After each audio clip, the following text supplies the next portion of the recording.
Samanua ona o itato e ava ai ona pua puanga au fetalai ua faile nei moe ele talia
Now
O te ofa ma whaatalo whaatu le tātou tunu nei tai au fou.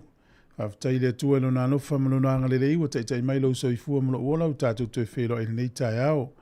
Ia ai o le a whaafonga tātou pese le vi ingo le tua mai le e whakasa i le Hearts Valley e fio Maike Riso le ngō le pese ia mai alea ia ona tāpina ina leo le tatalo ia mtalia ia tātou whaasara launga o le nei aso fou. O le si ufafonga le nei o le lau mua tālo whalava.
Tātou te talo. Mātou te vivi ia e ia te oe ma le loto a toi le leitai au fau. Mātou te whaipesenga ia te oe luma o tua. Mātou te ifo i lo maru pa ia. Mātou te vivi ia te fo i lo swafa ona o loa lofa ma lo wha maoni. Awa ua whaasilisili laua fionga i lo swafa uma. O aso uma mātou te wala awa tua ia te oe. E tali mai ai ia te i mātou. Ma e whaatelina mai le mālosi ia te i mātou. Yo vai. E vivi i atu ia te oe o tupu uma la vole larolangi.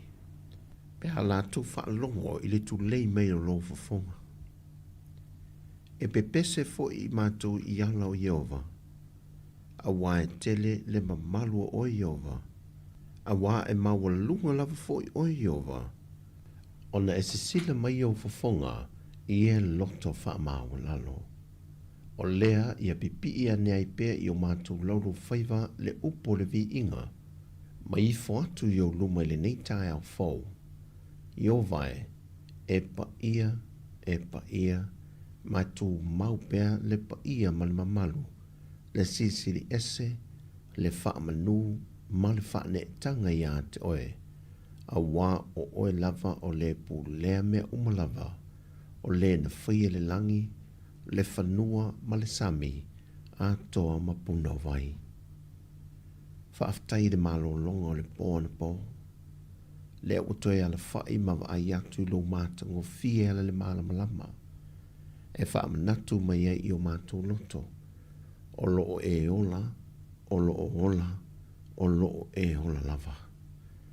Whaaftai au au auna i ala i angelu. Sa tola wapi e si o mia o mātou moenga. Moto e au mai fo i le malosi whaafo wina i le tino. Ai maise, o le loto nuti mo moia ma le whaano no mātou o ifo i moenga i le pōn pō. Lea ua e toi au maia se whaamalo longa.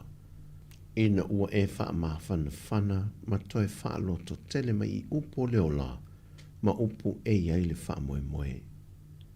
Ai mātou tere i ulu whafo mo mātou whale i ngā ruenga mā sani te tofi mātou i ngā rue ai. Mātou te awhea ne lava i a te oile li o leola. Le e malua i o mātou wola. Ma wāla au lia lau whaamanga longa i lunga i a te i mātou. A wā mātou te tau tino atu lava. O i mātou o tangata to i lalo ma le anga māse sei o luma. Mātou te nganai upo le te talo le te lona. Le atu wae, ia e alofa mai i le tangata angasala, ma e whaamanga ngalo mai a te i mātou. Pui o mātou wala i le ne yaso le ali ie. Whaatonu folau le mana o lua nganga pa ia, i la asanga ma ngā yo inga uma mātou te whaatino. O la mātou ngangana, o le vaai o mātou mata, o le savali o mātou vai, o mea umala atango fie o mātou lima, ma ngā lurue ai, o mātou filifilinga i o mātou mafofau. E ole atu ma le whaamau a lalo le tua, ma le whaanau i o mātou loto, i e fesoa swani i o mātou filifili whaatasi malau fio, a waita watu i le manuia. Te talo whaapito fo i le malosi le mano le nganga pa ia i o mātou loto le tua. E nei mawhai o no mātou punitia a wala e ala i lo malosi. Ma le mana ma ia te oe. E whaato i lalo i ngā ruenga le fili le ne yaso. I e whaamanuia nei o mātou mātua. E lātou o lo whia le whiwa o le pōl whala maula le mulila. Tap wai. O se fesoa swani. Mātou te loa le tua o la lātou fui te talo. O lo puia ma malutia ma mauai se malosi yaso umalava. I e whao popo le soifua tolui ia i lātou. O le malosi le tino ona o le soifanga wa matua. Ma ia wha malo lo atu o lātou tino aunga vale ona o le soifanga lea ua o mātou wolai. Te talo le tua ia o ona e so se whata whaitau langa. Ia e whaamanuia ia i lātou le tau wasu ina peo le vai o lipu leola. E wha whainu i nai i e ua ngā lala i ata oe. Ina ia whaatu ma wina i pele ola whaatu atua i lau whanau. E whaatali atua i pele wha moe ngasili o le langi ma le ola e whaavavau o le mea fua i fua ina mai ala ia Yesu Kiriso. Le tua o le ne yaso whaamanuia i si o manga i ngā ruenga mātou te ngā lue ai. Whaamanuia i te itai o mālo te itasi. O foisi o mātou te nui sa moa. A mata mai tumutumu maunga se ia o atu i se pepe fau atu e sea ma le tinai le nei tai au. I au whaamanui ianga i le nei aso le tua. Whaamanuia I mea alofa ma tā leni o e fo ina mai I o mātou whaongaina e vi ia I pēr lava o e lo mātou atua. O la mātou te talo lele nei aso. Alo whangia se tasi wala whai I whaanoa noanga o na waufitia lona whale leo pōngi sā I le maliu maleoti. Lea tua o lo ia te oe lava le tali o le whaanoa noa. Na e wheta laifo e ala I la wafiong pa ia. Le o tie o whea o iai lo tui. Ma le tunga maue o whea o iai lo manu malo. Ona o le wha moe moenga na e whaia ma tai muai ina ua e to e tū mai le tunga mau. Ma au mai ai le wha moe moenga siri mo le tangata I tala atu o le oti le soi whanga ma le o langa le nei. E iai le manuia e whaavavau I tala atu o le nei o langa le tunga mau. Pe au mātou whiri Filipea e usitai ma wha longo ia te oi mea uma ma muli muli e ala o lautu la fono. Le mātou te talo lea I le nei tae au. Alofangia I mātou uma lava tama o se vaenga foi ua lea whea le mātou te talo ma le upo le nei aso o e si le fia le tua e awala I se manuia I lungo o tangata. Mātou te o le atu ma le loto maua lalo, le atu wae, ia e fōa ina mai I lau whanau. Whaaftai lo whaafafonga mai. Mātou te alo lofa pe I ate oe, lo mātou tua. Se I o lava I le whaavavau lava. Amene.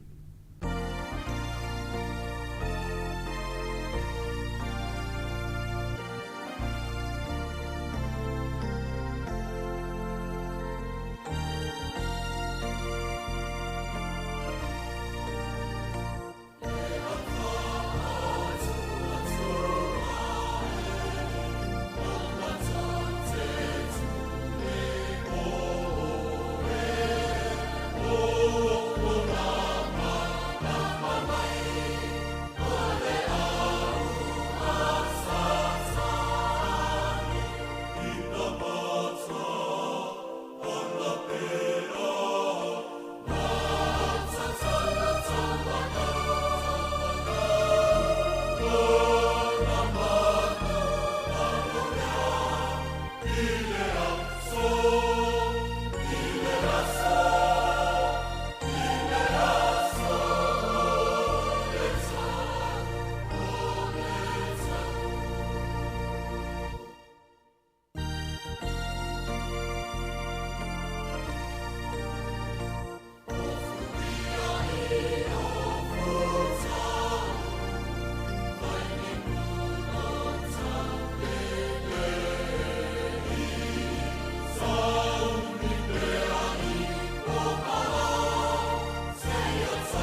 O le tautua le si ufonga o le laumua o lo iai fo i le langolango a le New Zealand On Air.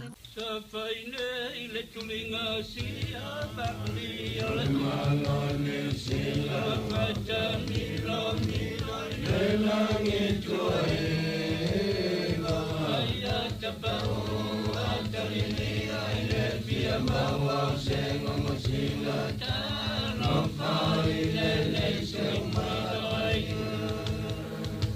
au le tango a le alofa i le mau ana tai le vainga au se sa ili ala la whanga e o le mau o le ine usila e le tu mau ai ai o se aso te whala e tana no whala vai lo tano tu mau e sa moa e sa moa e sa moa whae wala la whae le whale o le whanana ma whatali tali le lope no tu welele i le masala lo atona whae mai ma se mea atoa e ola le sala sa tamalo ai ale nei lana le tuli tuli lo ina ole ngata e pasi pupula paloma mai o tau mai le o se lama whaia e ni olo tōma Mato me te o mea uma ua me whai matu patofa ai a whai matau i lau tapua e tamo ai o talo whai wala la whai le whale o le whanana ma whatali tali le lope ana le tu welele i le masana la atona whai mai ma se mea atoa e ola le sala sa tamalo ai ole nei lama le tuli tuli lo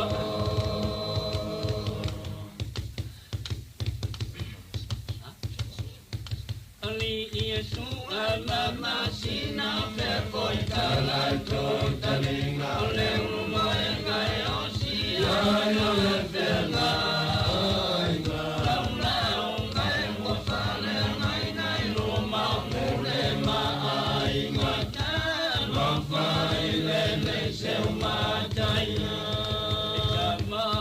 oi chama oi no fai wala no foi le fale ole banana ma fatali tali le lope no atu ole le ile masana la atu le foi mai ma se mea atu ai ona le sala sa tana lo ole nei la vale tuli tuli lo italo pa koi tamau le mau fa kole ni sa sa le mau le malo lo tele o taya o tu sa fa le me lau le la o se polo la fa na ta wale malo la mai le ni masawa ya wai foi a fia mana tuna lo fai pole matomo ai na masa fa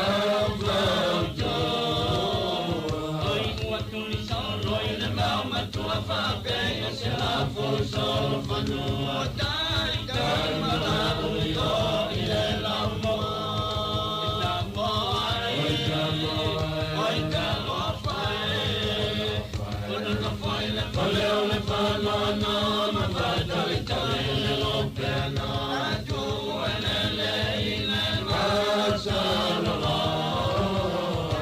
tu non fai mai ma se me sala satana lo ale nei la male tole tolio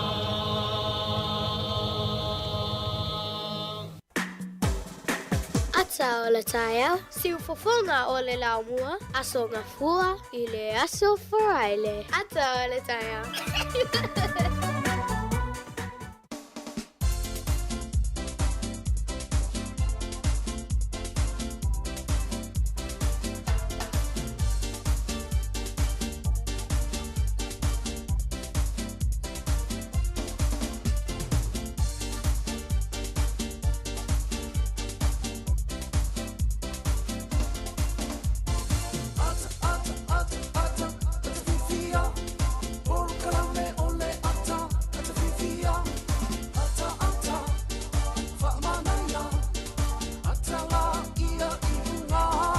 Tātou purkalame le ata o le tae au, le nei ua tātou toi whilo i lungo pēo lea pēo na malolo mai tātou ngā ruenga le anso nafi le tātou i le fiafi. Ia le ua tātou toi whilo i lungo pēo lea, malolo fulau, wha malolo tau atai, o kase matango whiro ni aso whaftai le tua o te mailo so i fuamara wola, ma whai ono tātou toi whilo i lungo pēo lea. Ia, o amai nai tu o le tātou ainga, ma le tātou nuu, ma le tu malo, ma le tunu. Ia, o le nei tu o le tātou ainga, ia o lo manuia whaftai le lofa o le li. Ia le ua mai tau atu a matafoi on pisi mai le awala. Sa uni la tau ea whai ngā luenga marisi o i le aonga, nei whanau au iei whaiunga o le nei tau sanga. Tau whalofa atu e nei tātou mutua tau zi umalawa, tā lofa lava, sunga i whawhenga inga mwharitua, le manose le tunu mana i whanau, e umalanga mai, tātou ainga o mau malitau tua, iso o se whaenga o ni usila nei, ia whapele lalo langitele o mau mai whaasele lau. Tā lofa lava maa lolo folau. Ia lea la tātou anga ia tu i se whawhiwhianga. Ia ona tātou se atu lole tātou talo le tau whaminianga o soifua. Ia se i o lau taimi o tātou talafou tātou no le walu. Maa lole ua nai, ma fo e ka lo fitele atu ia whingau iai, so ngā talafou, ia whawhawina, ia pali, ia whano lava whawhitai le mafuta mai le nitai au. Ia o le tātou Facebook le nā, o le YouTube, ia o le tātou Frequency, o le tasi ono tesi ma le tasi whamo, ia ma le tātou website o le www.samocapitalradio.co.nz, e mawhaiona e mawai tātou whaasara launga iso se taimi lava, ia fitu aso le vai aso, luas futwhai tū la, e te maua le tātou tautua, e lungo le tātou website. Le temi neus meil whafonga, le whawhiwhianga, mai kolisi ele i fifi le tala ua sala ia po le tala malie, ua lele malie le tala. Pero sa onga nāre ngō le pēse. Te ale, 2 minute luas furma le lima le tautua tiu whong le namua.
E usi me whaafonga le tātou talo le tau pe o le whae lo mai o le ofisi o le whae tau le soe langi le lei le tau.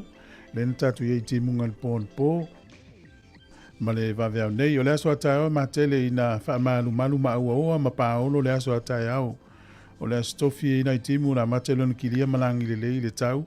A so whareile ma le asto na i langi le lei le tau. O Marlborough taupo ia e langi le lei le tau i le so. Ia au isi tu malo umalawa po nuu e iwai rapa Hawke's Bay.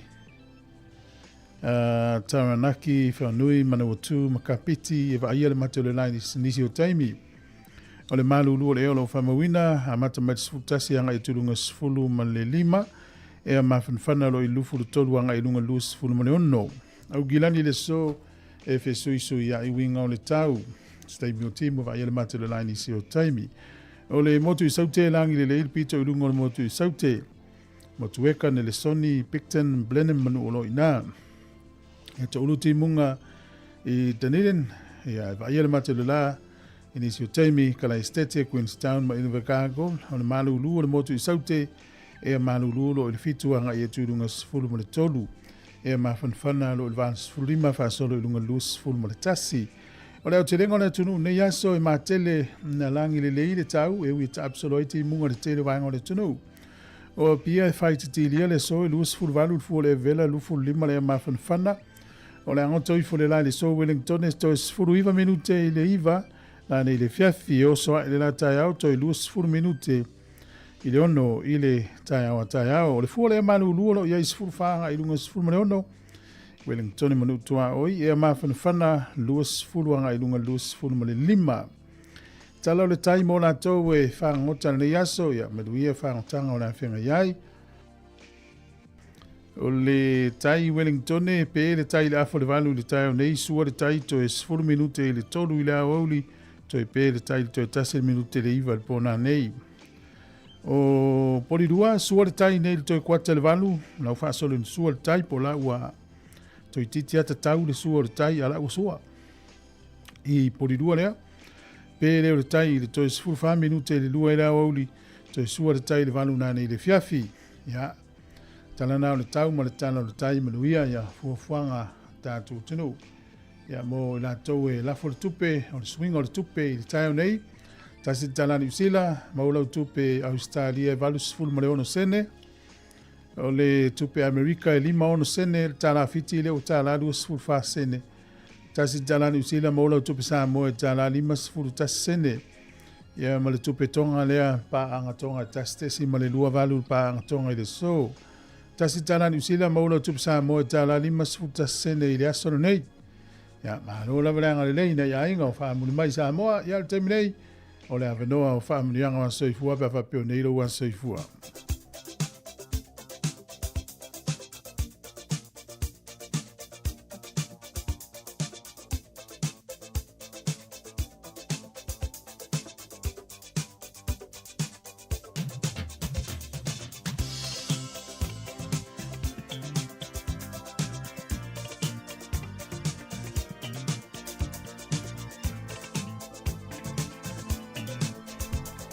Olo ye ile family anga le na mai na nafi o tele o mauti no pena faitau na nafi. Ya ne la fa fonga mai ile tau nei. O le vinga mai fa tai ya ona fa fo ile tua ona la na tausinga mala na pui nga lofa mo o ile a Filipele. Wa ulia mai ile aso tau o lo langa ma to te talo pe ina ye fo ini sia tele o lo wola. E mai se ye family ile tua ile ofenga ye ma wa onga a wa so lu mana i manuia na toanga lo fitu tausanga Alexia. Tu mau yo winga tau sa fia ma le ustai ma tu te alo lo fatele mo o ele afa fine peleina. Alo whaanga o lo ainga umai porirua o uso ma lo tuangane a mesio matua o Veimon ia ma Fairholt Lopati.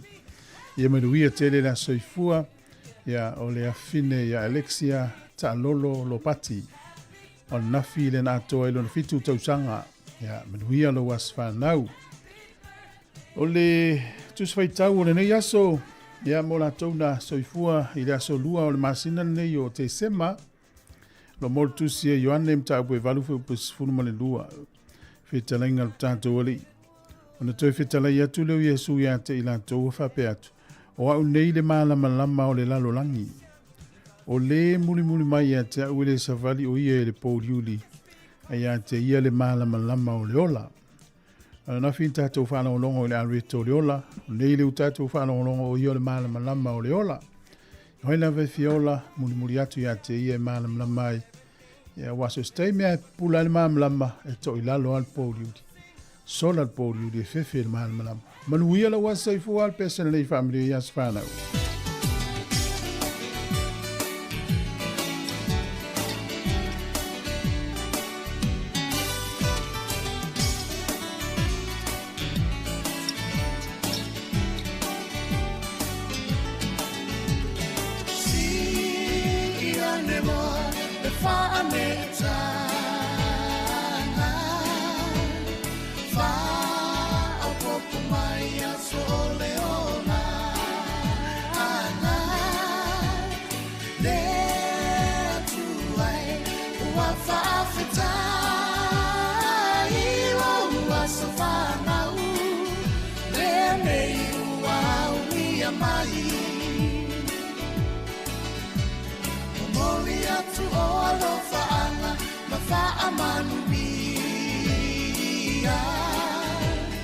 Happy birthday to you all, dear Manuia.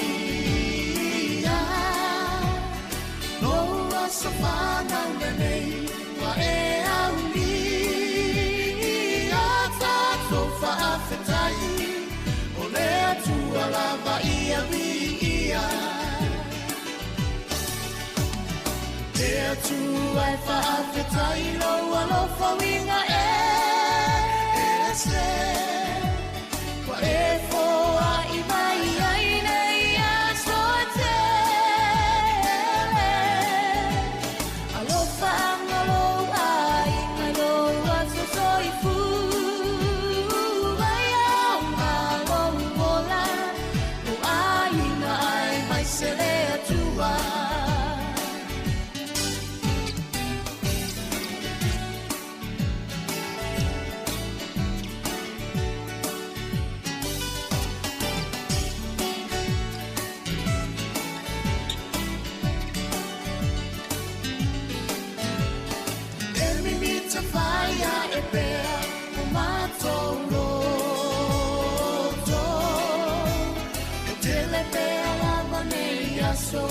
so e whaapo o la fia rātou wale ngatai loa sa whanau le nei ua ulia mai whaamanuia me atua i loa sa whanau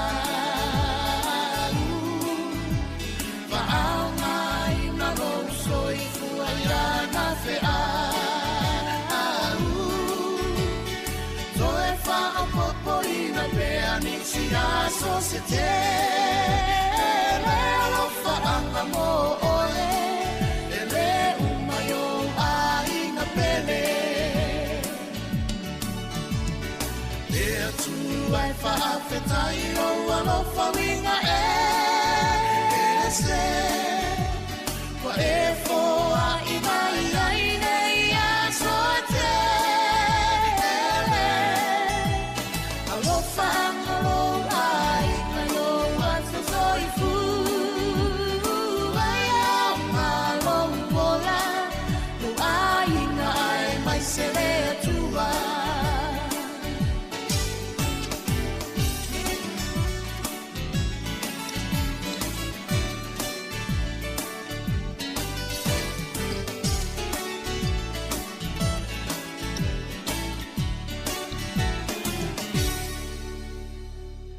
Tala falava o smel fa fonga o tala o me na tupu la langi ne yase o tato o lia la solu o te sema. O le sol tau sanga e tasi valu o fa na tu la email tangata leo Napoleone po Napoleon po na party ia e whaima emperoa o le malo falani. Na tau lava ia o le emperoa ma tango a ia ma umale pale fa pale lava ia ma tau e lava ia o le emperoa o falani. O le sol tau sanga e tasi iwa o valu na vea ai le tama lea o pui ia o le Emperor le malo saina na o le lua lava o le tausanga taimi lea ia ai avea ia matai foi ma Emperor le malo saina.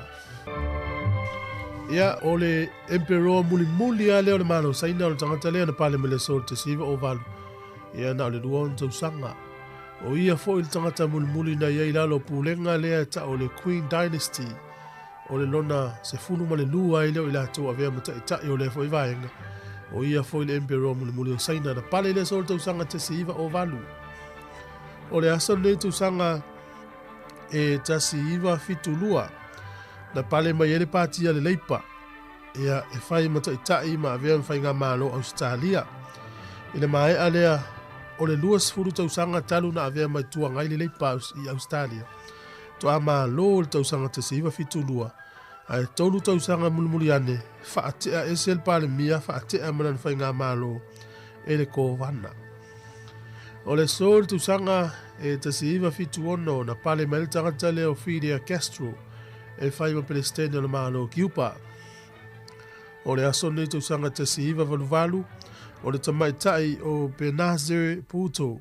Na vea ma pale mia mua o le tupa tamaitai. Ia por tamaitai mua o fai ma pale mia le malo Pakistan. O lona tama ia e vaitau te siiva fituiva sa fai ma pale mia. Tangata vale ina la lona tama. Ia malu e lona tamaitai manofo Engilani. Toi fo i mai Pakistan te siiva valuono. Fai e lor campaign malo te siiva valu. O le aso la nein wha pale nei o ia. O le uruai tamaitai. Ia ua vea ma pale mia le malo Pakistan. E mai se fo i se uruai tamaitai. Ia ua pale mia i se malo tele tangata Musalemi. O le so le tausanga e tasi iwa tasi. Na vea i ka nata mpolani o atunu mua e lua i laulangi. Wala mana ia le tuto o tasi a Ukraine mai pulenga Lucia. O tausanga e lua afe malilima i le aso nei. O le li Australia suafa ia Van Tuong Ngayen. Lua su lima tausanga. Na sala i leoti tono Singapore. Ina wafa amau nia lona avatu. Ia o fuala au fasa ina ina lefu. Ia tunu. Tato tala ia te maul fa poponga tai masani faftai lava.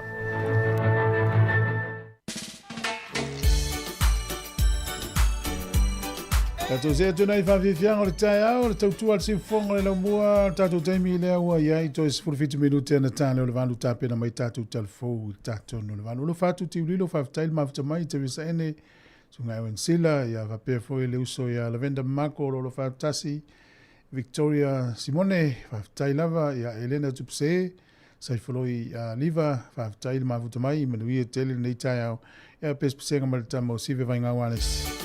Kere nula i titi leo pete le ma, ayo. Sur 20 minute, lo toia de tāne al valu, tautu al simfonga le mua tālo falava.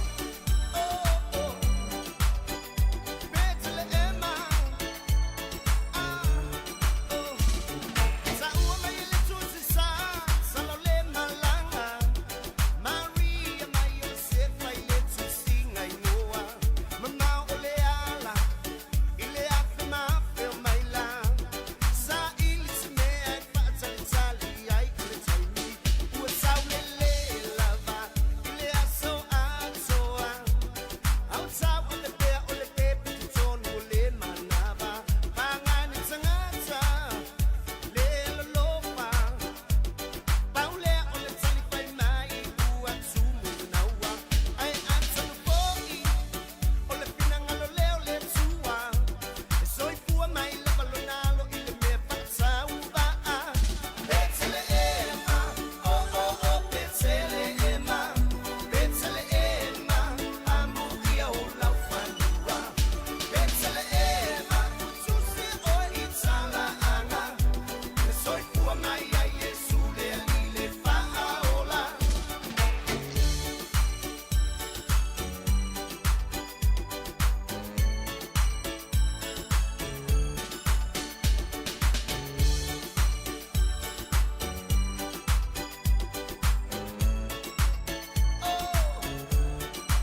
Ma lo fa fifia, ma lo ma mai tu tu al sifong le mo fa tala fa tu sunga ya live ma lo live menui nga lo nga yaso. E voi te malanga sa mo fa ngol tau sanga. E sunga ya tasirasi ma lo tau tua fa tai le usupo. E se foi le mai tau le nei vai tau le swinga o le olanga na is fa na wa matau na nga ia tu. E fa nga luenga e ala la to foi le olanga fa nga luenga la a matai nga luenga fo i part-time ngā runga le tō mau. Ia, e ina i tamaiti e whiwhiana tō e ngā lua i whafo. Ia, o e ngā lua i whale ia, e whaua i whale. Ia, e a mata o tamana, e le alua tūloa ulo zamala. E alua tūloa mata te ungol la pesi, whai e lava, whai e lava. Wha maoni ia ina, e le i lewa tolu wha lima tausanga vea tunga ai. Whelua i malpulo pai o fomeni. Me nai tā ua i o le mata nā luenga lue au la ititi. Ia, o la e te a onga, la e te whai ngā luenga. Ia, te iloi fo ngā pe whawhia le o langa whai ngā luenga. Ia, pe whawhia na umei o tupe ma whawhoelo na whaonga ina. Ia, o ala na matua. Ia, la ua matao na iloa whai tūlanga whapena. Ia, mo na i whanau le la au whai ngā luenga le aso, ngā luenga le tū mau. Part-times, ia, manuia au tō ngā luenga le aso. Ia, nei mātua o le au e whai ngā luenga, ia, mālo lava, manuia ia ngā luenga whenga iai, o whanau tāpena moa onga. Alufu te lea tulu tātou porokalame, manuia te leo tau whanau. Ia, ma le toi lua vai aso, ma le afa, pe toi ia, o na tū uole o a onga le whanau. Ia, mone nei kuata whawhiwhianga, ma le sunga ia, vili le lua iaru. Ia, manuia le tai au, mālo lewe.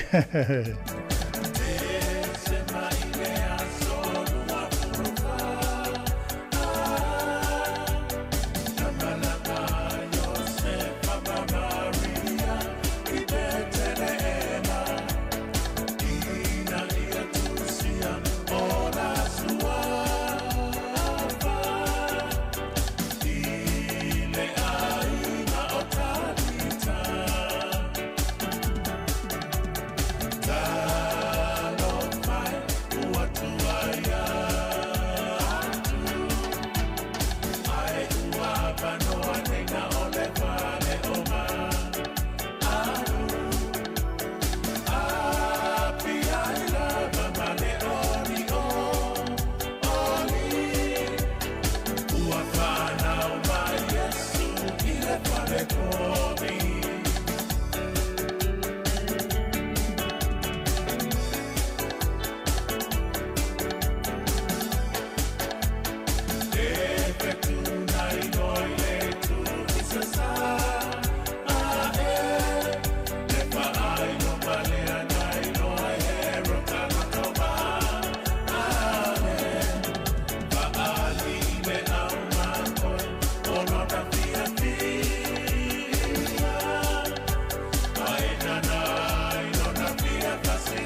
O le tautua le si ufafonga o le laumua o lo iai fo i le langolango a le New Zealand On Air.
Maleleo malie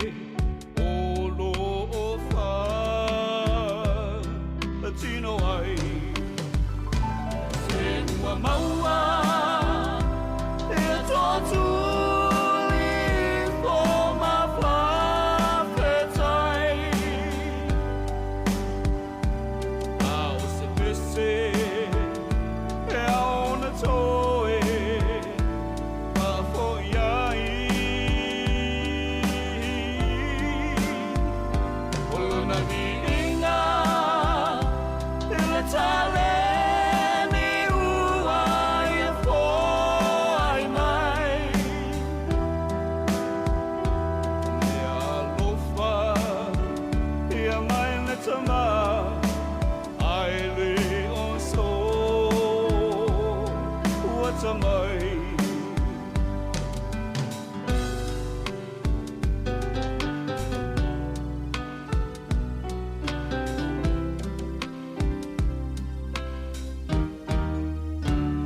wana oni upu fausia ilangona e tutupu mai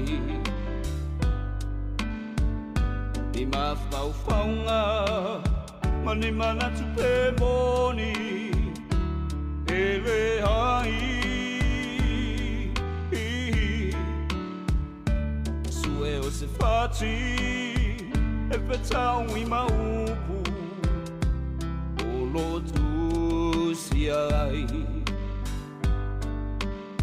le upu whaasamoa ua atotino o le tama pei o nai ai se ua maua e a totu I po ma whawhetai a o se pese e a ona toe a fo iai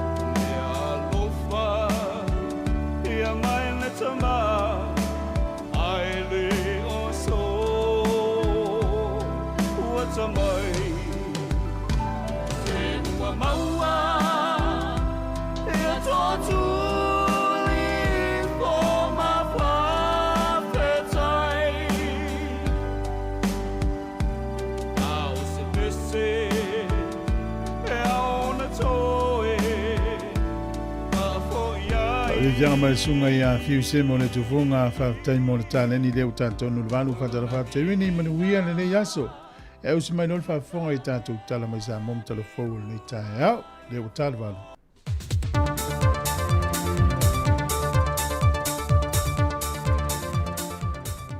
Le nganga wha alo te toi wha talo wha tua si o tātou tenu ule nei whai wha o poponga o nisi o tala I miolo te tupu si o tātou tenu I sa moa usi mai ilo wha whonga. O le whai unga le kāpeneta whakādua 5 I le aso se fulmoleo no le masino Novema o whai loma I le whai unga le kāpeneta o le a lema whai una toi whasalalau e nusi pepa ma ofisa whasalalau tutu tasi so spora kalamena malo maana matanga ruenga. O le ana o le ofisa whasalalau lava le malo po le Savali le 2AP ma le TV Iva ma o penga te whailangi amtanga ruenga le malo. I le pepa le whaka ua whaamanino ai le mafuanga, I nei a sao ma le whaadua whesasi le whaasalalau wina o so se whaamtalanga I tuina mai le malo. Ma ua whaamanino fo I le pepa o whaamtalanga, o le aso mō le masino te sema po le vaiaso le nei, ua whaamamalu ai le whaai unga le kāpeneta. Ma le foi pepa le whaka ua tauli maina nei le whaala poptonga lau tu stala, ai o lo ngā lulue le asose lau tu stala e toi laulili wina, ta iala o ngā lueng whaafasalalau. Ma o ta pena fo le presteno le asose lau tu stala, tu inatu se tali le malo e tusa o le whai unga. Wa tauli maina nei le ofisa o a onga maanganu, le mata aupu o FSS a iei le komiti, ma whaia onga o le a onga tūlanga lua le a fiu anga o maangiangi. Le ana mai ta wina lau tu stala le mai yaso le nei, le le ayo ni ta maiti a onga I te tonu o potu a onga, loka potua onga, e na o se li o le vaenga au mai Amerika, na ta watu I eile pa ang wha moe moe na o telefou. Mai na maua I foi, o su enga whai o le tausanga ta maitia onga, sa whaatino le I le hola le ka le sia me to tisi maangiangi. Na o atu ni se lau tu stala I le tofi le tu malo vai maunga numere tolu, e na ia whai loa ai, e whaato a longo atu o ia I le aso whareido le vai aso o tua na I le mata opu, ma wa ia whaamanino ai wa amato na whaatala no le mata opu le nei, ma o le whanau naunga ina ia aua na ia whia ia onga posu enga le whanau whai o le nei tau sanga. Mai leo ma whai foi o na tu ina mai se fina ngalo le ofisa silo na tanga luenga wa onga le mata opu, o na nate leo maua ina le a tuanga o le mata opu, ma se ia whaatalia so alau pulenga wā mata i le vāo le ainga whaia onga ma le komiti a le a onga. E tasi tesi ma le tasi miliona tā la le tangi a le sa a vea mapale mi o le malo fia me Naomi mata afa e whaasanga le fionga le titai o le atunu o le pale mia le laule le male topolate vau fosi. Malona tausonga i a Lise Marie Schmidt. O le tangi le fionga fia me ona o le tua inga i whaasanga i a tia na whia i la uia. E le maliu wai o le tina profesa i a sinawa Iana Caroline Caput. Na whamanino fo e le fionga fia me i se whaatalonoanga ma le autu stella o tua inga i na whaasanga i a tia. Au whaanga solo i whaalau i loa le vang whaopo whai i le motu tele i sa la whai mo le whainga palo ta tele le ua mawai. Na toe wala au le mata aupune nei i lumo le whaamsinonga le amtanga le vaiaso le nei, le na tūla i eile tamaita i loia o lo tūla i mo le fionga le li pāle mia ma le tamaita i a Lisa Marie, le tamaita i a Maunga Precious Chang. E le mai au na tāpena la lātu tali e tusa o le tangi le watu e nātu. Mai sa i wha i lo foi o lo i eile fina ngalo le tamaita i a Lisa Marie, e na te sa i lia lava ia lana lo i e tūla i mo ia. Ai o lo te ena le fionga ia fia me ia tu ainga uma, e peo na ia whaai loa wa a fiailo na tamali anga, ma o tolo po ai le mata opu e le fionga le whamasino ia le ia taua le Sir Darrell Clark. Mo le lua vaiaso, ai se ta pena mai le tusi e tani mai ai, leitu te te e, ma se wha mautu mai eise lo ia o le atu lai mo le tamaita ia Lise Marie Schmidt. Wa whaawau neiso e su engal mtanga luenga o leo leo, ono lo masalo mia e yeini whinga whaasoli tula fono, e tuato le whaatama i o se monto se ainga le maaleia po le afi, e le polas farele i mutia tele ia le panta. Na tuai o na taunu wane le fesoa swani, ai sa tau mo whaiane nisi o le afi o anga, peitai sa vave le solo le afi, ma whaatama i o mai vaenga o mo le maoto le ainga. Ma watoe la patai mai e foi le vaenga le tine mui le atunu. Se ia alo fia vaenga tu la i mai e whaafi tauli, e me se lava le vaitau le ne le whaai unga le tausanga, ina ia malu ma pui pui le soi fuo siu tātu atunu, e ni whaave lave whaape tu la i mai. O tala fowia, whaamanuia tele le tua le yaso siu tātu atunu, whaasoi foia.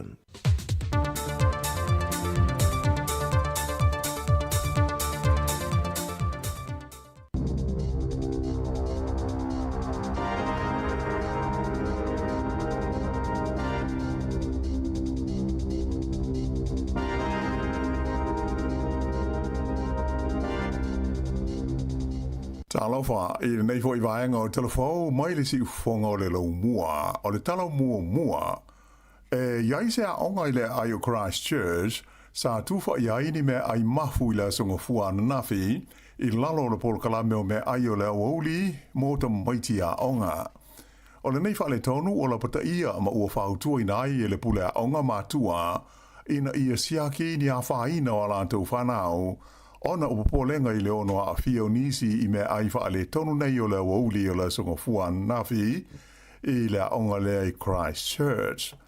Whailo mai e le pule onga o le onga le nei o le Hayata Community Campers le au fi ai vasenga mai le tausanga mua e o i le tausanga sfulmo le tolu e va pena i loa se whaia onga e mafu ma ua leanga i a nei me ai ai ua uma na tufa i nātu i ta maiti a onga.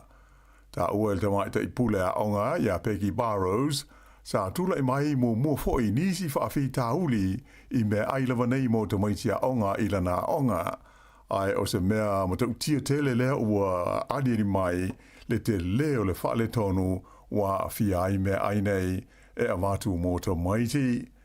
Whaalia foi na da tala se whaia onga ia se me ai mai loa ai le tūlanga le manuia e le ngata ina ua mafu ai ua manongi leanga ma le mawhai o na tau mwhalia. Sa wawe o na tau fia le tūwhaina o me ai mo ta maiti a onga ma whaatanuina e lafua i uma lātou me ai i le la PC. Ai na whaalia le te maita i pule a onga sa i loa i me ai na lafua ai e iai nisi me ai ua talai ma fōlinga na aina e nisi o tau maiti. O me ai umanei sa ta pena ina mai ma tu whainatu i le aonga e le kompanie ingoa o le Compass Group. O le masina o Marti sa talo sanga i fo i le aonga lawale nei le Hayata Community Campus pe ma whai ona whaia e la tau lava a la tau me ai mo te maiti a aonga ai i aua ma tau fia le toi whaia mai e le kompanie le nei o le Compass Group. Pe tai e le Italia le talo sanga i le means talango lango a aonga ia David Seymour.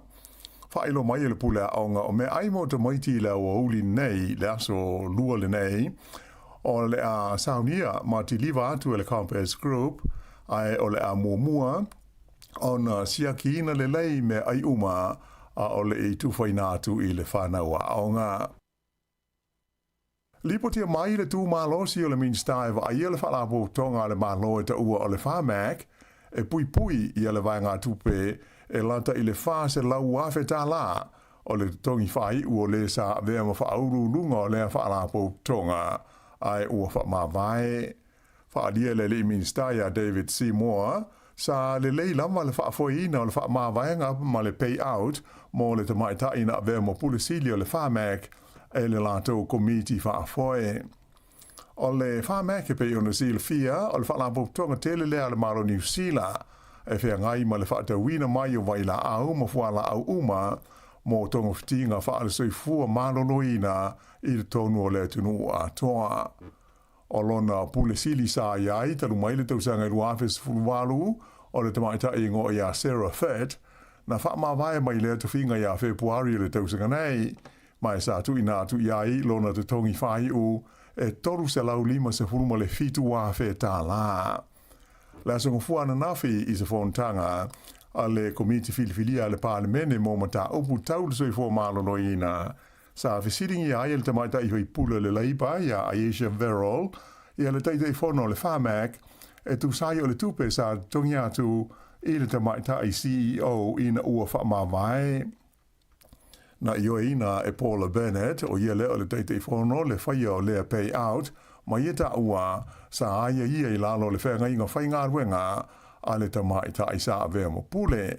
E lenga tei lea, ai na whaalia fo ele minstai a David Seymour i rumo le komiti o le tongi whai una maua le tamaita i na avea mo pulisili o le whamak e sa o le lei ma e sa muli ta ia ala o le tūla fono. Ta ua ele li minstai o le whamak o se whalapo tonga le malo New Zealand e o i le lua piliona tā la i le tupe la tau te whaalu i le tausanga tāsi e whaatau mo iai fuala au ma waila au mai whafo e mana o mia mo tonga whitinga o le soifua maloloina o New Zealand. O whaelo mai le whainga malo o lo tu nei le foe i alana fuafuanga i na tau tau hio fiaisi i tanga o la fonga tutongi po raids o whale. E amata i le tausanga lua afe luas fulfitu o na le mawhaiana si itia e se pūlenga o nuu ma ai po city councils i a raids mo whale i lunga atu o se tapulaa o le a ia ma whaatulanga e le malo. O lea fua mo le tapulaa o si tanga raids o lo whaamoe e whaangata mai i le whaapasene le maolunga. Whaero mai le whaaululunga o le pūlenga o whainga malo wha loto i whale po local government o le Leo Scott Netlin o se tūlanga le lei ua mai te wina i le mana o le whainga malo e whaia se fua e whetaui mataala whea ngai. Pei tai e nau o ia ina ia aua ne ia awhia i lea whainga whaamaya le malo ia fuafuanga pūlenga nuu mai tū malo e inivesi ai ia tina e pei o awala o la laupapa whapea mahala o whela ua inga. Whaelo mai fo il tamaita i pure nuu o Gisborne o Rati Stalls o ia fo i o le sui Palestine o local government o le tau fia o le so ona si tai o la fonga nei po raids o se mata upu o lo whaataua ma ave iai le whaamumua a so o se pūlenga i le teimi nei. Aina i e taua e tele pūlenga e au fiai ma le ai o Gisborne o lo whengai nei ma le tautu e whaaleia o mea sa whaaleanga ina o na o winga lolo wā le tau sa a fiai tarui nei. E se furu iwa tau sanga le matua o se tama onga mai ka nata na tau fia leo le malai waalele au kilani le sa na te nei na ua maua ila na ato le sili atu de se 5 kilo kalama o le vaila au whaasaina o le methamphetamine po le aisa. O le nei tau le lea o stasi o le pasese na malanga mai le ai o Vancouver, mai o le teimina sia ki aila na ato pao na maua i le tonuni containers la iti se 5 la whai ua utu i aile aisa mana na i le tonu o na lava. Whailo mai e le ofiso le tiute o le tau fuafuaina o le nei vaila au whaasaina e tusa le ma le wha tesi 5 miliona tā la. O le asonga fua nafi le na tūla i aile wha amsinonga wha i tū māloi manu kau i le tau le lea o whaia ne i ai mōlianga i lona umia ma le wha ulu whale ina mai i New Zealand o lea vaila au whaasaina.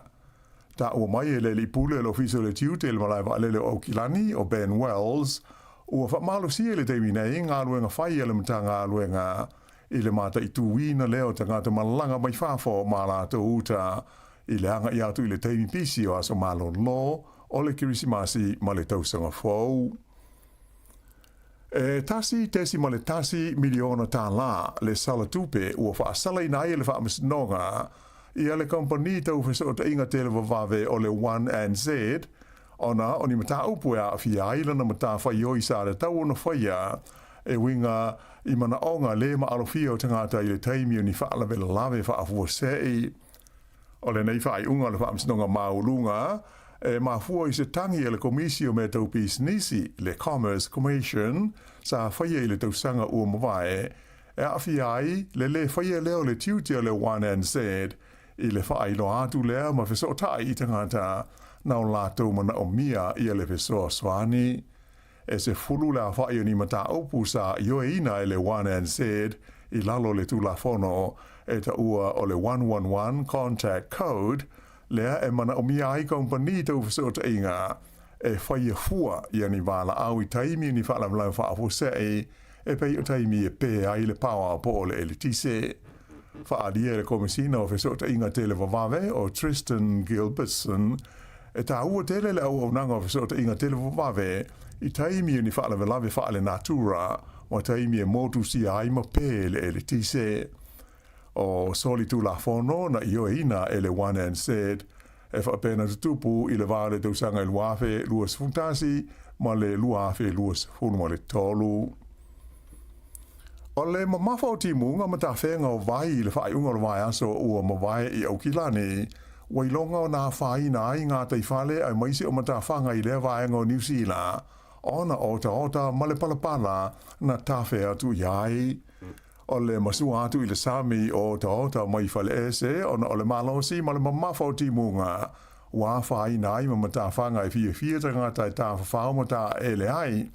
Mai ua lapata ia ai nei tangata ina ia whae tete le tofu pe ta ele ai le sami ai mai se i le waite mata. Ele ngata i lea ai se furuma le tolu la whae o isi ma ta whanga i au kilani e au fi ai ma Herne Bay ua wha sao na ta ele ai tangata i le teimi nei e le pūlenga o le ai o au kilani a mata mai le asonga fuana nafi ona o a fianga e pei ona ta ua. O le nei sa ua wha amamaru nei mo se taimi e lei loa le umi. I nai tala mai whafo, whaalia le pāle mia o le tunu o Papua New Guinea, James Marape, e le mawhai o na nofo fi le mūlo na mā lo, pe a whai e alia di mai ni mata upu e a fi aile a ia de tau a tangata Melanesia, ai mai se o tangata o Papua i Sifo. Whaalia e Marape, o tele tausanga, o li po tia moi pēr le tele o le maumata upu, ua awhai na aile a ia de tau o tangata i le tono o Papua i Sifo, mai tele foi i le maufon tanga wha le vāo malo ua langa aile nei lava mata upu. E peo si le fia, o le tui Sifo o Papua New Guinea, lea e ta ua o le tu malo tele o Papua i Sifo, o lo i lalo o pulenga le malo o Indonesia. Mai ua tele tau sanga o tau mwhaitangata Melanesia, e nofo ai le vaenga o le tunu e te i pulenga le malo o Indonesia, ai ia whaia so la tau lava malo tu to tasi. Whaalia mai nei vai aso le pālemi o Papua New Guinea, e amana ia tele lono malo ia le pule le malo Indonesia de tonu o Papua i Sifo, a whai e tūla i mai ni sori ngā tūla whono tau le ai a te tau tangata e te tau lava na wha alia i ai se langona o lona malo ai le e te tau na fi le mū manofo e le eise me whaia. O le stofi nei le aso wha o te sema o le a te tala ai mo le teimi mua i le au whaatau o New Zealand i a whai te toa o le whale o loa tele e ngō o le IKEA i au kilani e pei ona o tele tu sanga o whaatari tali i ai i a le to tele o tangata. Whaero mai e le pulenga o le IKEA o lo i ele manatu e o atu i le vāo le se furu lima afe ma le lua se furu afe le a whai o tangata whaatau o le a asia si atu i le asa mua i le tala ai o lātou whale o loa tele le nei i le Sylvia Park i Mount Wellington. Ua whautua i nai le mamanu o le tunu o whenga sonoai e na ia whautangia ma fua mamao i le ono poloka ma le tuai o whewa inga masani o tamale i lunga o ala te tele i le vaenga o au ki lani. Asonga fua nafi le na mawai le avanoa la ufa asaralau e mai mo hai de tono le nei whare o loa tele e tusa ma le tolu se furu wha afe i mita wha wha le tele e mai fitu tausanga talu o na fausia. Lau i loa le kompani le nei o le IKEA i o na whale o loa ma o loa whelanu nanuai e au ngā mo whale o ainga i pōtu malolo mo pōtu moe ai mai se o mukuka ma whale taele a e whapea na mea whale i so o se tu ainga ma le tele o loa e alu i le e tise. O loa whautua ina mai lau whaatau a tonu e le lei le download o le IKEA app e fiso swani i le sa ilia o ni o loa fia maua. O loa uma i le tonu o pōtu o le neifan o loa tele ua uma na whaapipi ma tūsi ai o lātou tau ma le ingoa whaasui se lani o loa te itasi.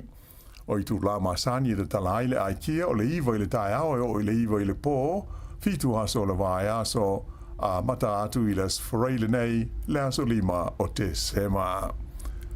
E ta'alonga basketball o le tupau li I whaia ina le Tall Blacks a New Zealand I le Boomers a Australia I ai e fitu iwa I le fitu sfurfitu o le ta'alonga I Wellington e ano pō o lona lua I leo ta'alonga e su e ai awanoa mo le ipo le laulangi so nei I le fo anga tama o le basketball o le ta'alonga mumua sa whaia I Hobart I le Aspirated Taruai na whaia ina fo I New Zealand ia Australia.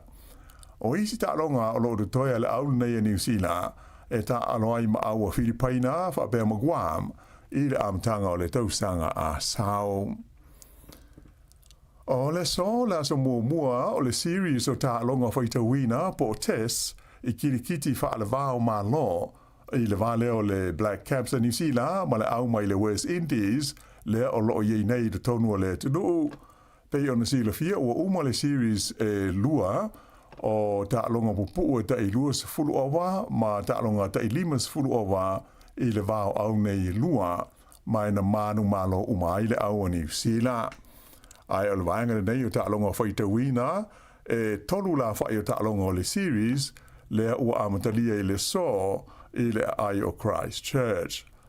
O le tausanga atoa le nei lua afe lua se fulu lima e na o le lua I a ta'alonga whaitawina po tests sa ta alo ai le au le nei New Zealand o ia ta alonga whaitawina e lua sa whaia I le tunu o Zimbabwe I le masina o Kuso le fo ina malo ai New Zealand I le series e talu mai le nā taimi o se furu fitu la whai o ta alonga pupu wha ala vāo malo o ta alo ai le au New Zealand I le vāma Australia whapea Engelani ai mai se le au le nei a le West Indies. E au le whai ungula nā le nei vaenga o Talafou.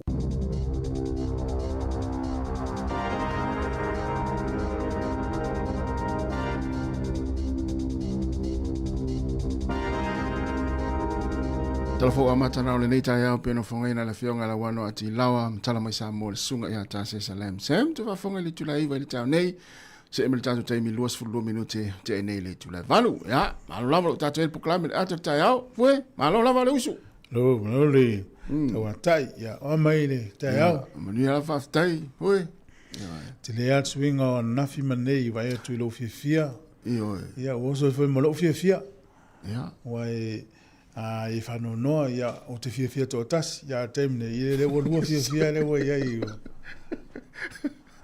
Te le raupo eise mea o tupu wa sui lau, wa ia o ia nafi mane. E tangata fo lele fia mai, le fo lele i fōringa. A loto mai tua whanau. Tua mawhatia. Nena o ngona fia nei tai au, ia mana o leu tā whiroi. Nā mai leu sau nunga lau ala. Ia, maria whaatai o sau nei o wafe i le bank. Ma lele i tala o sau fo lele whao ngā masini le whafu. So tupe teu po tupe tala? O tupe teu. Ia.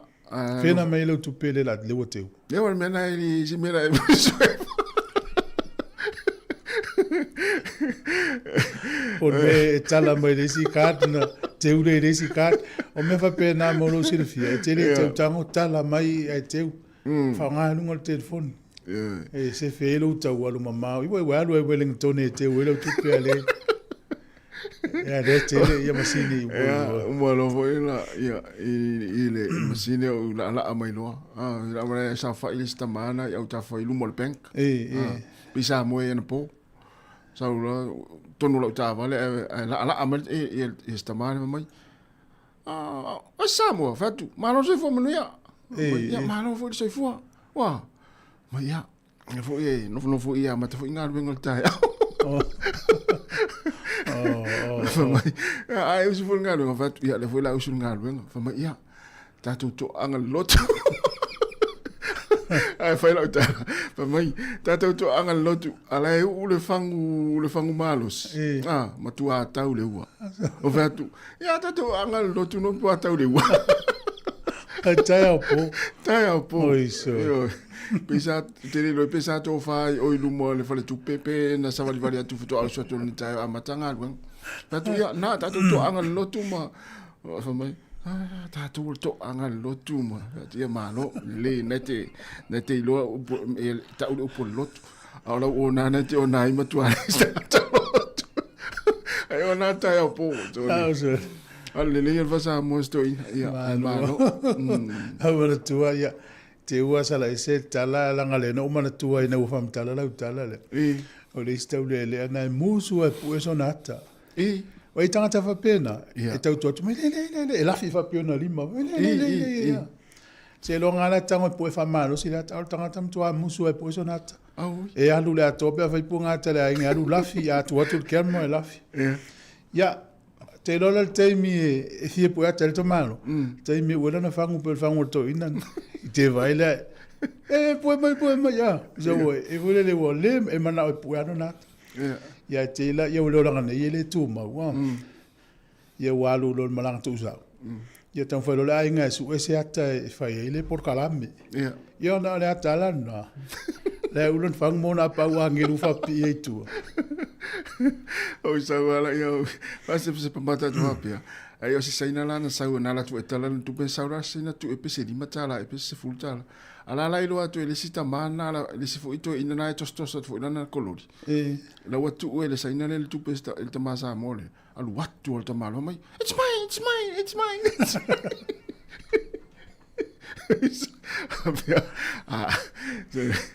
igual tu la uta vale ufa fu le wali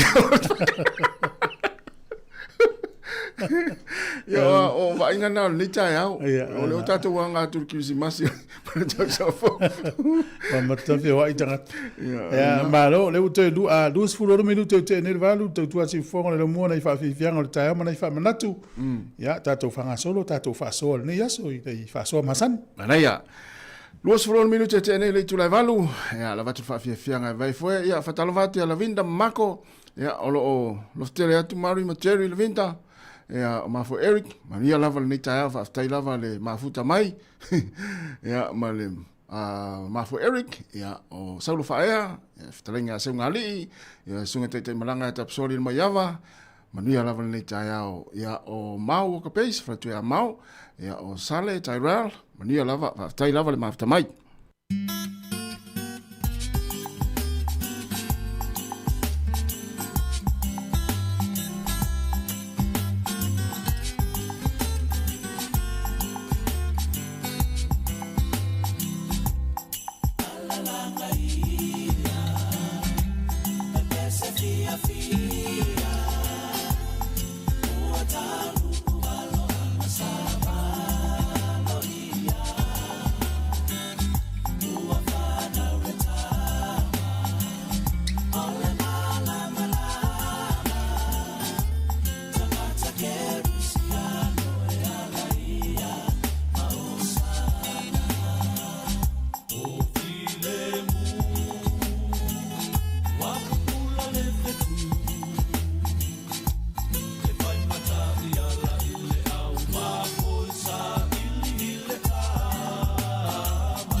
A fai o malelei nei tausanga e tere i malanga i Samoa, a ua lale pole, o saunia nei le titu sao se avanoa e te ono manu malo ai se pepa malanga i Samoa, ma le lima se lautala Amerika le tupe te tawhawai. Na ona whao ngā lava le ClickX e lafo ai lau lima se lautala New Zealand, po le lima se lautala Australia, pe sili atu foi i le mai casual titu sao. Tau ai ngai Samoa, ona maua leo le avanoa le se i le aso limo Januari, e mawhai foi ona e anga waa, i le se i pe awhai e lafo se taupa ap tolus furutala New Zealand, pe tolus furutala Australia pe sili atu fo i lo ai ngai Samoa e ia inga ole nei whaapitoa. Sekia Tijisa.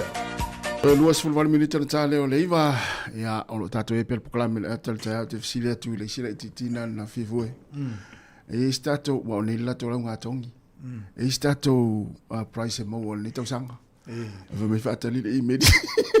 Ja. Mai ia si fatali le email fa ia o. A o nei le fa lo ngato. O nei le tu ai le o. Oh. Tu ia a misi nei tau sanga tu tau fal tau sang fo. Ia mon. Ia o na. Pe o alo pona email ia tu ia le aonga fa malo atu mo Mole a wai le tau sang. Mana ia. O vea tu inisio mātua pēn whea tula utala nei tau. Ia. No mo mori la tau whanau ia onga. I ngā ruenga. Ia.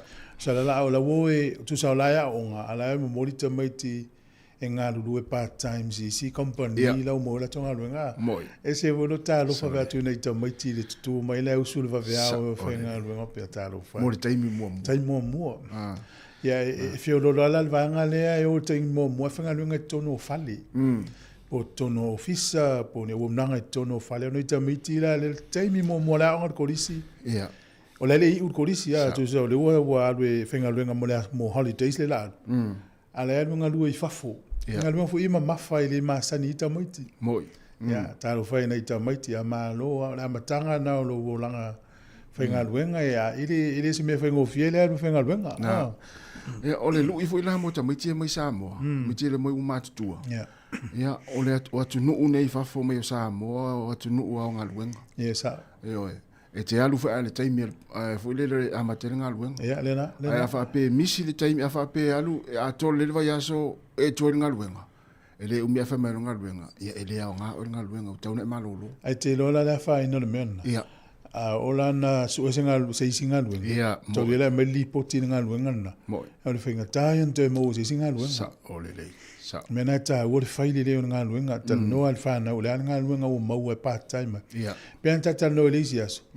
Le mo le mau stasi o tangata ngā lue I fo ngā luenga le malo. Ia. Ta maiti e palai solo part-time I fia mau ngā luenga le tō mau I taimi I holidays. E vai atu loa lātou I CV e ta maiti po tala anga o lātou a onga mga luenga, sa whai ngā luenga. Ia. E va vena piki la tau maiti na pole atu ngā luenga. Fa tau la tau le customer service le o nanga ni tangata. Na tonua. Ia mela nai fa malosi nei fa nau. Ia sa o le nei atunu. O le fainga luenga. Ia. A mata koleni ata maiti o la iti o fainga luenga sfu fitu sfu valu sfu iva. Mo. Ista te valautas. Nei. A ona matua. Ia ele wai o se me fainga tele ia tai te no fo mata mavau. Ia. E se le whanga tālo te vai ta maiti ni whana nau I ni usila. Ai le o e whanga ruenga ala e whato ata I suru walu, su iwa lua fulu atasi. Moi. Ai o maita maiti a mai Asia, ta maiti mai Europa, ta maiti mai Middle East, ta maiti mai Initia. O mai whai mo la tau nei, a leno nofo ta maiti ni whana nau nei ni usila. Ai le hini ngā luna le moe mta whao. Sa olele. Mana ia le, au nei ti ngā iswhina ngā lona matua e. So soani atu e lu I tau e nei whana nau e. Moi. Tau no su ngā luenga. Mo le sile ia mo me tal noanga fo e fale a inga. Ia. Ia tala novo I whana o tu whai.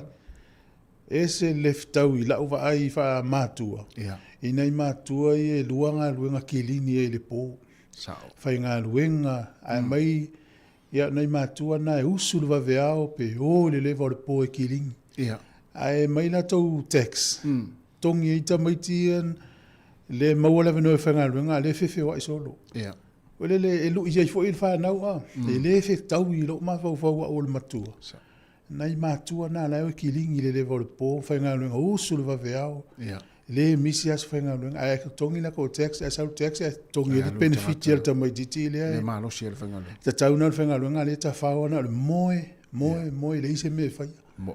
E le tal fe ngai lota ma fo tangata matua e ta ilo ti wa finance fi ngalo pe o ngala e avi ta maiti la to mal mala mai lo lango netu ala ngai le sil tala na tu fu tele nei matua pe na ta ua e au le la fa kilini fa io sa tu ta fa sina malo lo nga tu ya o la tu tax ya sa oi le fa ngai tu tongi si tangata e malo lo se fa ngalo mo benefit. Ja, inderdaad. Au nia finance fi ngalo se si ola su is ngalo nga ala mo benefit ya la su is ngalo nga le ile fa tau tule le tala no ita miti na no forma mo ta fa. Kai le fia o whenga luenga. Ai mana o le wing se so mai stu pe o le benefit. Tau no fai singa luenga wa le nga i tau sang fo. I mal taimi nei wa so nga tanga luenga o le nga luenga mau mai fa mau ni lo ia. O le tele o kose si e lu nei. Mai se au laiti. I u tanga matua mai se kose. E mo ia lau ai u ai fa whainga tā o na ua tele wawe le au laiti ia. O tu le vano le au laiti. Ia. O na fua tau sanga o le tangata. Sau fua le tangata matua na le leilo na tō mai mana sau tala angala na ngā luenga le lei. E ono a whaina i fua ila ta mai titi.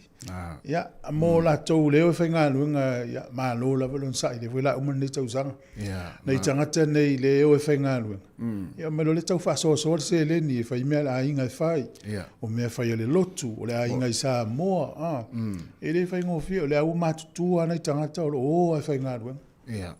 Ana ia. Ia, la ona i whamla tōle ni tai au, ia, manua fo ina ngai atu nei whanau i a onga fo i tau whai ui ula ni tau sanga, nei male mea sa fau, tu ua i a onga. Ia, lena. E tasi au, tai el mta pule i meio nei vaenga nei mātua, i whenga luenga le valpo manei tangata i e mai le tai au, sta mai teimi manu roi toi au, sa auni a inga mtoio.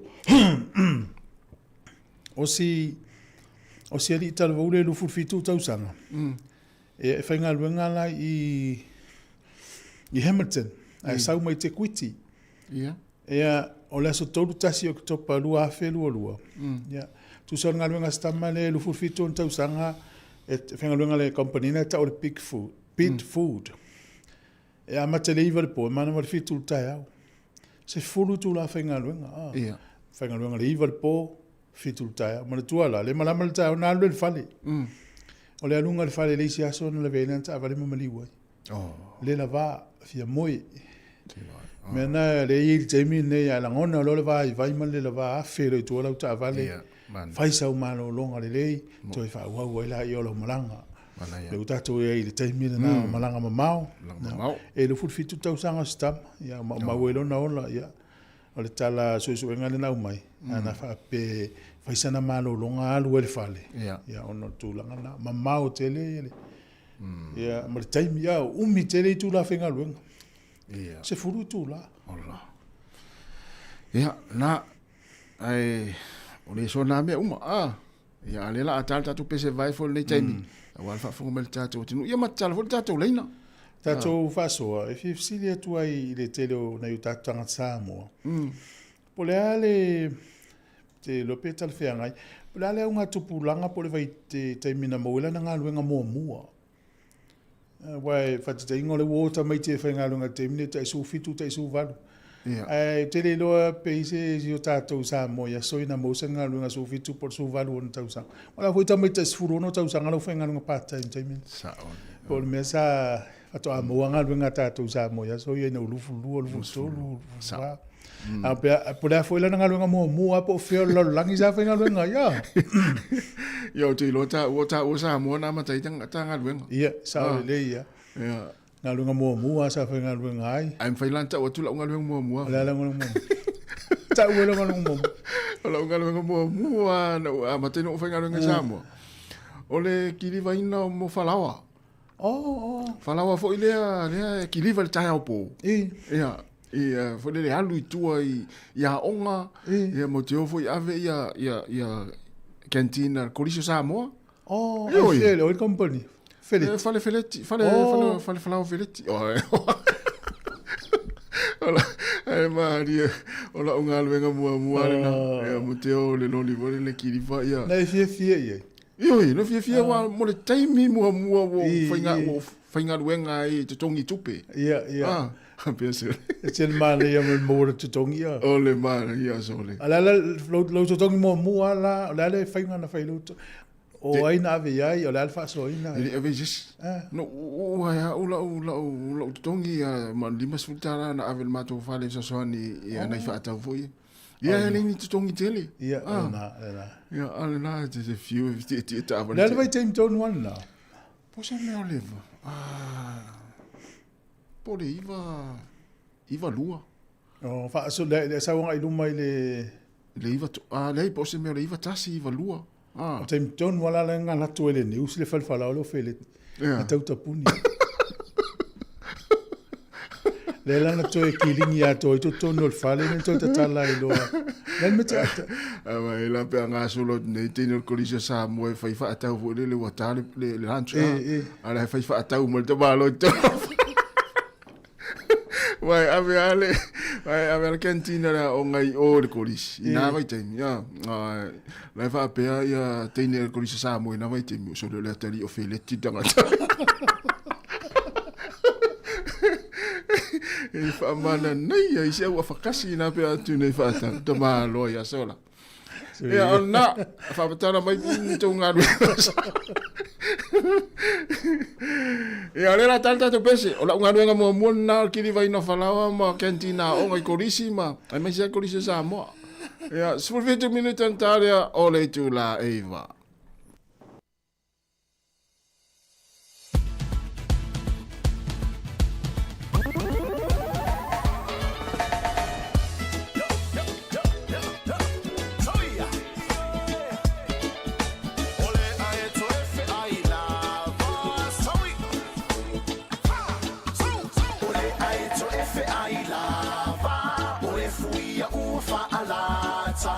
Ya, o lewa sau tato walau. Ya, talo fa walau, malolo sai fo manuia. Sai fo manuia e lau sunga maiava, ya, pa pe fo ile. Sunga ya tupue. Alo. Ya, in ta pesca. Sai fo manuia tapsoa. Oi, tapsoa. Ya. Alo. O nga ke le chip, o le te fa fenga luenga. Ya, pa mon mo le sunga e taimin nei o fenga luenga. Oi, oi.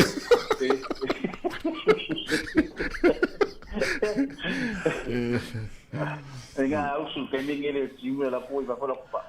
Ya esa. Malo le uspo, malo le ngalu malos. Ya, malo po ya ele face pa sol ni ta. E mo moni fa te kede la va ta to la leo mi se foi do sum ele wa. Tai la. Al funde te usanga ma wa fita tu ma wa te ko ina la tu. Ya, pa mo ya le tu e ro fa iba. Te mi va foi fa no le si ne. Tanga fa pena a un no leso. Te mi ultimo ya te mi vola. Le la fa toala. Quando vedi tutto pe o vai a tutte i mille na fa piro io. Ya stau le io. Wa vai la ye. Fatto a fia ya se o so ino vai ya. Sa. Le o va le o le nga le o do va se dua se fa se tau. E vai la le piki me to. Le tawano o spalo te le ma se pa.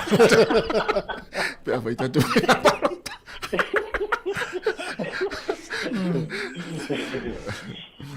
Ande ta u fa ma tu Ya, le le se io non so fa no. Ya sa le ma le io fa so ma ho pa ko te ma tu te mina final venga. Ba ma lia io lo la ma tu ku ma just no ma la o ngana o lo le UMC avela u fa engineer. Ma to dia sau fia ka mut aro o lo I taka ye la sa mo ma ho o ngali le la e mon alu lo wa o nga wa mo le tolu tau sanga e fa mai lo ya lu tanga te ye su sanga work experience ku se le su era o nga ya lo ka su ya a mai lo wa no yo te serve ya etikwe ese mamá con changa de ave no ya mal wa mau ya yo se tala van de tu foi matas umba fa singa o que le suia se ka o que se ka vale oisa ya pero va que le la que se la tera se ko nga de un tato ava ya tu o malo ye pia man ko nga te se I te o lava ma ko na sa uma wa ko les ya sa ye le mata u le wa nga nga te o te ko troinga ya sa ha mangi nei foi tono la ya o tu lo o final venga tu sa final venga ao te final venga po early witches ko ile night witches E o whenga te lo te tongi na amatai na vai te. Tā la tolu lua sene le tūla. Ta ola. Ai o lo te tongi mo vai aso taunga le mai tu sene e na vanga. Tu sai ono sfuta la. Il vai aso. Ya. Il vai aso. Ya, o le bela nga umai la wano. O au te no foi la lo vai a le si le fiele a cosa ga lo vai a. E la fale insignia lan fa na la o tu o tu e te mai na mo. Ya. Au no fola nda au le ida faila le fale insignia o kasi na sio. Ya. O saulo le sipo, o te lo tama la vai po se se fulu. O sa vali mo te saula mo tonglo tu o ma afu mo tonglo akola mai. Tele mai le a. Tele mai le na tu le pole mo so ma na tu afu fu. Ya sa. Pa temina fa to umana faile na wala papana de sana fa la vai ronga ni wa ko se a to umana fa na wala papana. Sa vali mai po na. Fa to la dua inga pia po na. Ya so sa vali tu ali sta na tana ye to ma. Ona me to no lo atu ka. Magelo sunga o ko minga penga ben. Ya. E kan o te me ila ai po tangata atu ata uno lima ba. Waktu foi ngango le lo se me. So wa amokia o tangata nga o vai do. Ole o te taura le sikia. Na to pi to fe em mo la vai venu mo lam lam. O wo solo mi mole ya fatwa tu la lo modina sai manga todo la mato pale na tu mela lo ali ya tangolo le mina wo saulo lo va ne fo saulo isula to ya pela wo masi do na lo solo ai ta tele ilo ele stai mila lo sa vali lo te lo sa vali tu do pal piliatina da tu mo mata da lo va ma lo li da na e lo mai ele se li ya ole na fasia al tamatu ma wai fo ma wai da lo au vai ele sau le isu ngale o ka tuna o fasia o lo ni ile o ko fo va ai le wai fa le pensi o si o fa lo si eu so ya no mai lo feo so to futu mata male le o me io ya fa va vental ana matola talata wai lo o mala la wali ai o pia ia si ana la talata to alta vale no so va po o si o mai tu si lo lima po tangata chala le tu si lo lima po alo mo tu si pitole la wala papa to pai tofu mai la lo so ko fu mai la lo pitona ma to mai lo fa mai lo si o al sa lo ya lu oi do mo tu fa ye su se se ngol ben ai ki o kin la ben ya el makuanga la un dia peta se tau sana usaulo ile ya saulo i te mira na mau te tongi nei ta pa useta ya na matua madingelo i mata pa pa so nga si tina ole e yo lo suta la ile vaya pa te ile tu ai nei ya vano le se poto foi po se mala ya awala le ya ole telefone nei bewa angale le ko le tu mo faida ya na to mana tu le amatanga ile hiu wa nata la to mo ya le tu le wa fa ya ina fo inga we mama mon ya pa tai ma le ke fa so le nei ta ai o ma nei o va ngale na tel no really ai fa fita uli tu so le ava no o mawas buana fa pe so lo ngale le pe lo so i fuanga ya x o te mani la te sa mo ai te le o sa wow Dio, sa le pa pe te mi nei ya po fese te papi o ta se ai ya ora wa pule tan malala te lo sta la cena tan ya fa tai man via foi va que se basi pe to te wa auto tato fese que se basi nei manaya pa lo lo ngole ya le o te le ya sa mo mata poina ya fa se wa atata to pese ma lo fa tai mo fa so mata ngofie ta uo fo iso le fa longo wa le fa me la venda sa ona lo ai fa la wa ki li va le felix alo na ngola le na lo termina lo sio te mio o sa ngeli se fai tau tu mo la to le o fai le o lo commenta la venda le lu te mio o ya vele le comment le ala venta le lungo tato Facebook le na la mai ne tale la faita Ia, se vai tau. ma lo se uso atas taimi o tafi o ai le tili va falawa feleti ia a o ta ai falawa vevela ina le wa sa ni wa sui mai o winga ia ta faftai o lo le sio ia la tata le bes Tala na la mintanga e meri atu ia. anga le lungo tato Facebook O ka se vai upule. wa ese a winga ina wa sa ni O le na vai a rua se ta inga mala vinta.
Fianga malisunga wino ya male tato pesile na ina utu 5 minuti ona tale oli tu live. Ah fu la longa luenga sa e amatai. Po longa luenga le na e umolola wa onga e fenga luenga loi. So ma fau se pe wa ngalo ela nga luenga mo mo so te wa fete tala se na. Yeah. Pe no wa mat fenga luenga mai el ma manga to ina pe nga amatai. Alo Christmas ya. Tu foma. So, o mai lo se tu fa tu pe ta fa Christmas. So la tu fa meta il uso sen. Tinga ina vel va ori vai. Ma fa ta lori meta il uso sen ne ta fa o ye. Sa piu ta tunga luna nan ta tu amata ya. Na, o tongi mo moala na il uso sen. Tu wanga to ver talo mo tu mama. Ya pe yo Fata waina o ngā luenga le nei vai tau. Ia. E ila tō lau pensione, ia la eo e whenga luenga wa maua ele, fie fie el whenga luenga mo e. Alu se mai malfale, fa ngal malosi, ya lai. Mau forse ele ni wa pensione pe famiglia to ele la vai se mea. Ya. Ai mo e wa pensione ala ele o ki wiseva. Não foi na tala. Não foi na tala la o ki wiseva. Ai fa pela o matu al fa nau. E dice me la ave vota matil tu pe ya o Martina le ai. O la manu ya tamiti la o matu. Ya, na. Ya fa ya Martina le fe ta tutun. Ai dis tamana la wa pensione la fenga lueng. Ya tala lan ki wiseva lu tafau. E masau, alu tafau masau. Mana e fusi na fain. Mana ya. Ya wai esa uli ya. Ele simila ave fana. Wal penta tano va non tene. Fana wal la mai tausi matua. Matua. Ele na e fai mai sawa o e tausi al tamal tamati ti tausi alan fana o. Ole au te fatal tali taimi famnia ile tu il fana. Ya, o lau tala le fa. No, uma vai o mai faltatu to na i ro fale le sa. Ya uma to na fa ya faltatu tan longa. O me mo ta mo. Ya, o to fana we tamu e so mai lispitolea. Tau siar whanau te mai titi.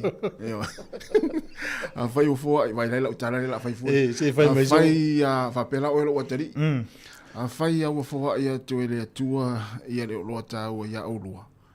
E alise mea la a fua ia tu ia aurua e tau siau. La tu e tau siau tu i lamu tau whanau. Tau siau tau. O lewa umana whai lau ngā luenga na o mai ele atua ia tia o e tau siau tau. Ia, nau tau manuia nau whai tau whanau. Ia, tau siau tu tau whanau. Ele fa me le o tango tau sia tu tau. Wala ia wale umana tanu me tama. Ma toro fa lo tala le fel fa na. Au ani do ta wolto ina la sto papa. Le o se do papa.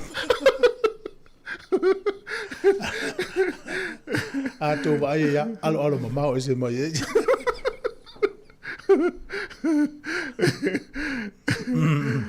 Ya, malo.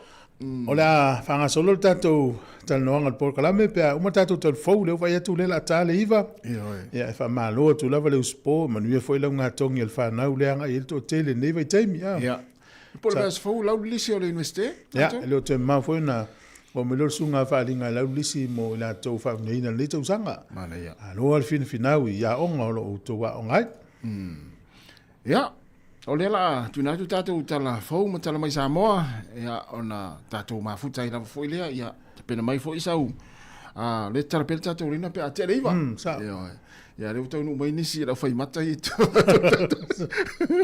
ia si mena wafonga i tatou tala mai Samoa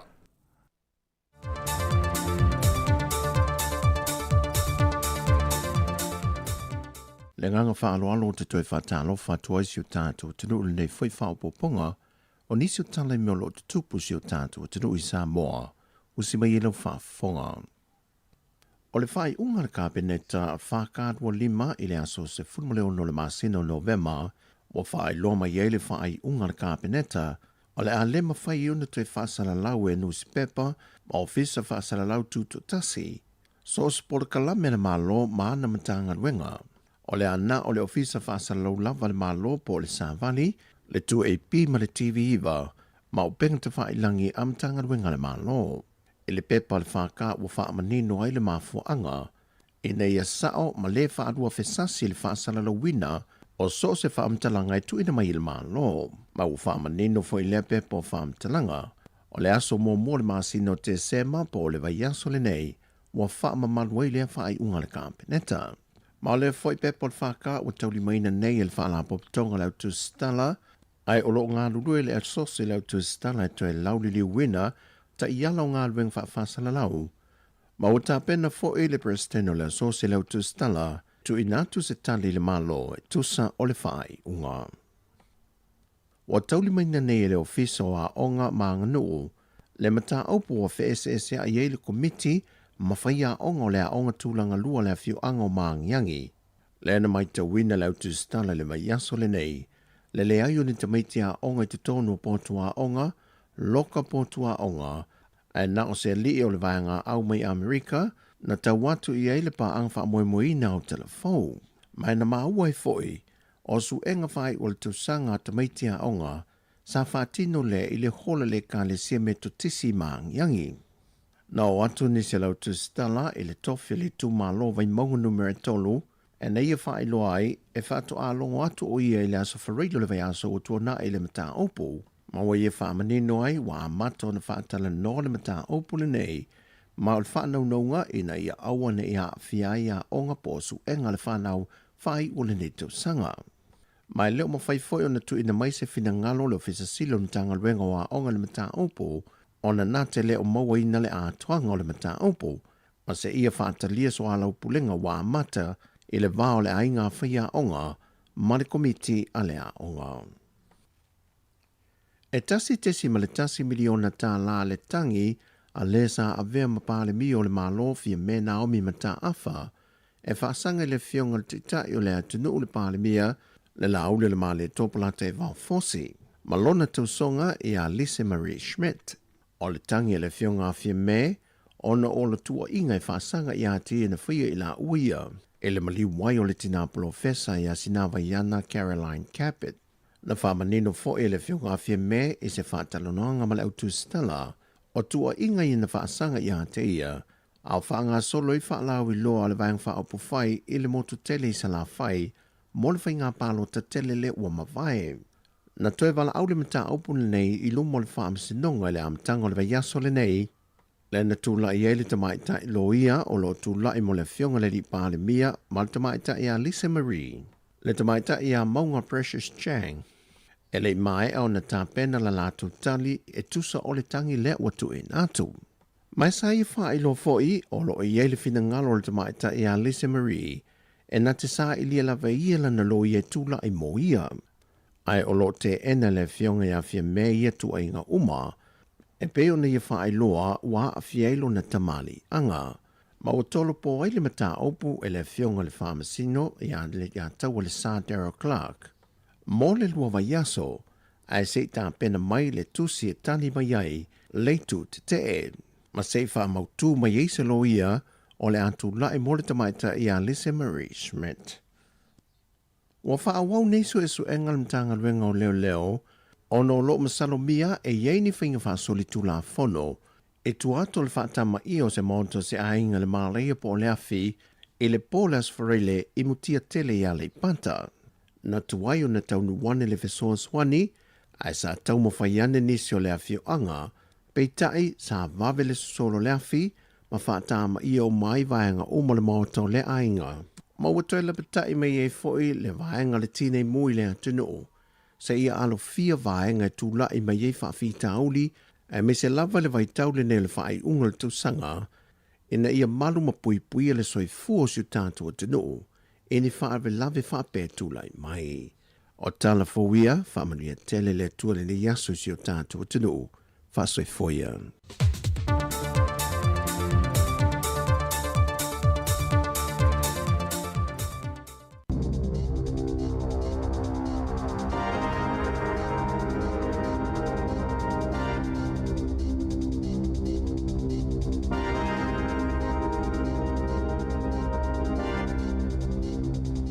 Talofa i nei fo i vaenga o telefo mai le si ufonga o le lau mua, o le talo mua.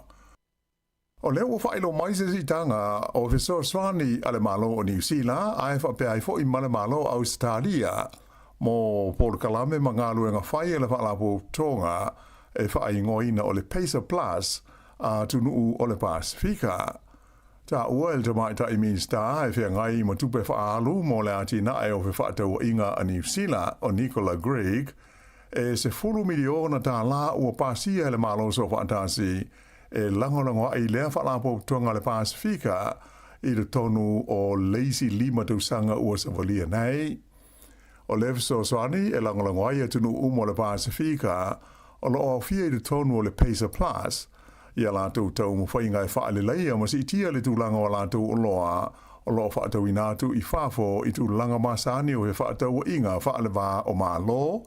A toa ai fo i maisi tau mo whainga e whaatau sinātu i o lātou o tunu ni company mai whafo e fia fo si aini ati na e mani pisi nisi au ngā e mauai ngā ruenga tangata. O le whanaunga ia maua se whale motu o le manaonga numele tasi lea mo le totele o tangata o New Zealand Peita ai e to tele manatu o se la sanga whainga tā tele lea ai longa e mawhai o na lātou au sia. O le lipoti lona lua ale whale tupe o le Kiwi Bank, whaau talaina o le State of Home Ownership, o manino mai ai, o le manatu o le 85% o tangata sa suasua i nai, e iai le tāofi, o le maua o le whale tō tino, ma se whale motu, o le tumutumunga lea o le whaanaunaunga, ma le manatu o so se New Zealand, ta ua le ngana Peretania o le Kiwi Dream, e pei hoi o nā atangia e lipoti o le tausanga te luai, lua awhi luas funuma le whaa. E ai, ia se swinga le lei la wha ingo tangata e manatu, e tau o na latu au sia lea wha le pō. Peita ai, e 5% manatu, o lo o tele lava le mau lave o le maketi, ua mafua ai o na toa lia la tau tau mwhainga, mo le fia mau o ni la tau whale motu. Ai fast 40% o tangata e le aini whale, ua si lima manatu e le ai se wha moe o no mawhai o na la tau maua ia ni whale tō tino. Whailo mai e le pulisili o le Kiwi Bank ia Steve Djokovic o le neisa ililinga ua sanga wha mautu inai o le maua ma le umia o se whale motu o se vaenga au tū lea o lawa singa ma fuafuanga so o se tangata o New Zealand. Pita ai o le tō tele lava o tangata i eile manatu ua sai se tia i la tau i le maula velave e a fia i le whaatino ina o le tu langa tā ua o le soi fuanga. E iai se a onga i le ai o Christchurch sa tufa i aini me ai mafu i le songa fuana nafi i lalo le polkalame o me ai o le auli mo ta maiti a onga. O le nei whale tonu o la pata ia ma ua whautua ina ai e le pule a onga matua ina ia siaki ni a whaina o alantou whanau ona upopolenga i le ono a fio nisi i me ai whaale tonu nei o le auli o le songa fuana nafi i le onga le i Christchurch. Whailo mai e le pule a onga o le onga le nei o le Hayata Community Campers le au fi ai vasenga mai le tausanga mumua e o i le tausanga sfulmo le tolu e va pena i loa se fa ia onga e mafu ma ua leanga i nei me ai ua uma na tufa i nātu i ta maiti a onga ta ua il ta maita i pule a onga ia Peggy Barrows sa tula i mai mumua fo i nisi fa afi tauli i me ai lava nei mo ta maiti a onga i lana onga ai o se mea ma tau tia tele lea ua adiri mai le te leo le whale tonu wa fi ai me ai nei e a watu mo ta maiti.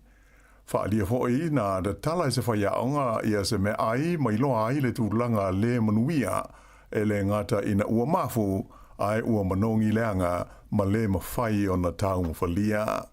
Sa wawe o na tau fia le tūwhaina o me ai mo ta maiti a onga ma whaatanuina e lafua i umalatu me ai i le la PC. Aina whaalia le te maita i pule a onga sa i loa i me ai na lafua ai e iai nisi me ai ua talai ma fōlinga na aina e nisi o tau maiti. O me ai umanei sa tā pena ina mai ma tūwhainatu i le onga e le kompani e ngoa o le Compass Group. O le masina o mati sa talo sangai fo i le onga la wale nei le Hayata Community Campers pe ma whai ona whaia e la tō lava a la tō me ai mo ta maiti a onga ai i aua ma tau fia le toi whaia mai e le kompani le nei o le Compass Group. Pei tai e le Italia le talo sanga i le means talo lango a onga i a David Seymour. Whailo mai e le pule a onga o me ai mo ta maiti le o uli nei le aso lua le nei o le a saunia ma ti liva atu e le Compass Group ai o le a muamua o na siakina le lei me ai uma a o le i tuwhainatu i le whanau a onga. Lipotia mai le tū mālosi o le minstaiva a ia le whalapo tonga le mālo e ta ua o le whamak e pui i le vai ngā tupe e lata i le wha se lau awhe tā la o le tongi whai ua le sa vea ma whaauru lunga o le whalapo tonga ai ua wha mā vai. Whaalia le li minstaia David Seymour sa le lei lama le whaafoina o le wha mā vaenga ma le payout mo le te maitaina vea ma pulisili o le whamak e le lātou komiti whaafoe. O le whamake pe o na Silfia, o le whalapo tonga tele lea le maro New Zealand, e whea ngai ma le whaatauina mai o waila au ma fuala au uma mo tonga whitinga whaale soifua maloloina i le tonu o le tunu atoa. O lona pule sili sa iai talu mai le tausanga i ruafes fuluwalu o le tamaita i ngo ia Sarah Fett na wha mawai mai le tuwhinga ia Februari le tausanga nei mai sa tu ina tu iai lona te tongi whai u e toru se lau lima se fuluma le fitu wa fe tā la. La songa fuana nafi i se fontanga a le komiti filifilia le parlemene mo mata upu tau le soifua maloloina. Sa visiting ia le tamaita i hoi pula le laipa ia Aisha Verol ia le taita i fono le whamak e tu sai o le tupe sa tongi atu i le tamaita i CEO ina ua whamawai. Na ioina e Paula Bennett o ia leo le taita i fono le whaia o lea pay out ma ia ta ua sa aia ia i lalo le whenga inga whainga ruenga a le tamaita i sa avea mo pule. E lenga tai lea, ai na whaalia fo ia le minstaia David Seymour i rumo le komiti o le tongi whai una maua le tamaita i na avea mo pulisili o le whamak e sa o le lei ma e sa muli ta ia ala o le tūla fono. Ta ua e le minsta o le whamak o se whaalapo tonga le malo ni sila e o i le lua piliona ta la ia le tupe la tau te whaalu i le tausanga tasi e whaatau mo iai fuala au, ma waila au mai whaafo e mana o mia mo tonga whitinga o le soifua maloloina o New Zealand. Wa whaelo mai le whainga malo o lo tu nei le foe i lana fuafuanga i na tau tau hio fiaisi i tanga o la fonga te tongi po raids o whale. E amata i le tausanga lua afe luas fulfitu o na le mawhaiana si itia e se pūlenga o nuu ma ai po city councils i a raids mo whale i lunga atu o se tapulaa o le a ia ma whaatulanga e le malo. O lea fua mo le tapulaa o si tanga raids o lo whaamoe e whaangata mai le whaapasene le maolunga. Whairo mai le whaaululunga o le pūlenga o whainga malo wha loto i whale po local government o le Leo Scott Netlin o se tūlanga le lei ua mai ta wina i le mana o le whainga malo e whaia se fua e whetaui mataala whea ngai. Pei tai e nau o ia ina ia aua ne ia awhiai lea whainga whaamaya le malo ia fuafuanga pūlenga nuu mai tū malo e inivesi ai ia tina e pei o awala o ala lau papa whapea maala o whela ua inga. Whairo mai fo i le tamaita i pule nuu o Gisborne o Rati Stalls o ia fo i o le sui Palestine o local government o le tau fia o le so ona si tai o la fonga nei po raids o se mata upu o lo whaataua ma ave iai le whaamumua a so o se pūlenga i le teimi nei. Aina i e ta ua e tele pūlenga e au fiai ma le ai o Gisborne o lo whengai nei ma le tauto e whaaleia o mea sa whaaleanga ina ona o winga lolo wā le tau sa a fiai tarui nei. E se furu iwa tau sanga le matua o se tama onga mai ka nata na tau fia leo le malai waalele au kilani le sa na te nei e na ua maua ila na ato le sili atu de se furu ma le 5 kilo kalama o le waila au whaasaina o le methamphetamine po le aisa. O le nei tau le lea o stasi o le pasese na malanga mai le ai o Vancouver mai o le teimi na siaki aila na ato pao na maua i le tonuni containers la iti e se furu 5 la whai ua utu i aile aisa mana nā i te tonu o na lava. Whailo mai le ofiso le tiute o le tau fuafuaina o le nei waila au whaasaina e tusa le ma le wha tesi 5 miliona tā la. O le asonga fuan nafi le na tūla i aile whaamsinonga whaitu māloi manu kau i le tau le lea o whaiane i ai mōlianga i lona umia ma le whaulu whalina mai i New Zealand o lea waila au whaasaina. Ta ua mai e le li pule le ofiso le tiute le malai waalele o Kilani o Ben Wells ua whaamalo sia le teimi nei ngā luenga whai ele mta ngā luenga i le mata i tuwina leo ta ngāta malanga mai whafo ma la te uta i le anga i atu i le teimi pisi o aso malo lo o le kirisimasi ma le tausanga fau. E tasi tesi ma le tasi miliona tā la le sala tupe ua whaasala i nai le whaamasnonga i ale kompani tau wheso ta inga tele wawave o le 1NZ ona o ni mata upu a fia ila na mata whaioi sa le tau ona whaia e winga I mana onga le ma alofia o tangata I le taimi o ni whaala vela lawe wha afua sei. O le nei wha I unga le wha amsinonga maulunga, e ma fua I se tangi e le komisio me tau pis nisi, le Commerce Commission, sa whaia I le tausanga ua mawae, e awhi ai, le whaia leo le tiutia le one and said, I le wha ilo atu lea ma fiso tai I tangata, nao lātou mana o mia I le fiso swani. E se fulu la whaia ni mata opu sa ioeina e le one and said, I lalo le tu la fono, e ta ua o le 111 contact code, lea e mana o mia ai kompani tau fiso ta inga, e whaia fua I ni wala au I taimi ni whala mlau wha afu sei, e pei o taimi e pe ai le pawa po le elitise. Whaadia le komisina o fiso ta inga tele vavave o Tristan Gilbertson, e ta ua tele le au au nanga o fiso ta inga tele vavave, I taimi ni whaala velave whaale natura, wa taimi e motu si aima pe le elitise. O soli tu la fono na ioeina e le one and said, e whaapena tutupu I le vāle tausanga I luafe luas funtasi, ma le luafe luas funua le tolu. O le mamafa o timunga ma ta whenga o vai I le whae unga o vai aso ua ma vai I Aukilani, wailonga o nā whai na I ngā teifale ai maisi o ma ta whanga I le vaenga o New Zealand, ona ota male palapala na tafe atu iai.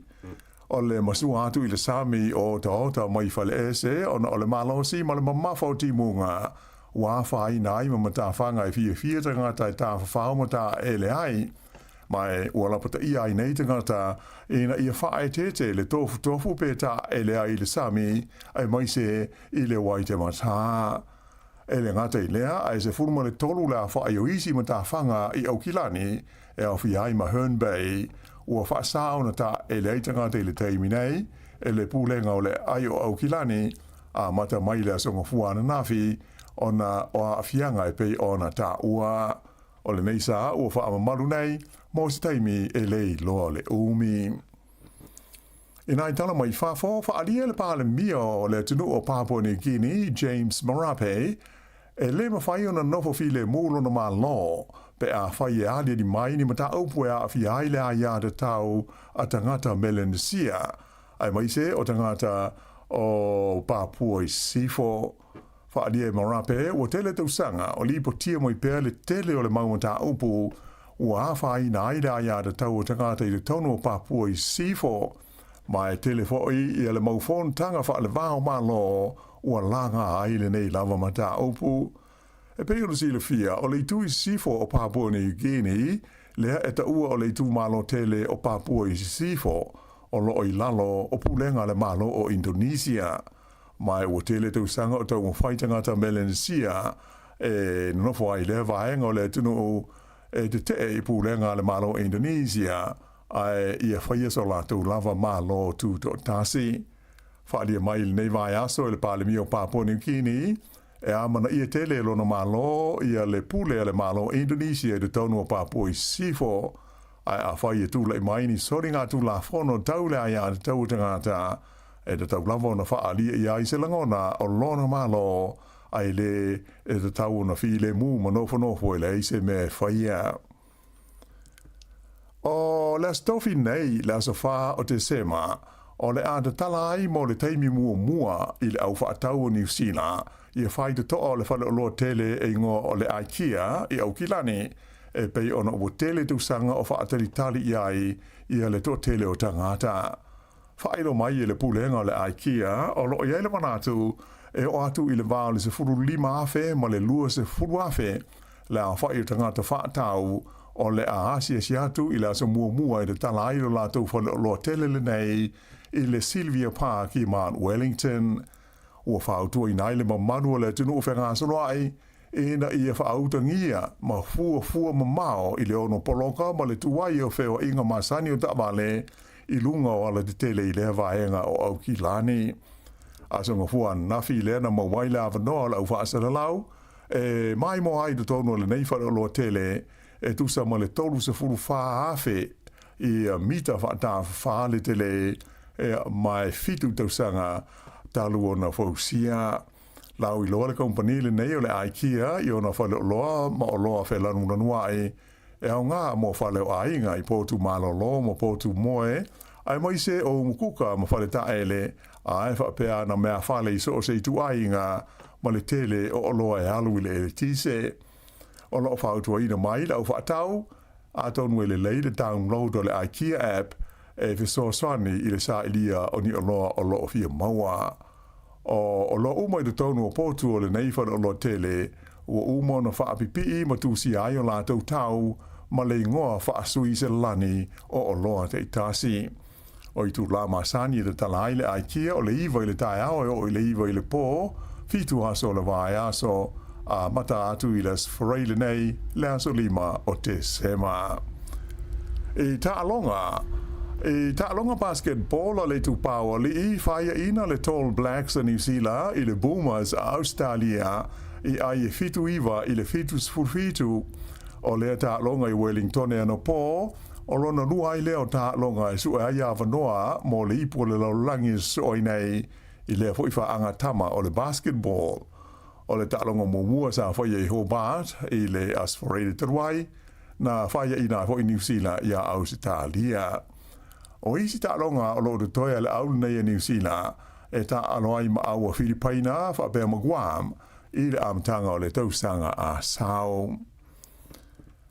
O le so la so mua o le series o ta longa faita wina po test I kirikiti fa le vao ma lo I le vale o le Black Caps a New Zealand ma le au mai le West Indies le o lo ye nei de tonu o le tunu pe ona sila fia o uma le series lua o ta longa pupu ta I lua se fulu ova ma ta longa ta I lima se fulu ova I le vao au nei lua mai na manu malo umai le au New Zealand.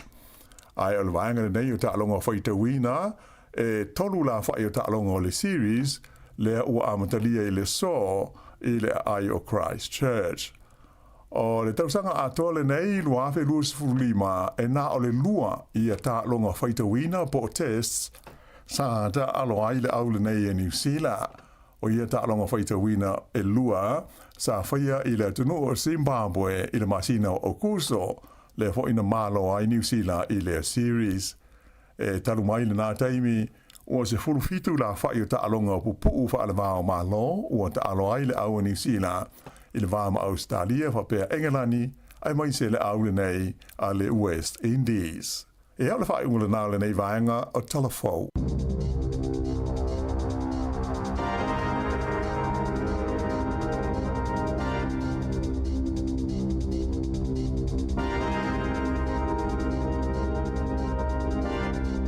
Luas 45 minuti te nei le tu la Eva te fa fonga I tatu telefon tala mai sa mo le tu la sfulma le lua I le o nei.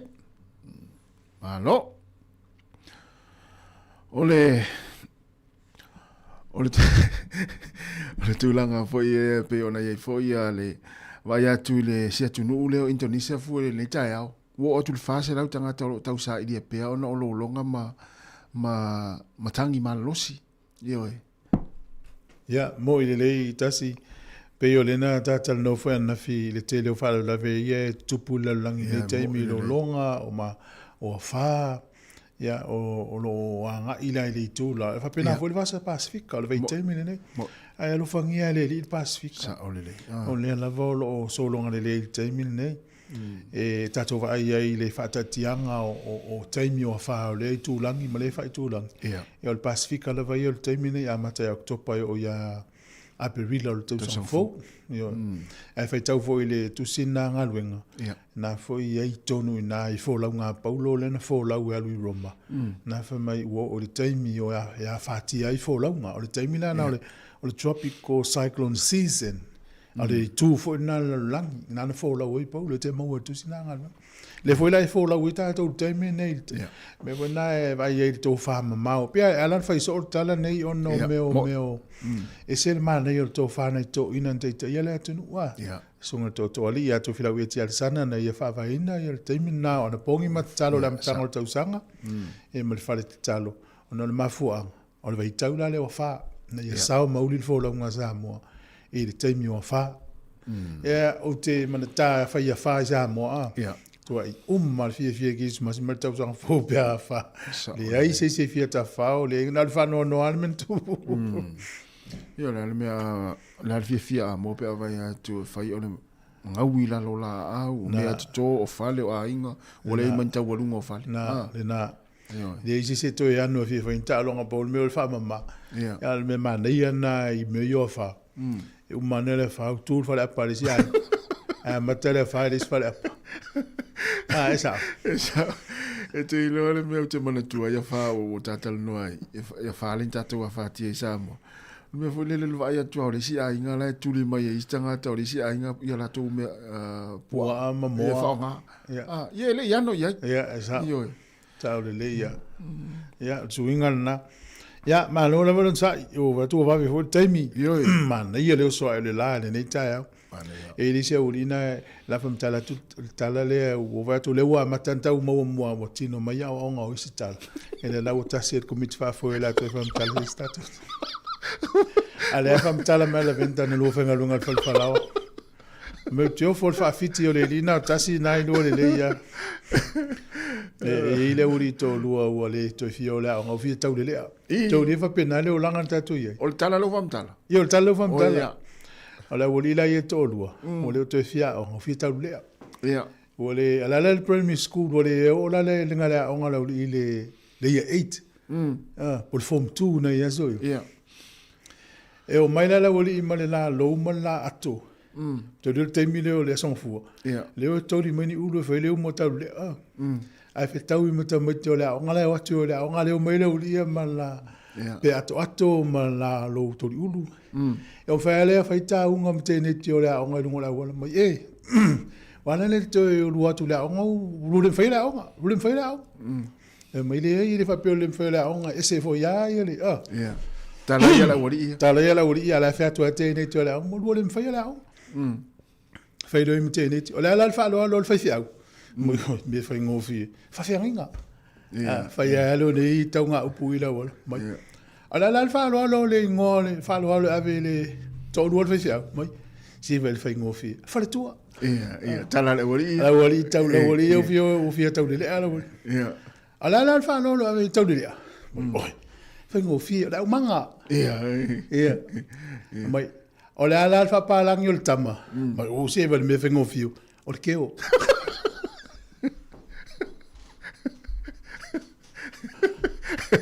esa o e me tu le la cita la foi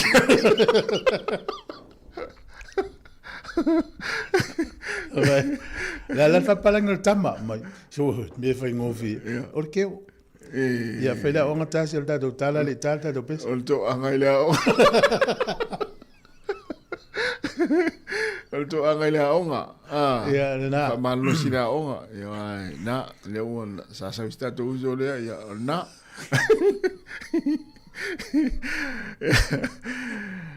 Le vuelta to vlog. O ya mana ya. Malo se fo. Ya fa maro to ya te o lo pa foi na foi ya. Ta matango fio la mo nei po I kai au lo lava e fa mon mole lava pe ma wa sino wa no le o te fia ta no a trupinga ile nele sa lua ta no ai foi I fa na ya le sta sa ye se lua fautuanga foi manua ta ye fa pe studiar kausir fa na wa tangata ia ia le ai emonia foi na ia to tele nai matua fo I ri mala mo lo fa no no atu e me se ia tina ia te o le e nga fo ia le painga mai o le lua ta upunga neta ia e ma fa pile mu ia ia o sia ula fa tuanga fo ia e monia a to tele o tato fa na fo ina le e te ia e tau le amana I o rato mātua moni nei fo mai la lani nei ai pe e mana na oa e whtangisi e o no fo I maletina ma rato mātua fo nei o rato mātua I o e to ina malo matua ona e ele ese senga a wafo I o ta itare e ona la tama ata ita e tu sa o ta ye sa fa te mina ai te o ta tu matua wala ba fa uta male wala tu lo le ale pai fa na e te puna le a fa ura vale te me titi yen paiana to file muli ya sa ye ma la ni na te mana o ya ya ale wo le wo ta don fo ya u ya ni na lu te ya na fu e la vom tu la pa pena e ya le te ni wai o mo a ma to ne o ma tu fo na do ma tu fa na wala va fa uta male wa le sa ma tu pa tau sia foi o tau tu lona tau pa ia man mamanu ia le foi la wo ona faia tau whanau o le taimi tonu la manau mātou wa ia li sita mai tipi e pi le man ia lon tina moni ai a tau i e whape ia e la ai mese le no whapatasi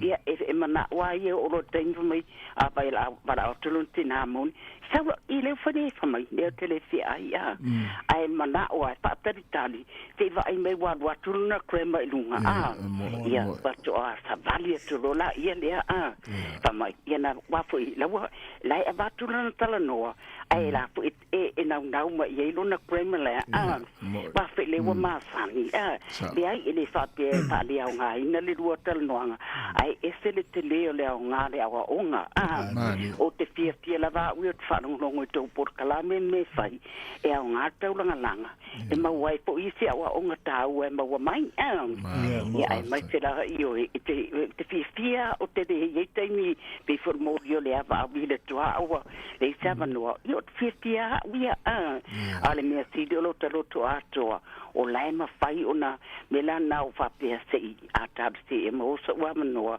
e mo mo de to fo le nga fa tai a o do langa langa mai mea o ngā mea a wa tātou te le mafuta pe mana ia tātou whanau e ele teine uma tātou pe tātou te pai malanga e sisi mea ala ino no fo lātou ala wala tu luo le ala e tāwa mariai e fi ori si teine te tāno ngongo tua o whapea toanga e o le lotu e a pai proklame toanga e o le a o ngā sama le au talvou e moni wha maoni a wale mena na wha vai me tātou datou mātua e o na vea lotu e te lama wa tua ia ia na lua le sama a uma no fora o ngā sa pio se o ngā tele na tu sala po fere me tātou te o iai e le mawhaina ngano mea na o ina mai tātou mātua ia o te o tano atu lea no o whanongongo atu lua ta e mana ia mtaha upu e te au mai e whapea fo ia o tauma na i tua whawhine fo ia lea whanongongo atu tau whaia mai porkrani e au ngā teli tātou te whetu whai ai ia mamawari luma na ia wa ia le whasala lau mai tau while whonga ia anlei nei mea te e le lua mea lo tupu i le tu manei tu la lang ai pastai tele tu lava au sia wa fa so atu na luna wina tātou te taliaina mana onga o tātou whanau e au mai ai tātou ia na la tu mau foi le fia o le a ele fa o fa mai lo te a sa ia nana o no file mu le a e ka tano fa pena ia a fa ia le la to fa sa mo ala man mala mai ta to fa sa mo na va ti ia fa ngo fia e lan ta to tom fa ia o le la fa ngo fia o le a onga fa eta ingilisi a mo fa le tom fa ia o fa sa mo ina ia la to lo wa ia te ni ta to te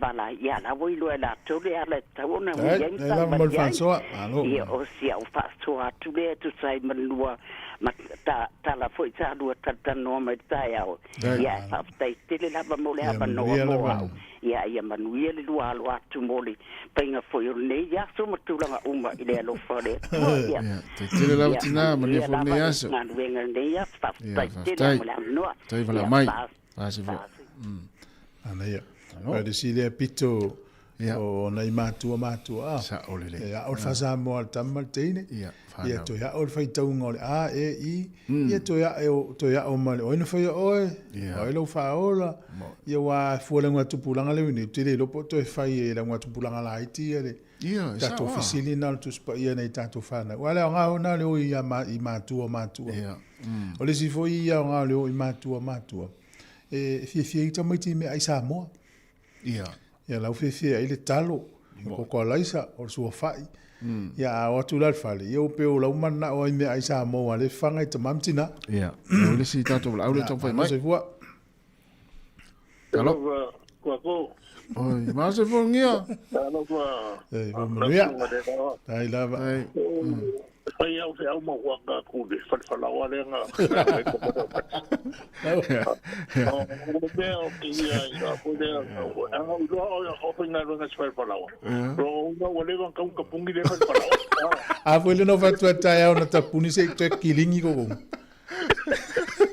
Era tu tala lu tau sanga mulmurian. Lo e te lo mai nei fa le anga u fa tau fa lao i a fele. Okay, no ala i vai no le ko i fa fa lao ko ngo fele. No vai da le ko ka bo i bo.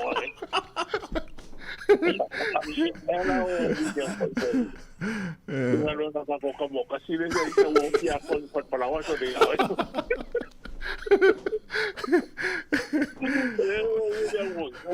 Yo ka ko a o ho yeso ya. Que me le ku ya o me yo so ko ma.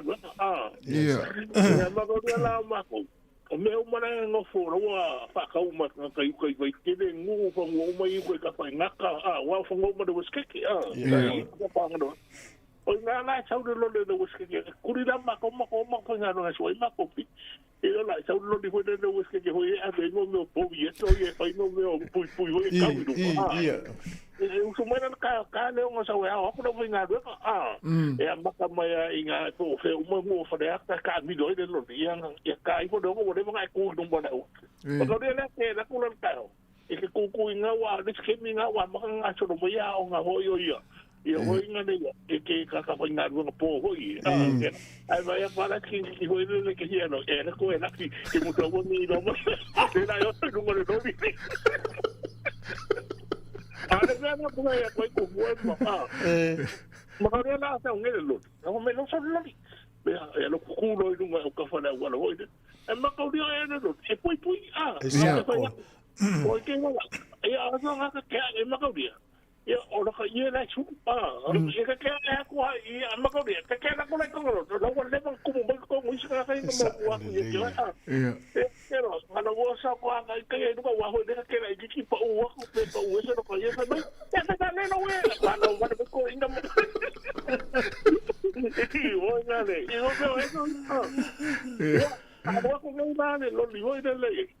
Ya, oigan, la cuyo, oigan.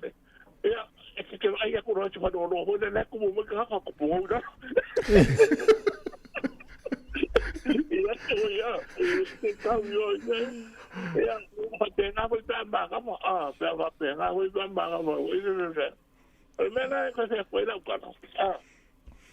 O ke minga na wa e ke ho lo wa ho na na wa e a nga ho i ana ke se de ya ho a sa na lo de ho na ko mo ke ke a e le se se ngo ngo mo e pu ko mo ko ma bo ya esa ore na de ho lo de ngade was ke mo yo le venga ai se yo ho na ke mi ho e ko mi wa na o ngadu nga mo was ke ya au kuma ko ngai mako i official was ke ga e to ma bo e nga ba me ya ta ko de so ko di ke do e la ko de no ya o me ka ke wa ke u ga fa ya a to ko e ru ka na o le ve a ver ko i ro kinga me ya ba ko pe ke a singe ke la no ke fa ka u fa la le pa fa la ho de le ya ho ni me su se di me ke ya to ya ko pa mo ngore ko e pe ala ke ai amaka no ye o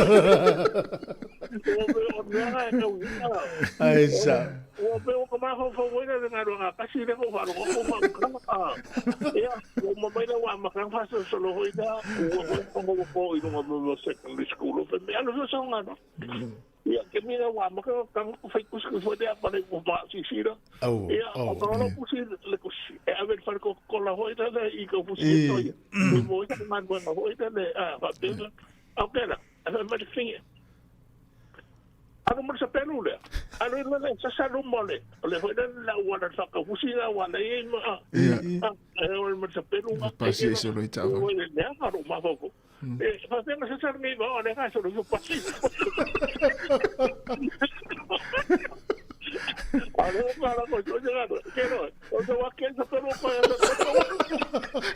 Muso lenga apa lai sa ole pule alu o mai fa sa va.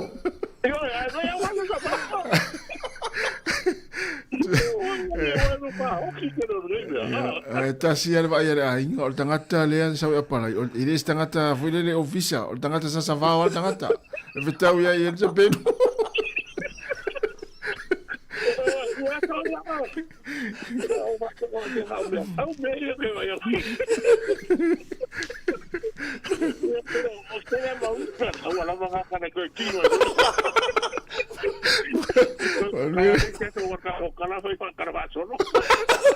Ai male o nga. Malo ngia, lo tere atu ngia. Vai lai, e alo fia ofisa.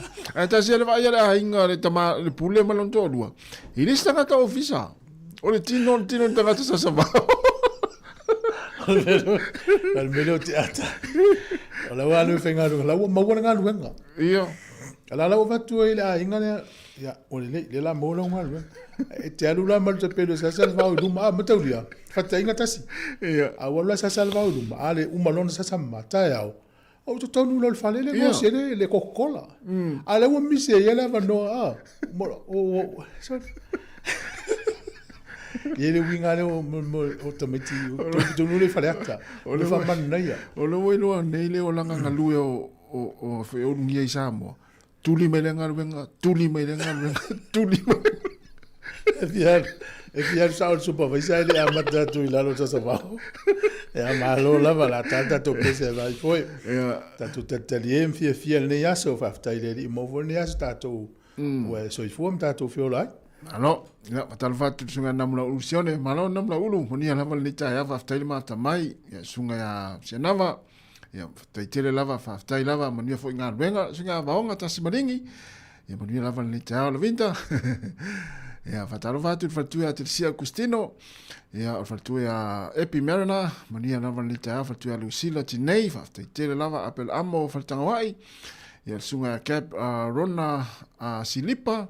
Ya fatalo fa le sunga Meislino, mania lava lita mai Amerika Samoa. Ya sunga cap Silipa. Ya fatalo fa le sunga Vaya Iono. Malo le sia Saint Eli, fatu tele lava le mata mai. Ya le frainga ya ngafo pula salo tele muas salo ngafo manuia lava nga luenga lo fenga yai fatu ya peina te vanga fatalo fatu fatu ya silulu polson mai okilani mai matafola ni ya manita yao ya lo manuia lava vanga le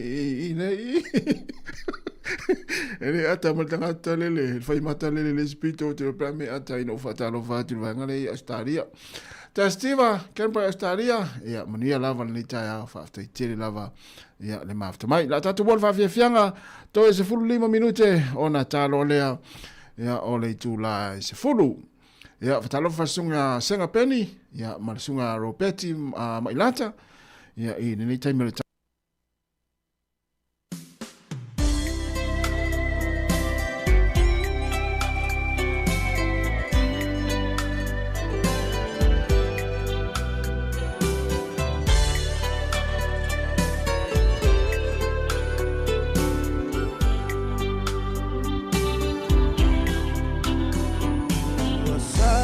Lepa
Asala uta ia tonu tai isofu vai vai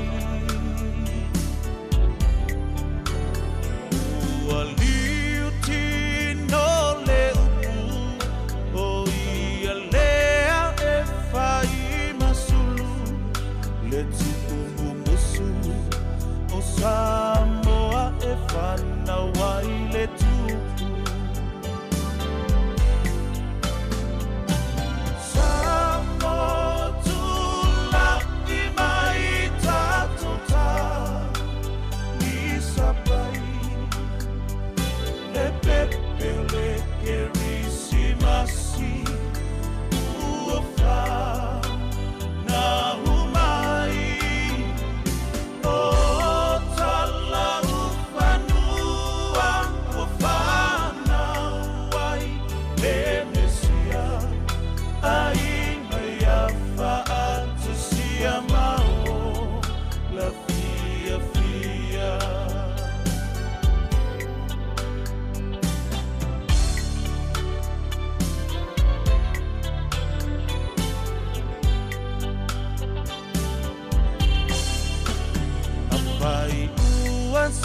Pasela manga Se tufo ia oceana Ole kerisi masi I vai mama usanga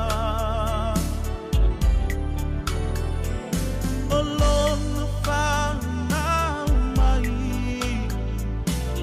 Ia manga loai Oni aleu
Pafifianga mole pese le Pacific Love ya mole pese o tala u fanua na fana wai le Mesia ina o toiva minuti na tala o sifulu. Ya, el tatu proklame le tula sifulu. Yoe, e tau le lua tatu fasala longo nei. Ya sifulu o proklame le so ifu malo lo ina o tatu fai lo ina a tatu ilo na verta o nanga falso ifu malo lo ina tau longo longo ya mo la fa fonga. Ya mtatu fo le fenga luenga. Mata wina nei vai tau le telo le mau fa mai. Ya, ole tele nei mau fama ya ole tulanga la vol tau mafa ya te tonunga tau mafa sa ole ya ole tau fo na ole pe ole tau longo le au mai no tau mafa o fo la aina wala au tau mafa mata e wa mata tau ngo fiel tele o fo la au ni usila le temne o ta mato le sa mo to ti luas futa la ta mato e fa ya so ku kama o tau ngofie fo tau ngofie te mine o ta la mo no tupu la avoka o ta iva sene ya ma nei ale tau ngofie la we te mine ya le fu ma nei mo le tau le la le fai o tonga la au ai nei fa fa la wa mata eli o pala pala ai to ia Ia nei lawaina. O le si wala na o vavai ai. Te lo mo me o tanga fo e compose mo me o me o palapala e maua mai me ai mai si me va pena. Ia. Al mo mau le stangata na e mana ia ai tu u tu tong fatata inga o me fo le o se tanga po se tanga ai. Na utu le tono compose na e fa vai le po atoa. Ai le vaina na mai lo le fu ia la. Ndo mana ia wa ma sa ne tato la o fu sa o le vai le. Ya o le fiafi po le tai au e fu le vai. E fa me vai la e fa ngart le vaina e ve fu ia la au le wa. Halu mai le o palpala le fa vai le po ato compose. Ya to mana ia. Ma le fu le au la. Sa o le. Au le mauna nei tangata matua e so ia mai. Au le fu ia la au le au le mu. Fu le tai au ma le fiafi. Ya, sa o le ia. Sa o le ia. E mo la tau fuela faila tau manga, ya, ma alo lava. E pe fai o le mele o le tau ino le ufi. Tu lo ufu ia le tai au. O tasi la unga luenga na fai asola.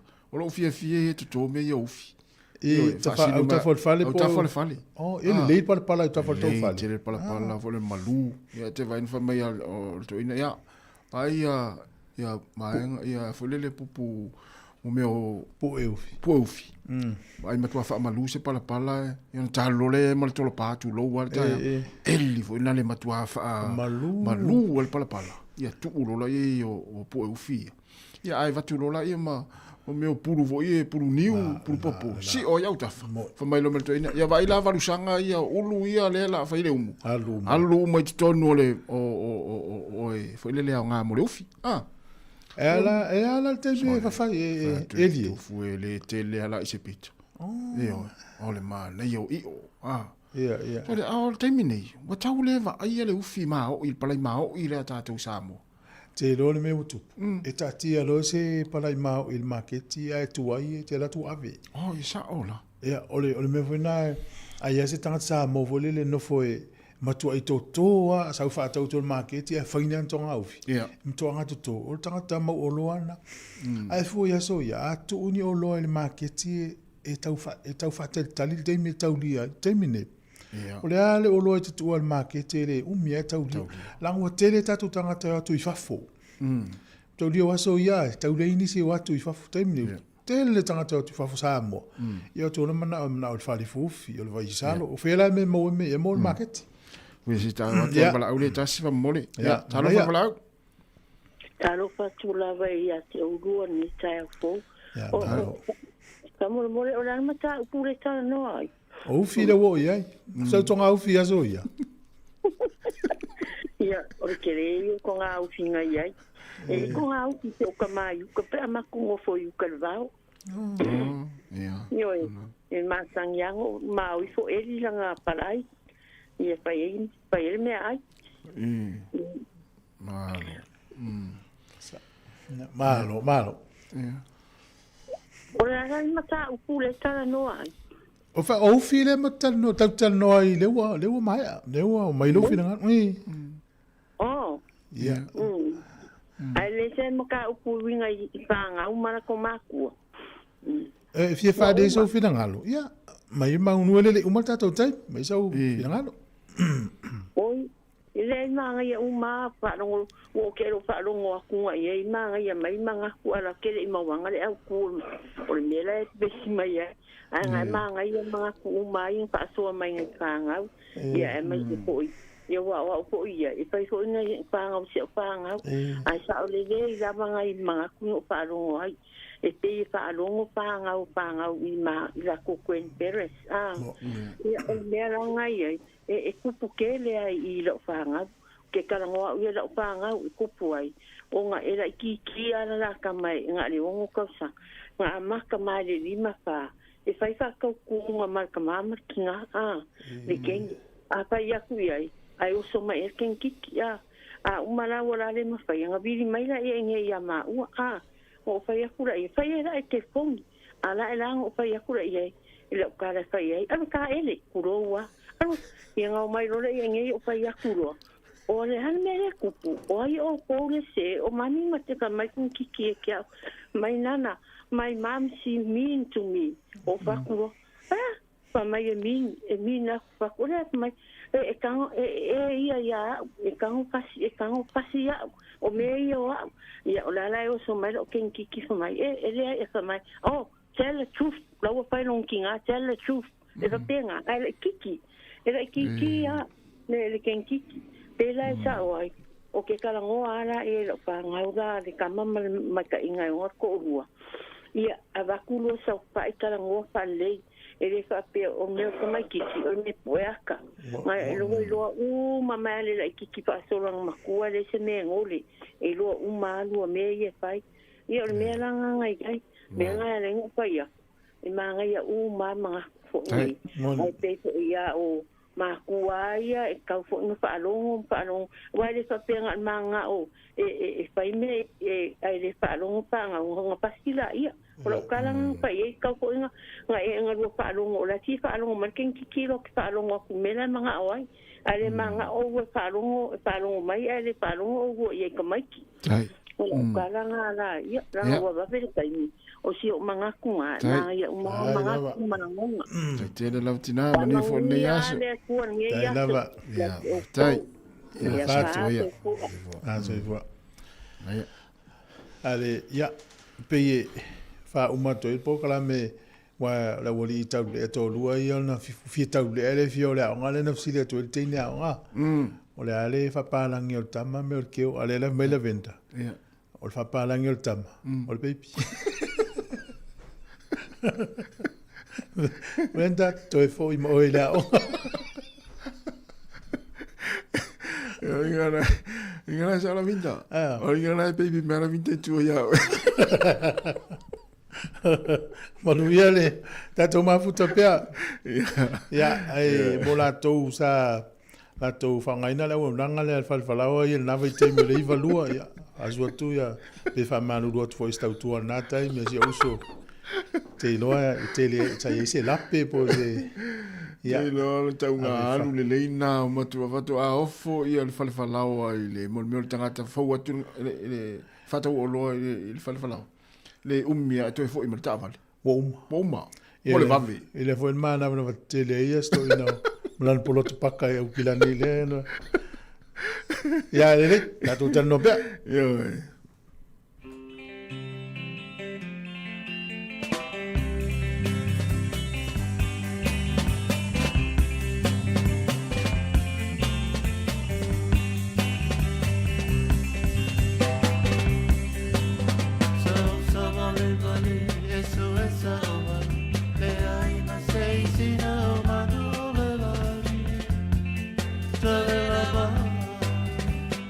E non fono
E whaatalofa atu I le nei tae au I le au whaapoponga o se tasi le nei o tātou kua kalame whaapopo o le soifua maloloina mo le nei fo I vai aso. Te le lava ia nai vaenga tā ua fia whaatalanoina wa lava le tau singa le lei o le soifua maloloina.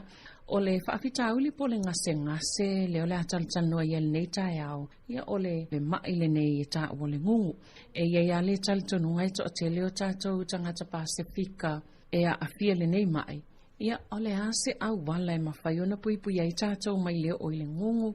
Ia atono le mawhaiona tali le nafisili le talanoanga le nei tae au.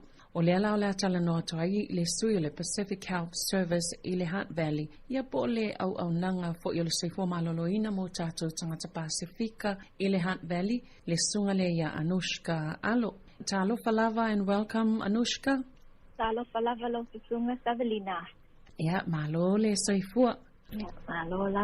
Yeah, we appreciate you taking the call to talk about cow tin you're sharing today, because I am aware that many of our Pacific Islanders suffer from this somewhat prevalent ailment. However, the most crucial thing we truly want our listeners to know is how to stop it from happening. Can you tell our listeners what you do at PHS I le Hunt Valley? Yeah, sure. Pasai lava mo le avanoa Savelina.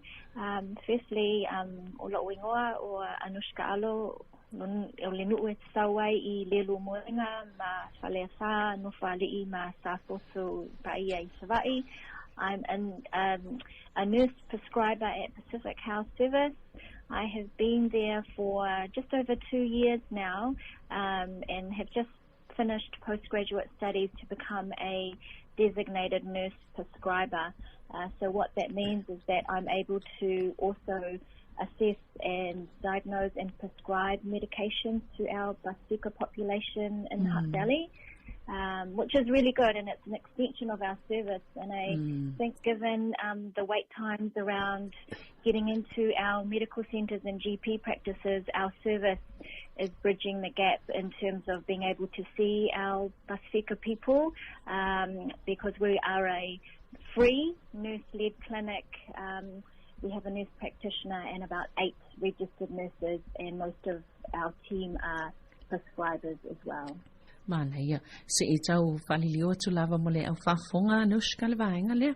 Ia o le pau o tau sila fia ma whafonga mai o Anushka, ia o se tau si soifua fo le mawhai ona, e le ngata o le tau si soifua. Ai o lo mawhai ona ia talaina vai masiakia tato ngase e meiso tato tangata Pasifika. O lo anga ia tu I le au nanga a le Pacific Health Service I le Hunt Valley. Ia ai le ngata I leoni si foia au nanga o le uasilia na ia malelua tau sanga o ia whaatino ina lea tūlanga ia mamawhai ona au nai I le PHS ia ma tusi vai ana I o tātou tangata ngase Ia sosa nei o tātou tangata o lo anga ia tu mai o se o nanga foi o lo o whaia au no mastongi le o lo sosa ni ina i o tātou tangata. Ia le lei whaftai.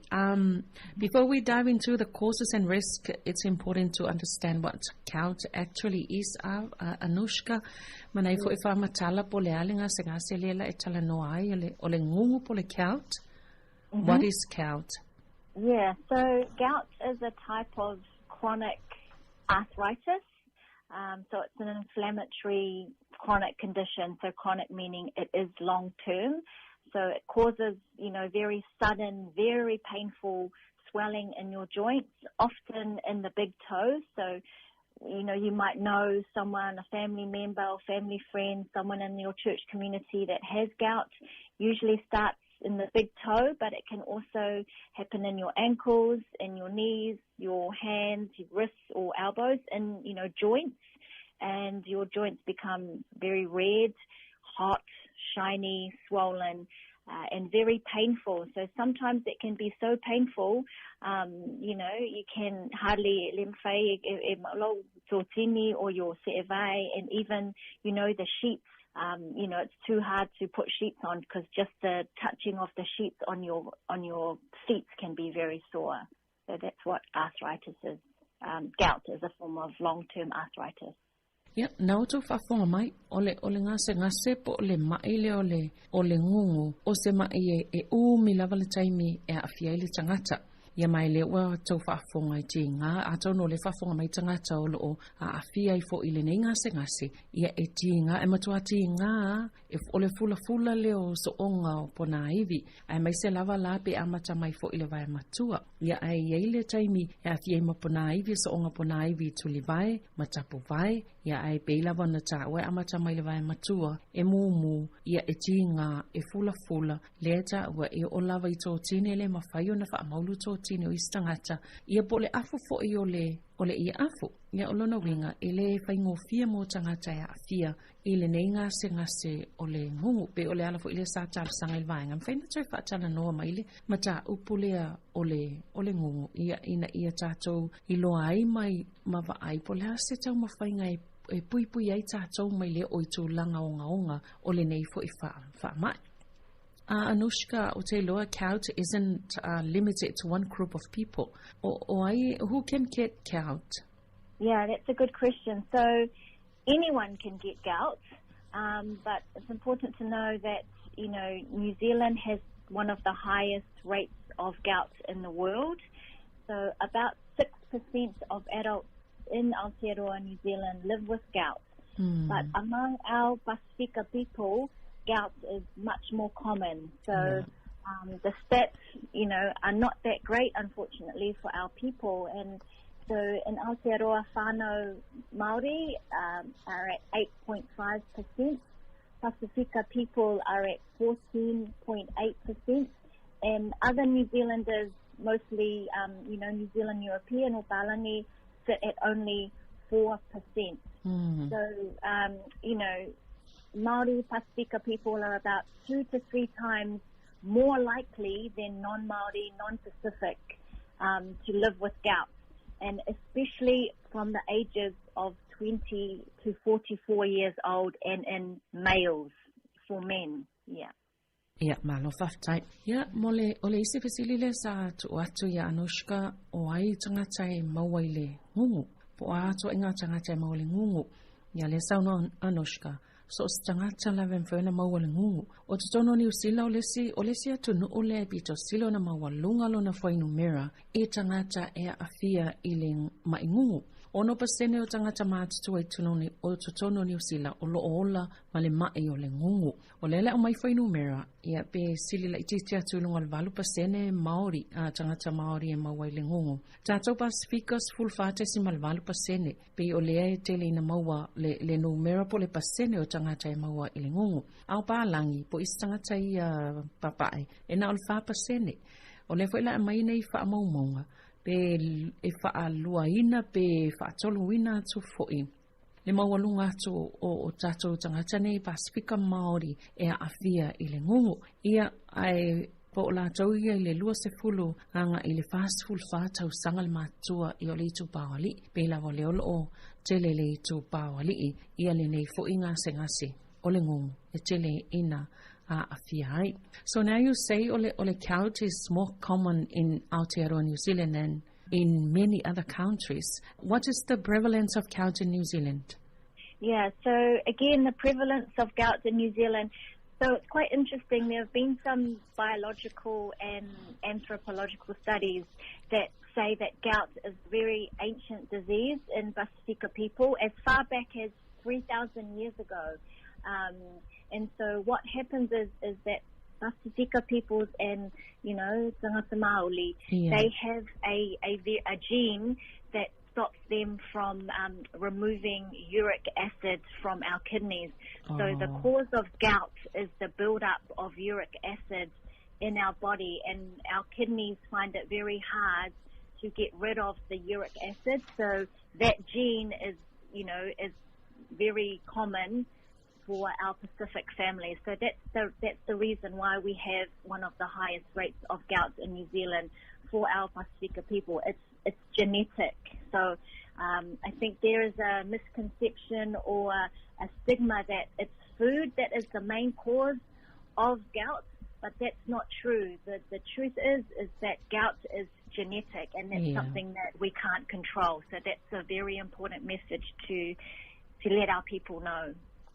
Ia lele. O le vaenga le pe e whamatalaina.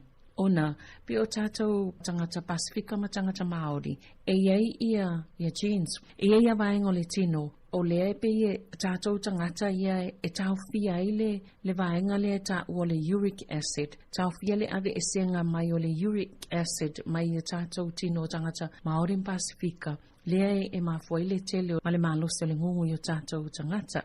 Ia wa e saulisi tala, pe ona tāua Anushkas. O lefa mai e stari tonunga o mea ai e mafoi. Pe tai, ia e pe o se soifuanga fo i lea wa tātou wola mai e ma tātou. Ia e whainga tāona tātou pule ina ma fuafuaina lea tūlanga.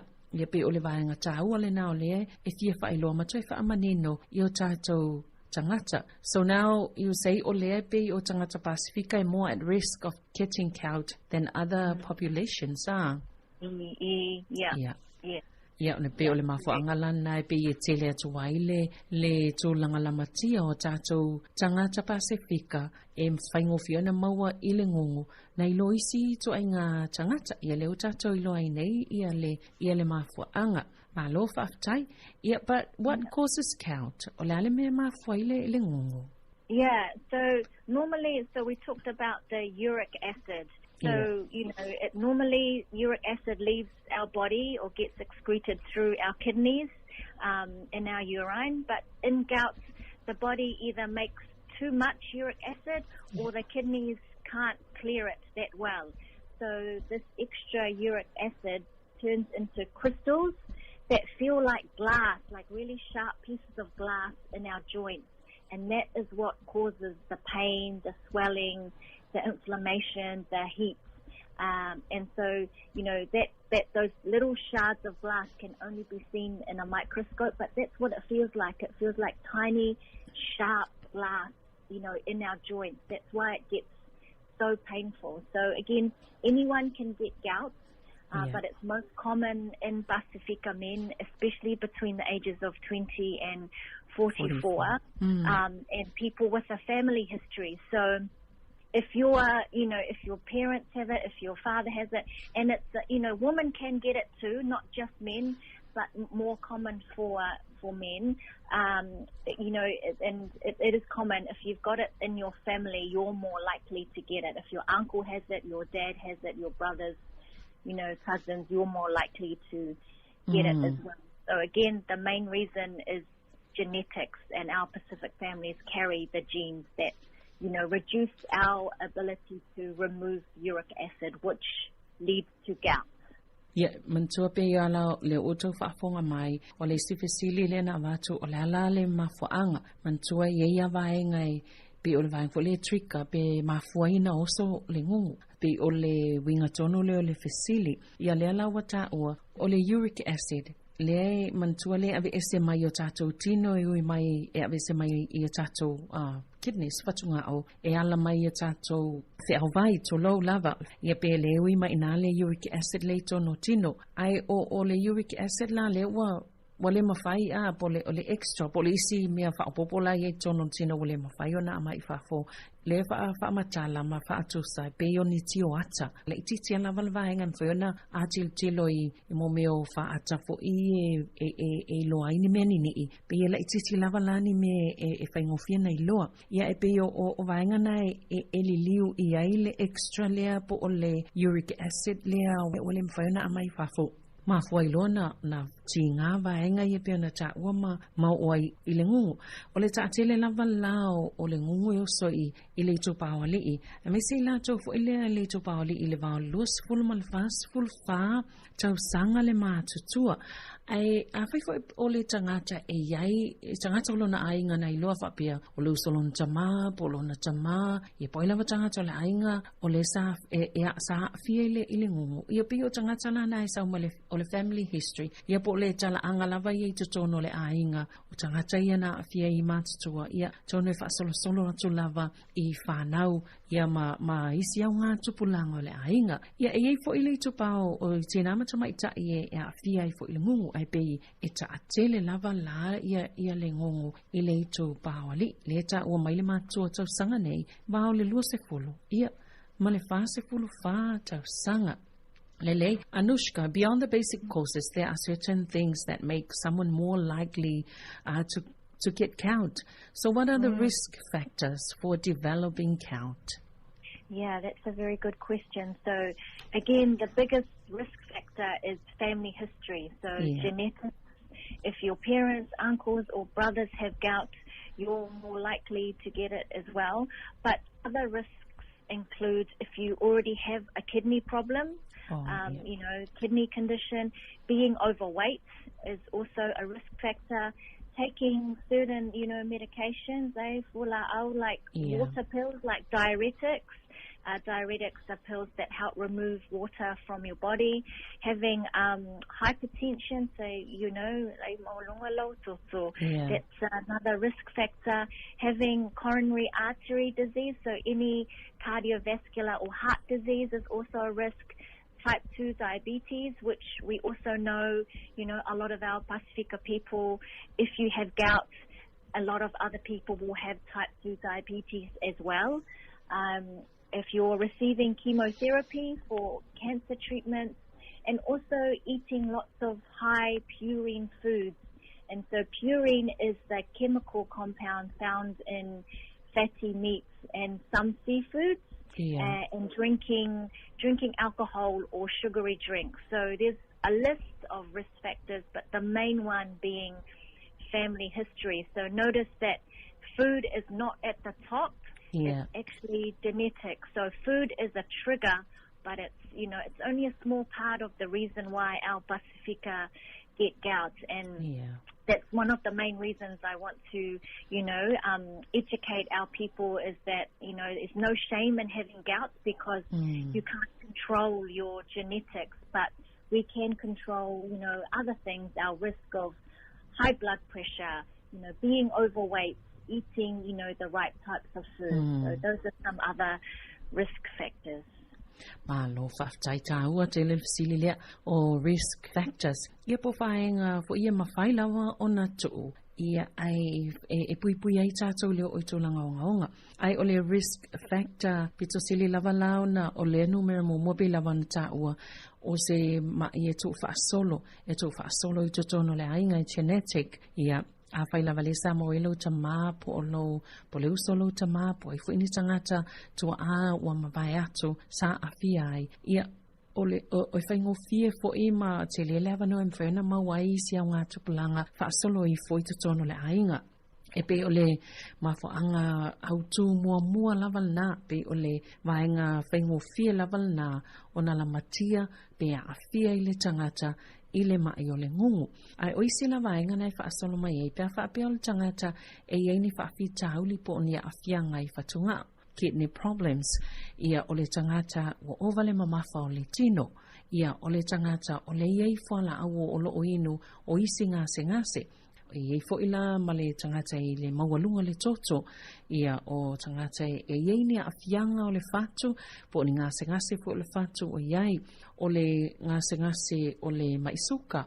E mantole e tau mawhala au ia fo i ngase. O tangata o lo o whaia ni chemotherapy. Po o tangata fo i o la iei si tonga fitinga ia e te lele tō langa ma le avanoa e ono a fia ai i le ngungu.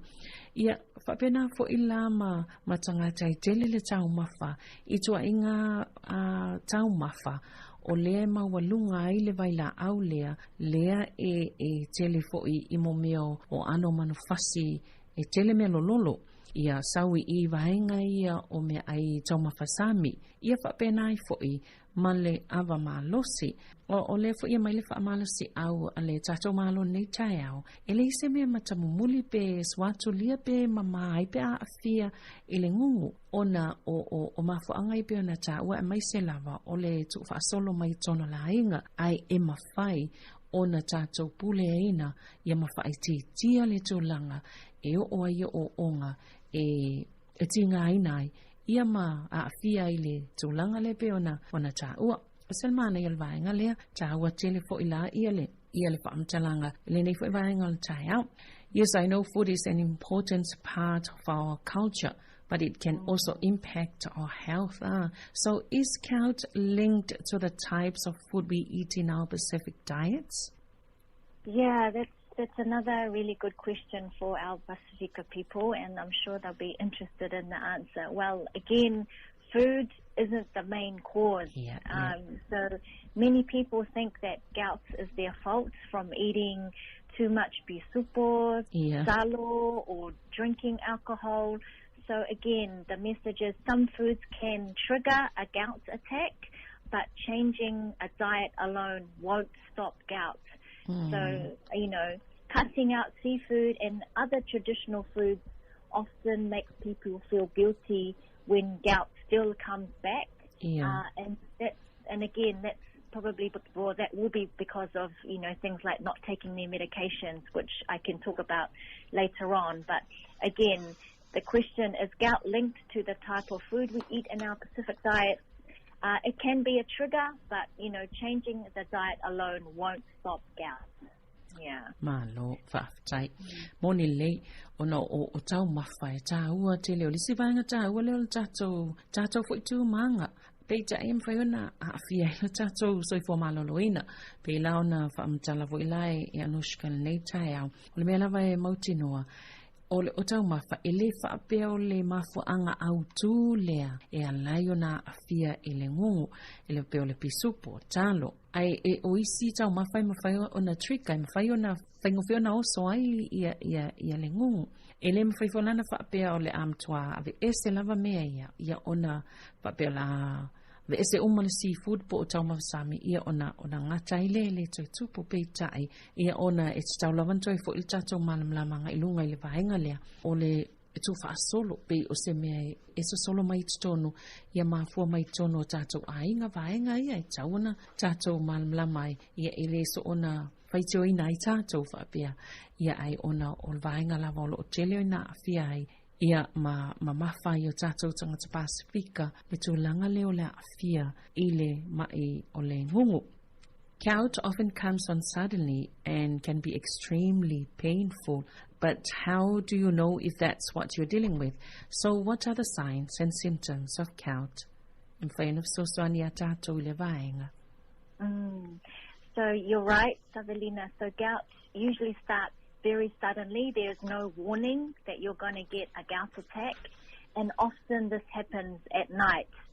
So the joint commonly, the big toe is the main joint that gets most affected, and that can become very red, swollen, very shiny, hot, and very painful. And some people with gout often describe the pain is the worst pain they've ever felt. It's so painful that they can't get out of bed, or when they have to mobilize, they use crutches. I know of family friends and, in my family, myself, that have gout, that, you know, it's so painful you're in bed because your joints are so sore you can't get out of bed. So, you know, important to know that gout can also affect other joints in your foot, so your knee, your fingers, your wrist, and your be a problem.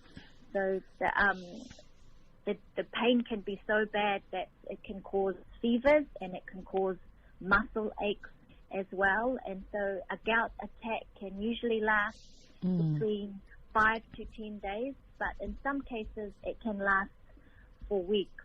So the gout doesn't go away when the pain of the gout attack goes away. The uric acid crystals stay in your joints unless you keep taking your medication. To help the uric acid crystals, those sharp glass crystals that I talked about before, they help them dissolve. So that's the symptoms, the sudden, red hot, swollen, very painful joints. Malo whaftai. Ia o whailonga wa ia po a unga o le ngungu whapewe ona mata i tuina vaenga ia ina i whaingo whiana i lo le walata ina a fia peosa fo ingunga o le tangata. Ia o le beta be ia tau le ni lapata inga po ni whailo. Ai o le tūlanga lea e be tele lava ina tupu le taimi o le pō. Ia e amata i le ti ngao so onga o pona iwi. Ia po o tapu vai, ia o tuli vai. Ia o le nā vaenga e mua wa ia pe ua mu fo i le ma pe e ila le pe nta mua lava o le vai matua. Ia e pe vaenga na naifa me e langona ai pe o se ti ngā pito sili le ona langona le tangata a fie le ngongo i ti ngā umalava na ia a whea ngai mai ia. Ia wa o le vaenga i pu o le mawhaina alu ese ma le moenga. Ia tūlanga whapena o nisi e onga lava i ulava ina a fie le fiva. Ia ti ngā maso le tino. E pe o tūlanga lana ia o isi e limanga i le sepulu aso e a fia ai. Ia o isi ia e aluava i aso o whea ngai lava ma ti ngā ia ma mawhitianga o le ngungu. Pe au o lava ina oso ia mea o vaenga i o aunga ia po whailonga wa aia foi o le ngungu. Okay, so getting a proper diagnosis is essential for managing gout effectively. So can you tell us how is gout diagnosed? Yeah, sure. So diagnosis is very important so you know what you're dealing with and it's not something else. So often your healthcare provider, your GP, your nurse will diagnose gout by asking you a lot of history questions about how it's been happening, what you're experiencing, the pain, the swollen joints, and then looking at the joints, and they'll be able to tell by a physical assessment if it is in fact gout. They will usually ask you to have a blood test to measure the uric acid in your blood. So a healthy level of uric acid is below 0.36 millimoles per liter, so that's the measurement of uric acid. So that is, the blood test. And sometimes, if needed, they will take fluid from the joint to test the uric acid crystals that have been formed in your joints. But I think it's safe to say if your toe or your joint suddenly gets red and swollen and you have a family history, it's very likely you have gout. So it's important to see your doctor or nurse for a blood test and to get the right treatment. Lele. Ia, pewhia ona iloa o oelea ua mautinoa wa afia ele ngongu. O isi vaenga ia pe ona whamtala mulmul nei. Awa ia lolo vai matua wa pe wa matau na fula ia ma pe e tūlanga na e te wa ia e puile piwa i ila. Atonu e te le lava noa. Wa ilo ai wa e mawale ngungu e tawa ila le fai o lo e wa ailau fo mai ia tele lava ni fesili o le a fesili ngi ai oe ia mama tafo ilea ona e mai se i le vaenga a whapeo le au unanga le Pacific Health Service e te alu iai ia na fesili lo le fo mai po o tausi soifua o le awa aia oe ini fesili e ilo ai ma tausa ili ai po o e tonu wa a fia ili mai ngungu ia ma tafo iona su e ma matanga o yo I vaenga yo so onga pona ivi. Ia malesila vaenga taua na e taimi afsila tuai pe whaatonuina o e whaisau blood test pe tuilo toto esu e ati le vaenga ia ma loai fo ilo le tonga fitinga e tatau ona whaia i ate oe. Ia taua tele le vaenga le leo le count. What is the management for gout? So the management for gout, there are two types of medication for managing gout. So the first type is medication to manage the pain and inflammation of gout attacks. And the second class of medications is to lower the uric acid levels in your blood to prevent painful gout attacks. So your health practitioner will generally prescribe anti-inflammatory medications like diclofenac, naproxen, ibuprofen, and Voltaren. So those are all non-steroidal anti-inflammatory drugs which you can get over the counter. But it's also important to know that these anti-inflammatory medications can have really serious side effects if you are taking them long term. So they should only be a short-term solution because they can actually be very harmful for your kidneys and other parts of your body. You can also take prednisone, which is a corticosteroid, and the other medication for managing pain and inflammation is colchicine, and that's used to relieve the pain and swelling when you have a gout attack. So colchicine works by reducing the buildup of uric acid crystals in your joints. And it works best if you take it at the very first sign of gout pain, or the redness and swelling. So important to know that pain medicines help short term, but it does not fix the root problem of gout. And so the other type of medications are medications to lower your uric acid. So that's a preventer medication. The first line management for gout is allopurinol, and that helps to reduce the levels of uric acid your body makes.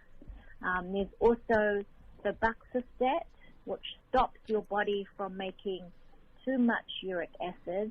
And then the other one is probenecid, and that helps your body get rid of uric acid in your urine. So medications must be taken every day to prevent having painful gout attacks. So, you might have a gout attack and then you think, I don't need to continue taking my allopurinol. Well, even if you feel well, once people start to feel well and pain goes away, they stop taking their medications. No, you have to keep taking those medications every day. It's the same as if you have, high blood pressure. You have, anti-hypertensive to lower your blood pressure. You take those every day. Same as your gout medications. Even if you feel well, you must continue to take it every day. Otherwise, the gout attacks will keep coming back and the crystals will stay in your joints and can cause long-term damage to your joints. Yeah, and not only wait until you get the attacks. Yes, exactly. So you'll keep getting attacks, but it's so important to have your allopurinol, your uric lowering medication. Even if you feel well, you shouldn't stop taking it, and you shouldn't rely on the pain medications. The most important thing is to take your gout medications long term to really bring down that uric acid levels. Otherwise, those crystals just keep on forming and getting, the deposits get bigger and bigger and bigger, and the pain gets worse, and then your joints start to get deformed, and you have long-term complications. Ya, tawa fo ile si vaenga lea o pela le wo mai fala au matong fitinga ia e puipuia mapsosani e tatou pe afa pe e maua ile mai ngu o le vaenga la le pe lua itu ainga tong fitinga nei e mafaiona taufia puipui faititi ai le afia nei vaenga pe o le vaenga mo mola le pe e manage pe pu le ma va ai le le tinga ia male o so fa ngofia mai ole o le tangata e le ngungu. o tele o maua le atu ia i ngof o to inga a whala au nei ai a whaila wala tangata o lea a fia le ngongo mahalamla mai isi vaenga i e peo nei e le Voltaren ibuprofen peo isi vaenga na ia e whaitite fo i le fula a pe a wha pe e oso ia ngongo o le isi la vaenga lona lua na pe o isi whala au e whaapa uma whaitite e le uric acid le e tatono le tino ma le mwhena mai whatafo e whatunga au e ala mai i tatou lafi au vai se i tulou. Ia leta waisi whala au ia pe o le allopurinol o le fibaxostat ia elenga tailia. O le ua o whala au nei e inu lava ia sa uma o le vaenga tāua nai te tau lava o na inu ia sa uma. Pewa o whala au le toto maulunga whala au le suka e inu lava ia sa uma. Whapena fo i la le whautoanga lo au mai ia fo i whala au le mai o le ngungu. E le whape whaatali se ilonga lava whatoa o sa le ngungu. Ia na whatoa tango le su e mai whala au inu. Ia ai o lo o mai lava le whautoanga ma le whaatonunga i fo ma i le taime o mai whala au. I le taime inu ai nei fo i whala au le puipuinga lava ina ne i nei tulanga ona o lea mai a whaaputuputu ma whatu ia mai ina tele lava le tulanga i o Kristopo o ni mea pe ta ua ia ne tio ata ma aile i tutono so onga pona iwi a whaaputuputu waenga na ia na tili ele o na whaleanga ina mati ngā so onga pona iwi pe a o ina fiele ngongu ia ma o inisi ngā se ngā se fo ilea onga a se ngā se tū mau ia e matua ia fia i lava le soifua maloloina o le tangata. Yes, it's tato o mai le vaenga o le diet ma le tato lifestyle. Can you tell us what are some foods that people with gout should avoid and what are some better options? Yeah, so again, I think eating a balanced diet is very important. And for our Pacific people, food is so important. It brings people together. It's part of our culture and it's the way we live. And we want to enjoy our traditional foods. We don't want to, you know, say you can't eat galo, you can't eat busupo, you eat, you know, fa'alifa, you know, all these sorts of things.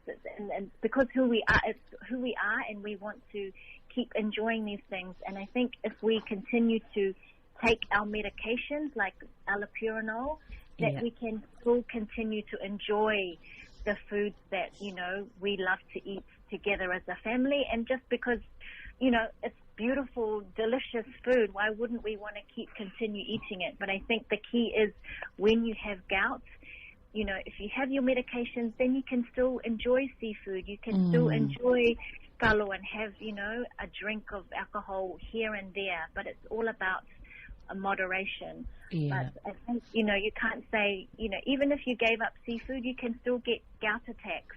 So again, it's not about just the food. It's just a small part.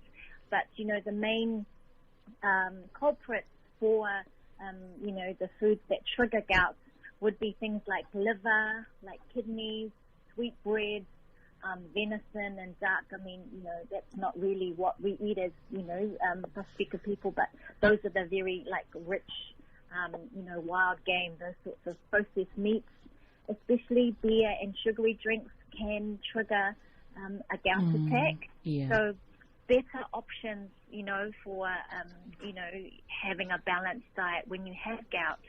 Plenty of vegetables, fruits, whole grains, lean meats, you know, meats without the nga'o on it, taking off the fat, chicken, you know, low-fat dairy options, low-fat, you know, cheese and milk, and drinking lots of water can also help flush out all that uric acid as well.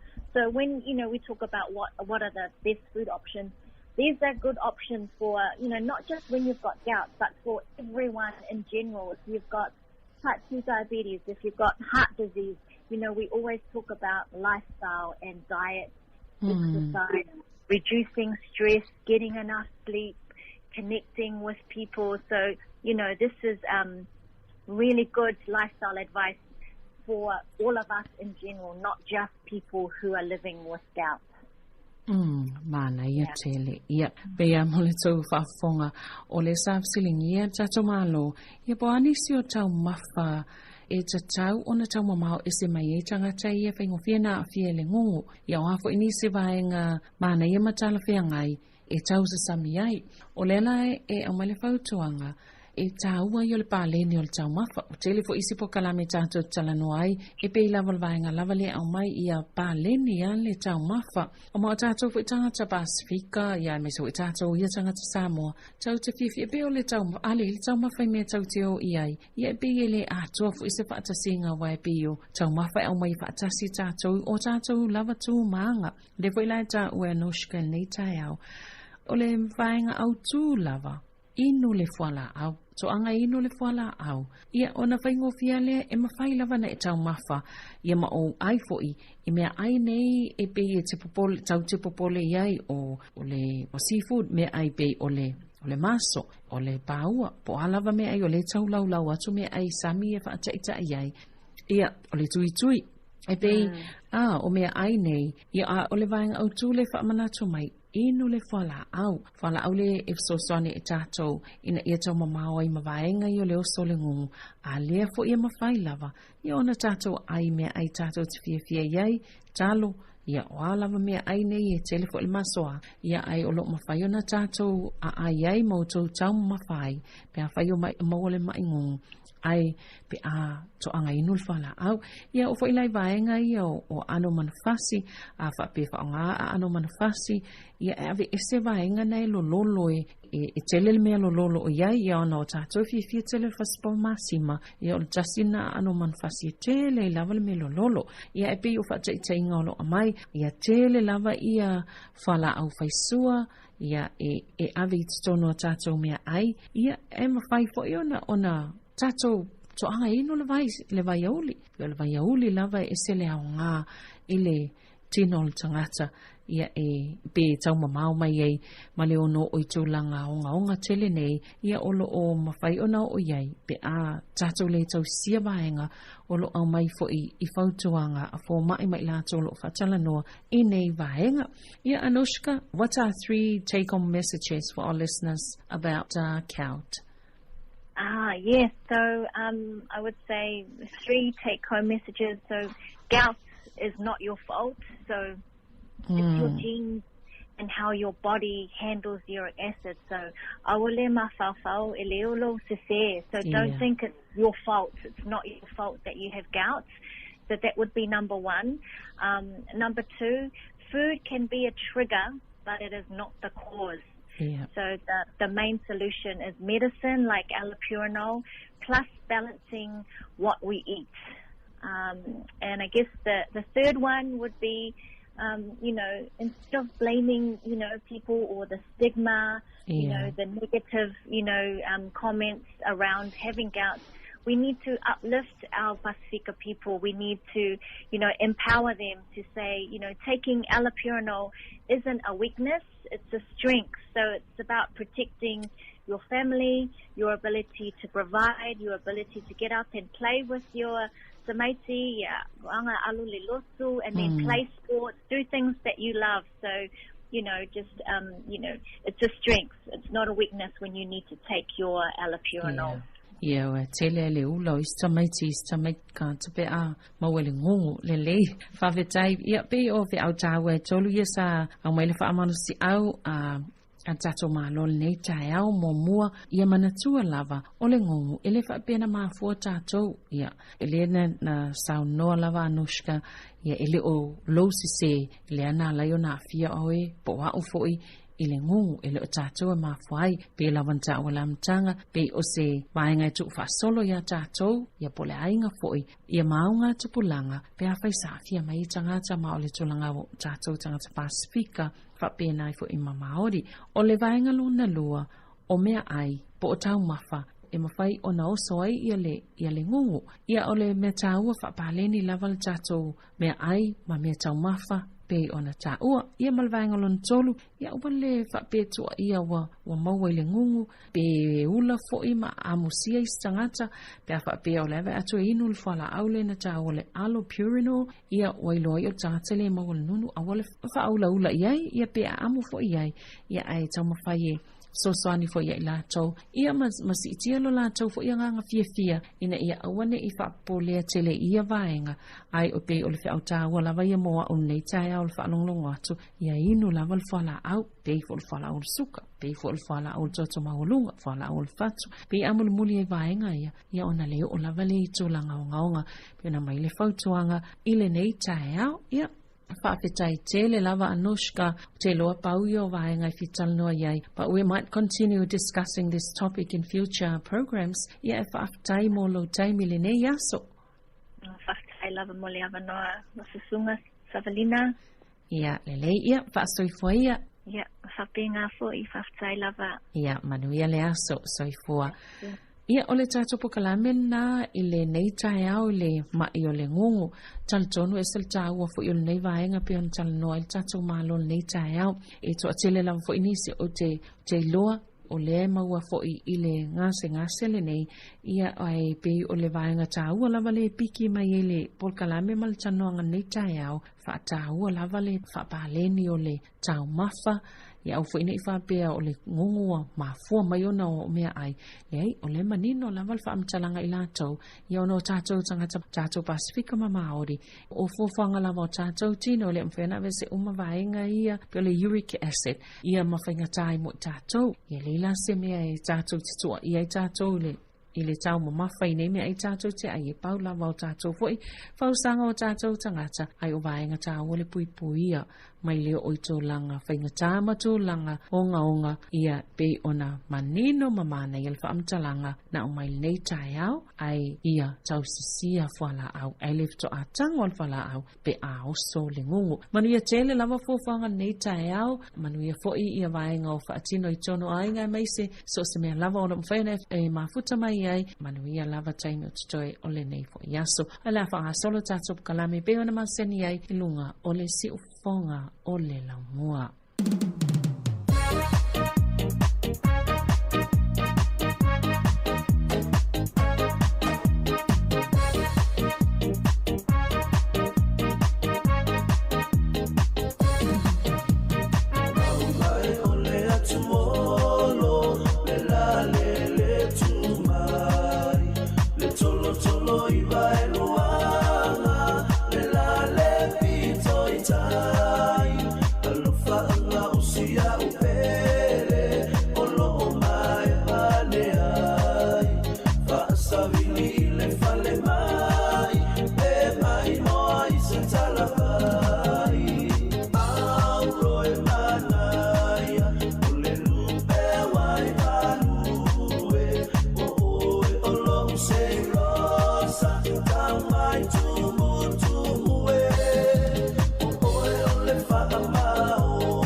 tai e la foi le nu o tai fa malo ba eu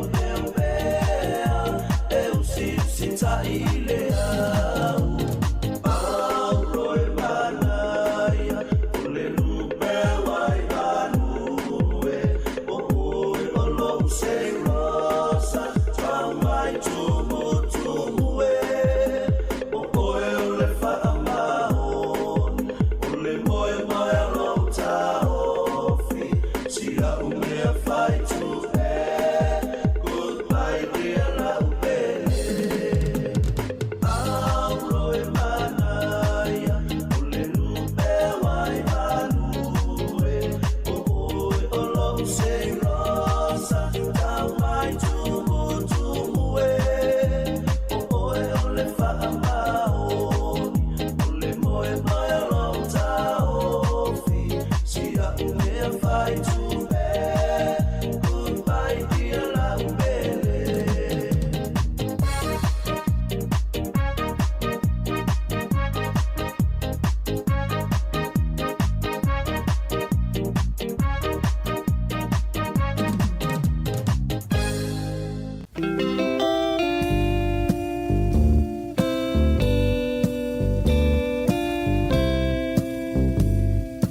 O le tautua le si ufonga o le laumua o lo iai fo i le langolango a le New Zealand On Air.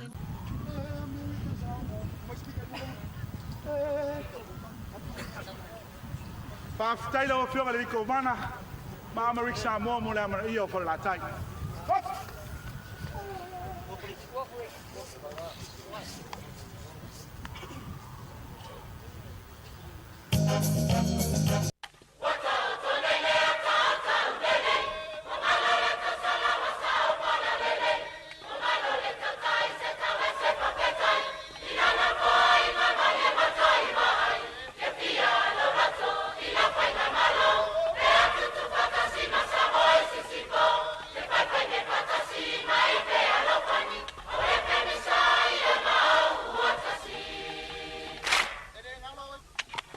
Wale mama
Le fafianga ya mai le fianga fale umanono ina ua valu minute o te enei le tula se fulmaritasi o le utata o mai le poklame o fianga o musika o pespesenga se ufifiloi ya le taimi o le taia o se pa ia le tula se fulmalilua ya ua le faafonga mai le tinu mai se la tau lo o fianga ye pe fi au manga luenga le taimi tono fale fai ngā luenga le ofisa na te ngā lue ai o kompani o halava ngā luenga lo ngā lue le tatu o tinu mai se foi la ua veta vale o lo fewa i lungo ta vale afil ni taimi o le tai au ia fa filo i mtoe fa talo fatu ni taimi tonu ainga ia ainga o lo mafuta mai ai na imtua tausi na imatua matutua ia lo tapo ia le alo faivo fanau ia onga mga luengo le nei aso ma lo le tapo ia lo si fonga ne la mo Wellington fa fianga se filoi ia mo muli atu ia awa fo ila fa fonga mala mai mo tapo i mai lungo tato upenga ta failangi mana tua tango i fa sole tato Facebook ia e tātou mafuta i tātou programe o le nei aso. Si pa ia li tūlai lua i le fiafia nā nei, le inga atu i whawha atu le tātou ofisa whaasalalau. Ia le mātango fia o le tau, ia o mālu le angiangi mai o le savili e iloa lava i la au. Ia o loo whiangia i solo ai, ia ma i savili le nei taimi le tai au, mātango fia le susuro le la. Ia o fitau i le fo i mga luenga o fuafuanga, fai lau to ngala au aina ia o ala valau ngā luenga o lo fai fafo ia po fa mama fo i fafo lo maota ma lo lawa ia o moa ngā bao ma tūlanga umala fa pena vali lo maota ia po nā fu o ta pena wale le fa le leia o lo maota ma lo lawa ia o vali fai ngā vali ngā fale ni taimi o le ma nei le la ia mo ngā luenga fa pena ia va vei ona mango le vali ia o la to fo ia lo fa o pe ngā luenga ni taimi ma mafuta mai tono fa fai ngā luenga ia fa fei fa talo fa tu ni taimi ma lo ngā lue ia ma lo foi le on sa ngā luenga o ni yaso le was full minute te ni le tula tasi le tula full martasi o le tautua ni le si fonga la mo Wellington ia to fa fei mo to fa talo fa tu ia fa pe foi na wa ia tu la appointment del forma ni yaso ia ma lo lava le fa mo lo sao ngale mo lo so fu ma lo loina ma ne te po kala melea na mai atu so fu ma lo loina le na tala no atu ai salvini kasiano mala na ma lo fa lo longia ya inai va yaso uma va atu ya lento fa sala loina ngase le o le ngungu io ya pe ya ona si le fi fo fa fo mal tato po kala me ya ngase ai le so stangata ya afiai ya ai o le pui ngala va o tangata ya lo na so fu ma lo loina ia ole tu langa na ia e pa ula va ia te oi ai fa longo mal to fo i mafuanga ia ma vaenga e tau mau mai ia mai le pui ngo le ngase o le ngungu ia e pe ole ma wa tu pe ole tu pa oli e tele na afiai ma wai le ngase le o le ngungu ia ai pe o tu langa fo ile pe on fa longo to fisilingia savilina le mafuanga ia pe o tātou tangata Pasifita o tangata e tino te tele la popo o tino tu lou o le nei tai au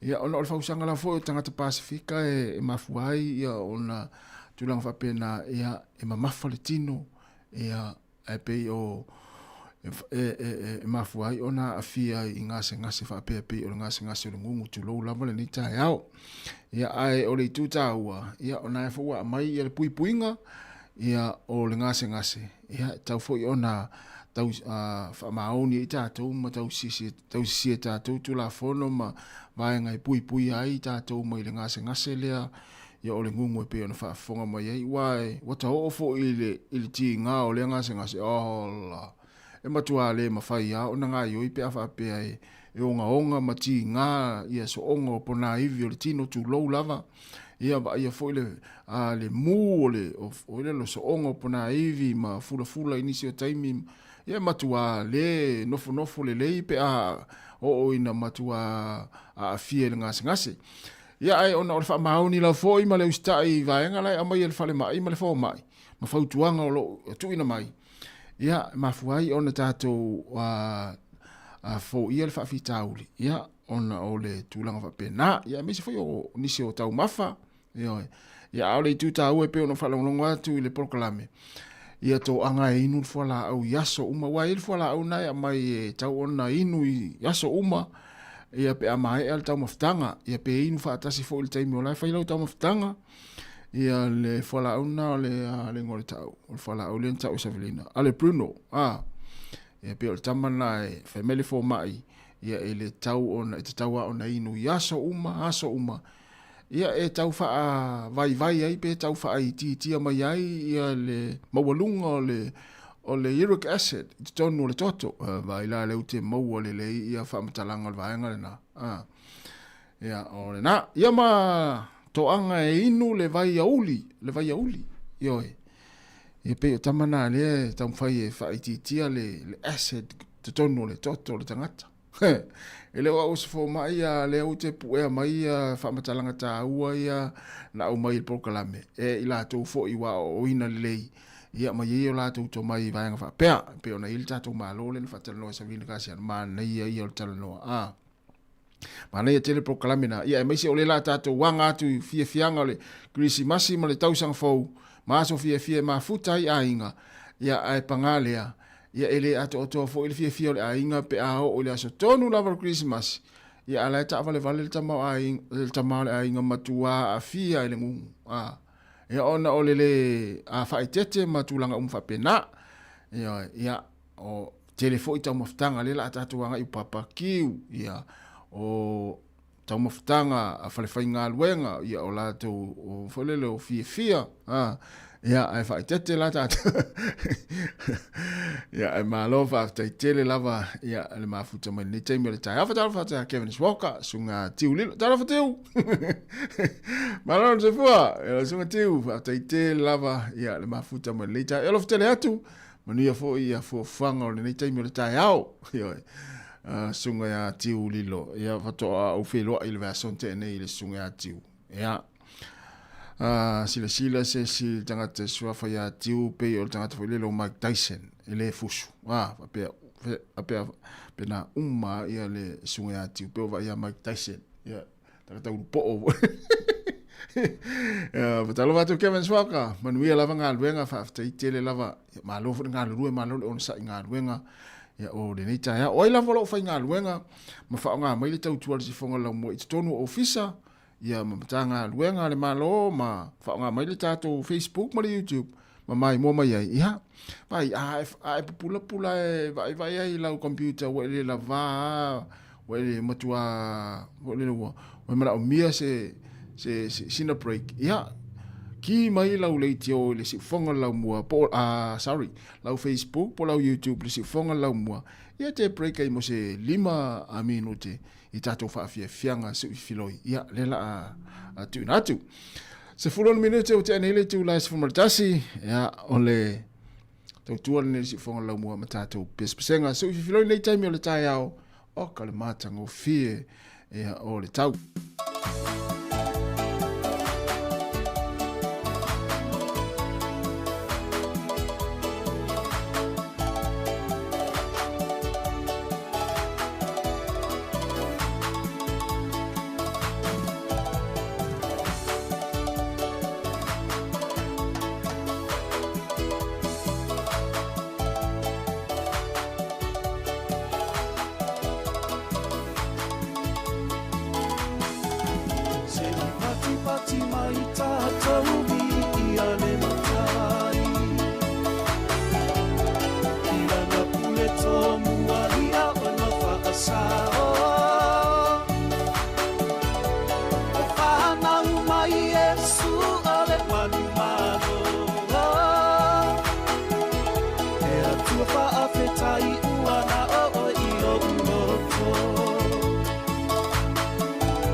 i taulanga sili Wa whaalongo Ua ia suke matu kufesi Ua ia iloa foki ua oreki a ina o ia Te amango Ua tele ai fo ilona ita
Te whamalia la whepese le tia maa ina ua lua se fulu fitu minute te enele tu lai se fumaritasi. Ia, salo ia o neile tu ua ia onga nisi o a onga.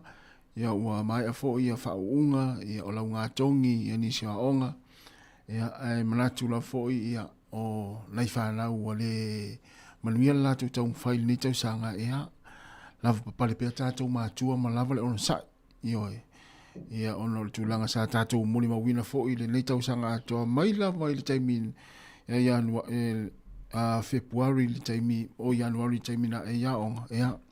E o mai ai le maasina le nte nei ia o whaiama alu solo te a whaia onga ma ia ma afia to ia ma onga nei whanau. Ia o le mea fo i lea na matula fo i le tu alalo ma le whamanatu atu. Ia wane i sai tātou nei whanau ina ona ua maua mai ia i unga o lātou suenga ia ua le manuia ia le tau mawhai a sia ua talii po sia ua fine po sia utama le nei tau sanga ia toe whamalosi ia i lātou ia mo le tau sanga fau ia ma aua fo ina i fiu le tātou tau longolongo ma le whamanatu ma le whautua nei whanau ia ma whamalosi ai aua ia le manatu ia mātua fo ilele a mai lole i unga suenga nei whanau wa whaale tonu le tau sanga ia ona le fia loa lea ma alu le o te ngia la tau ma tala ma mawhai whai ai e te loro e to e tupu le na vaenga ia e whamanatu pea ia ma nei ane lango pea o nei tātou whanau ma whamalosi ai mole le to e tau mwhali tau sanga fau wa o le fia e se fo ilango no se ua tali o se au whanau pe wa so sta mai titi ai e ia ilango na fo ilele o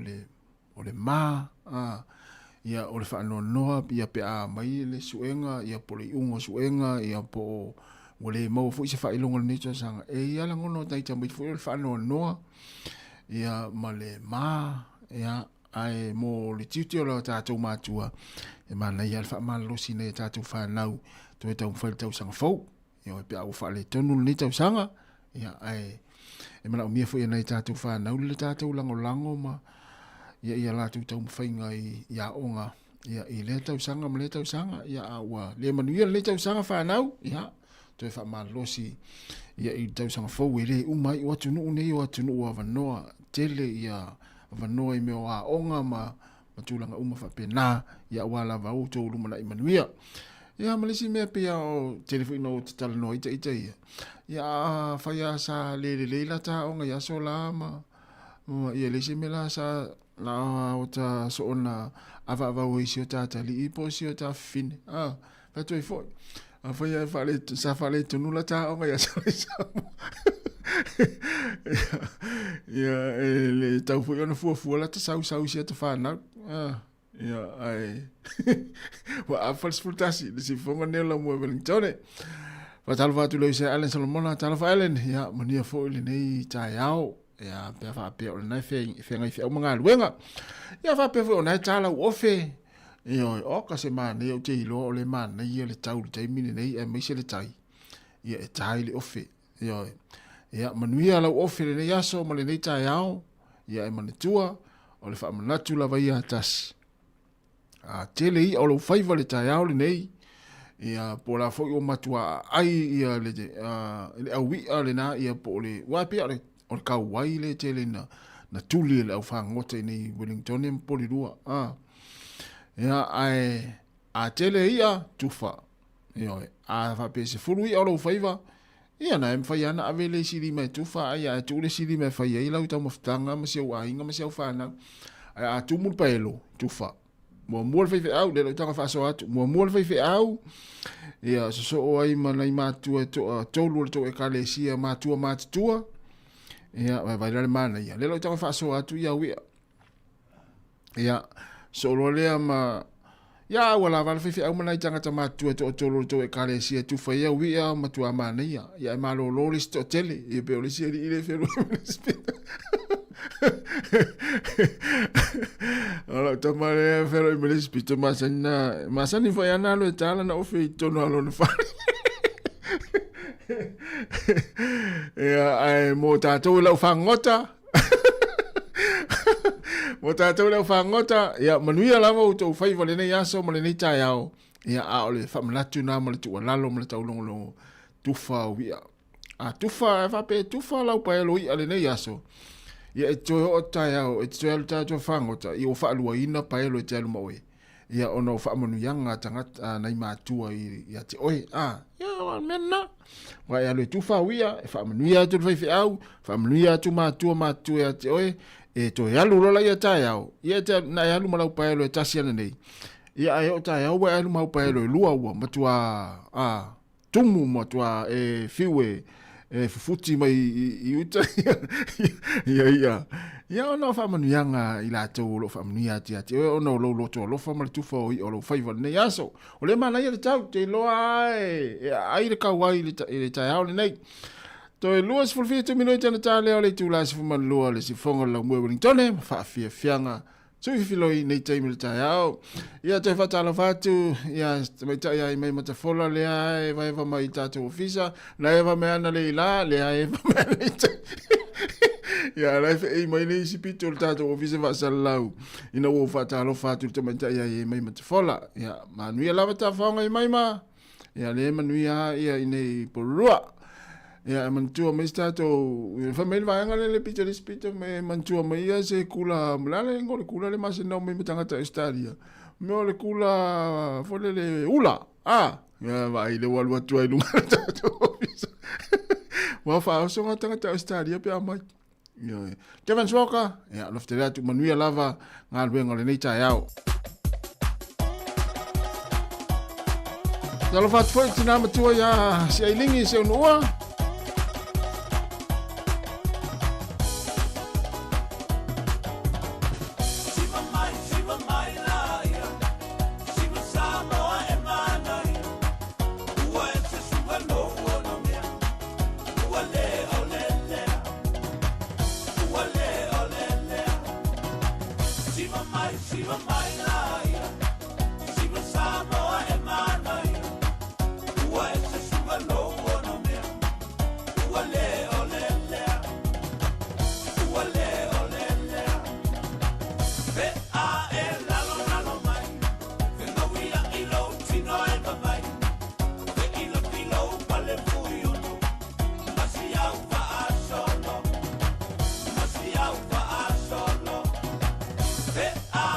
Lalo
Te fong mani lo vai se le fai isi ina o toi 15 minuti le tale o le tu la se ful mani lua tas ful lua telefon ma tala mai sa mo ia le fam latu fo i masani ona fam latu to il tato poklame ma le tau si fonga la mua mo le nei vai taimi ia mo nei fa na uia te pena wale University of Victoria le tau sanga fo ia le masani tala no to il tato o langa ma le tau tua ia na ona fam latu pe e mana ia le te pena tu taimi nei ma ia vave ona le stala ia si o walo ia le University le tausanga fau o le mana ia o le vave ona le stala le taimine nei ia ina ia o atu le taimi fo ile wa lata ina ia po le tausanga fau ia o uman tapena ia mea malava ia e mo mia le University o le vave fo ona le stala ia o le vave fo ina ona email mai o le University ia e fili lo mata upu ia o ina masu ina lo walo le University le tausanga fau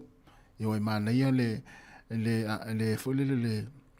whanga iu le taimine nei ia ele to e popole ai ina ni te ua wo o taimi e wa mana o le stala ia o tuai wa uma ia vanoa ia ele fulele ele tu uma ia mo o ele vanoa po si o walo le vanoa ia pe a fa pe e tuai na le stala o le leina o le vave na le stala ia e mautino ai ola ua maua lea manoa si o walo University le tausanga fau.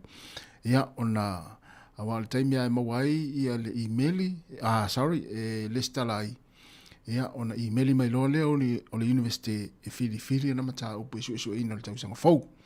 Ia nana i whamanatu le taimi wa lea la tatuanga ia tu le pisi, ia mata faonga, ia mamalo longa o sa fia. Ai le leia le tatu o atu taimi o sa fia. A lea ua uma ia vaenga taua ia awale anga ia se walo ile University le tausanga fau ia nta fau fia la ia ma mafuta fia ma ainga i taimi os fia ia ala ua uma ona tapena isi vaenga ia o le University mo se walo le tausanga fau ia pe ta sauni o le alu le onga university. Ia lo nei famulatu le teimi wa le ma nei le teimi o le mo ia le fatu a mata le masina. Ia. Ana ia le fat le fa proclame le tulang fa pena ia na ulto vevesi tatou ia wa latal teimi ia onga ile tausang fok.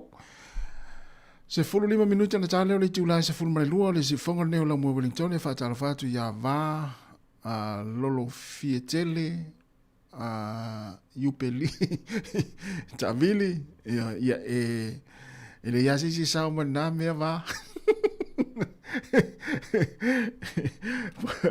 po ia tanga te fie malo si fea e ia la ngona va pena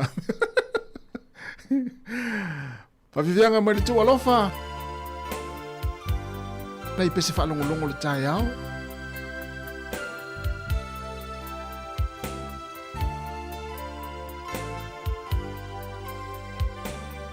ya lo fatu le kuka ta pene no tau maftanga nei matua I ni taimi o le tai ao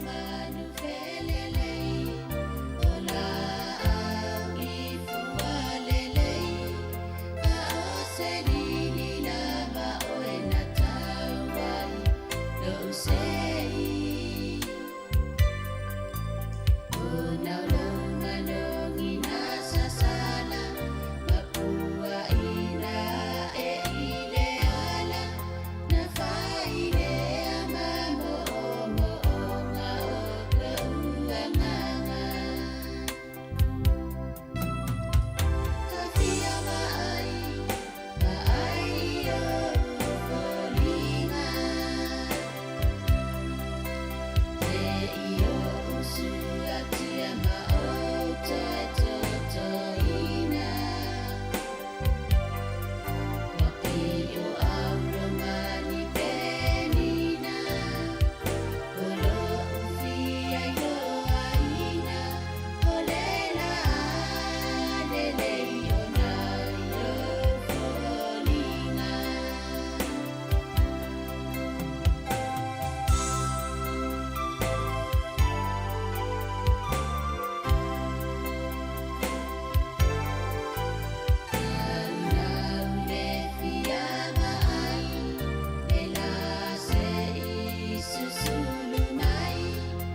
Fafianga mai le tuolofa ya ma le pese le na lili na tau ai lo sei.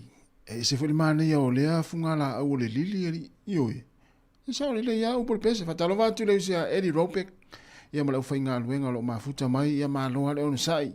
Ya tonu o nga musika pese senga ma fafianga ia e fainga fe foi nga luenga lo fenga i mo tau lo ftela tu mo tatu tu no mai se lava ila tau ia o lo mafuta mai le tau tua le sifonga la mua e le ngata ile ala leo le tasi ono tesi ma le tasi fa mo e fa pe fo i lungo tatu upinga te fa ilangi o Facebook o le YouTube ma le tatu website ia o lo mafuta mai ai le to tele fenga i fi au mga luenga to valu minuta na talia o le tu la e se fulma O le tau tua le si ufonga o le laumua o lo iai fo i le langolango a le New Zealand On Air. Xmas Christmas season, so there isn't any reason we can dance on Christmas bugger. Here's sleigh bells ringing, everybody's singing, dancing on Christmas bugger. Christmas trees so holly, make everyone so jolly. Love just fills the air. It's a wonderful world for the boy and the girl, dancing on Christmas bugger.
Ta alofa I nei fo I vaenga o telefo mai le si ufonga o le lau mua, o le talo mua. O leo o whaelo mai se si tanga o Fesor Swani ale malo o New Zealand, ai whape ai fo I male malo Australia, mo Polo Kalame mangalu nga whai e le whaalapo tonga e whaai ngoina o le Pacer Plus a tunu o le Pasifika. Ta ua el te mai ta I Minsta e whea ngai ma tupe whaalu mo le ati na e o whi whaatau inga a New Zealand o Nicola Gregg e se 4 miliona ta la ua pasia le malo so whaatasi e langolango ai lea whaalapo tonga le Pasifika I le tonu o Lazy Lima tausanga ua Savalia nei. O le so soani e langolango ai tunu umo le Pasifika o lo o fia I le tonu o le Pacer Plus ia lātou tau mo whainga e whaalelei a masi itia le tūlanga o lātou o loa o loa whaatau inātu I whafo I tūlanga masani o he whaatau inga whaalewa o mā lo. A toa ai fo I maisi tau mo whainga e whaatau sinātu I o lātou o tunu ni company mai whafo e fia fo si aini ati na e mani pisi nisi au ngā e mauai ngā ruenga tangata. O le whanaunga ia maua se whale motu o le manaonga nume le tasi lea mo le to tele o tangata o New Zealand. Peita ai e to tele manatu o se la sanga whainga tā tele lea ai longa I mawhai o na lātou o sia.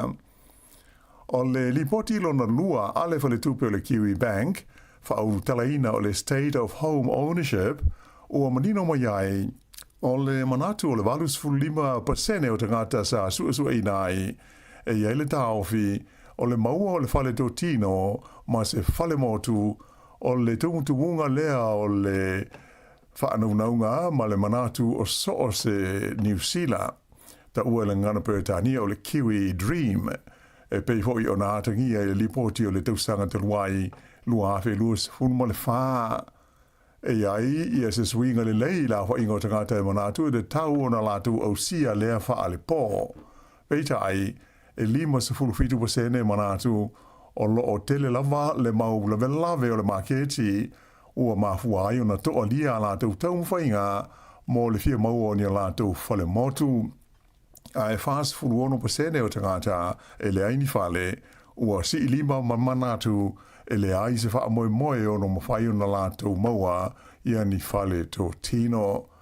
Whailo mai e le pulisili o le Kiwi Bank ia Steve Djokovic o le nei sa ililinga ua sanga wha mautu inai o le maua ma le umia o se whale motu o se vaenga au tū lea o lawa singa ma fuafuanga so o se tangata o New Zealand. Pitai o le to tele lava o tangata I eile manatu ua sai se itia I la tau I le maula velave e a fia I le whaatino ina o le tu langa tā ua o le soi fuanga. E iai se a onga I le ai o Christchurch sa tufa I aini me ai mafu I la songa fua nafi I lalo le Polo Kalame o me ai o le auli mo ta maiti a onga. O le nei whale tonu o la pata ia ma ua whautua inai e le pule a onga matua ina ia siaki ni a whaina o alantou whanau ona upopolenga I le ono a fio nisi I me ai whale tonu nei o le auli o la songa fua nafi I le onga le Christchurch. Whailo mai e le pule a onga o le aonga le nei o le Hayata Community Campers le au fi ai vasenga mai le tausanga mumua e o I le tausanga sfulmo le tolu e va pena I loa se fa ia aonga e mafu ma ua leanga I nei me ai ua uma na tufa inatu I tamaiti a aonga ta ua el tamaita I pule a aonga ia Peggy Barrows sa tula I mai mumua foi nisi fa afi tauli I me ai lava nei mo tamaiti a aonga I lana aonga ai o se mea ma tau tia tele lea ua adieri mai le te leo le whale tonu wa fi ai me ai nei e a watu mōta maiti. Whaalia hoi na da tala se whaia aonga ia se me ai mai loa ai le tūlanga le manuia e le ngata ina ua mafu ai ua manongi leanga ma le mawhai o na tau mwhalia. Sa wawe o na tau fia le tūwhaina o me ai mōta maiti a aonga ma whaatanuina e lafua I uma lātou me ai I le la PC.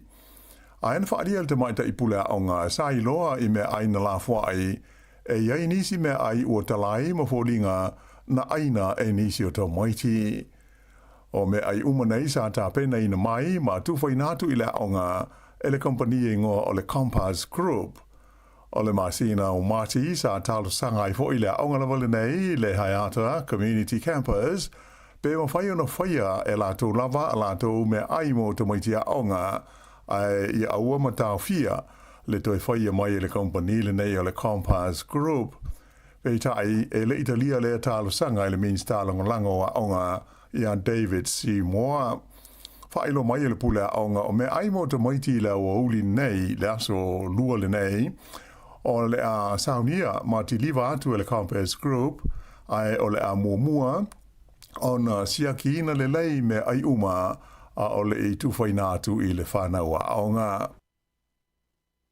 Lipotia mai le tu malosi o le minstaiva a ia le whalapo tonga le malo e ta ua o le whamak e pui pui I le vanga tupe e lanta I le whase lau afe tā la o le tongi whai ua le sa vea ma whauru lunga o le whalapo tonga ai ua whamawai. Whaadia le ministaia David Seymour sa le lei lama le whaafoina o le whamawaianga ma le payout mo le tamaitaina vea mo pulisili o le whamak e le lato komiti whaafoe.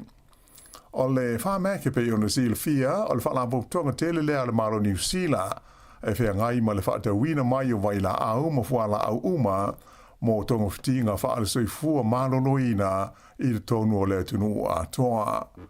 O lona pule sili sa iai talu mai le tausanga I luafes fulwalu o le tamaita ingo ia Sarah Fett na whaamawai mai le tuwhinga ia Februari le tausanga nei mai sa tu ina tu iai lona te tongi whai u e toru se lau lima se fuluma le fitu wa fe tā la.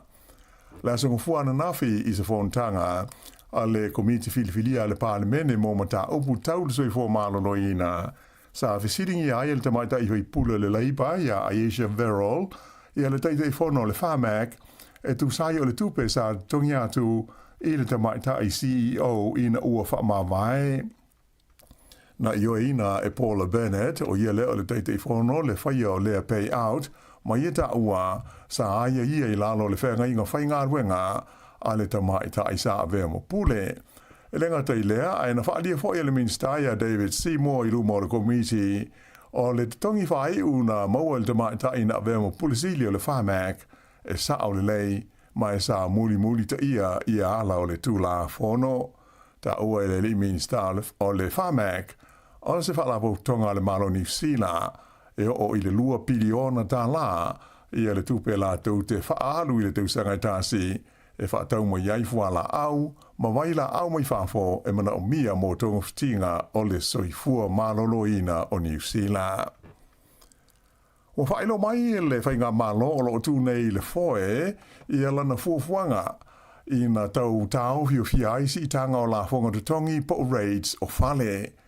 E amata I le tausanga lua afe luas fulfitu o na le mawhaiana si itia e se pūlenga o nuu ma ai po city councils I raids mo whale I lunga atu o se tapulaa o le a ia ma whaatulanga e le malo. O lea fua mo le tapulaa o si tanga raids o lo whaamoe e whaangata mai le whaapasene le maolunga. Whaero mai le whaaululunga o le pūlenga o whainga malo wha loto I whale po local government o le Leo Scott Netlin o se tūlanga le lei ua mai te wina I le mana o le whainga malo e whaia se fua e whetaui mataala whea ngai. Pei tai e nau o ia ina ia aua ne ia awhiai lea whainga whaamaya le malo ia fuafuanga pūlenga nuu mai tū malo e inivesi ai ia tina e pei o awala o ala lau papa whapea mahala o whela ua inga. Whaero mai fo le tamaita I pule nuu o Gisborne o Rati Stalls o ia fo o le sui Palestine o local government o le tau fia o le so na si tai o la fonga nei po raids o se mata upu o lo whaataua ma ave iai le whaamumua a so o se pūlenga I le teimi nei. Aina ia ta ua e tele pūlenga e au fiai ma le ai o Gisborne o lo whengai nei ma le tauto e whaaleia o mea sa whaaleanga ina o na o winga lolo wā le tau sa a fiai tarui nei. E se furu iwa tau sanga le matua o se tama onga mai ka nata na tau fia leo le malai waalele au kilani le sa na te nei e na ua maua ila na ato le sili atu de se furu ma le 5 kilo kalama o le vaila au whaasaina o le methamphetamine po le aisa. O le nei tau le lea o stasi o le pasese na malanga mai le ai o Vancouver, mai o le teimina siaki ailana atu pa'au na maua i le tonuni containers la iti e se furu lima la whai ua utu i aile aisa mana nā ai te tonu o na lava. Whailo mai le ofisa o le tiute o le tau fuafuaina o le nei vaila au whaasaina e tusa le mo le wha tesi 5 miliona tā la. O le asonga fuan nafi le na tūla i aile wha amsinonga whaitu māloi manu kau ia le tau le lea o whaiane i ai mōlianga i lona umia ma le whaulu whalina mai i New Zealand o lea vaila au whaasaina.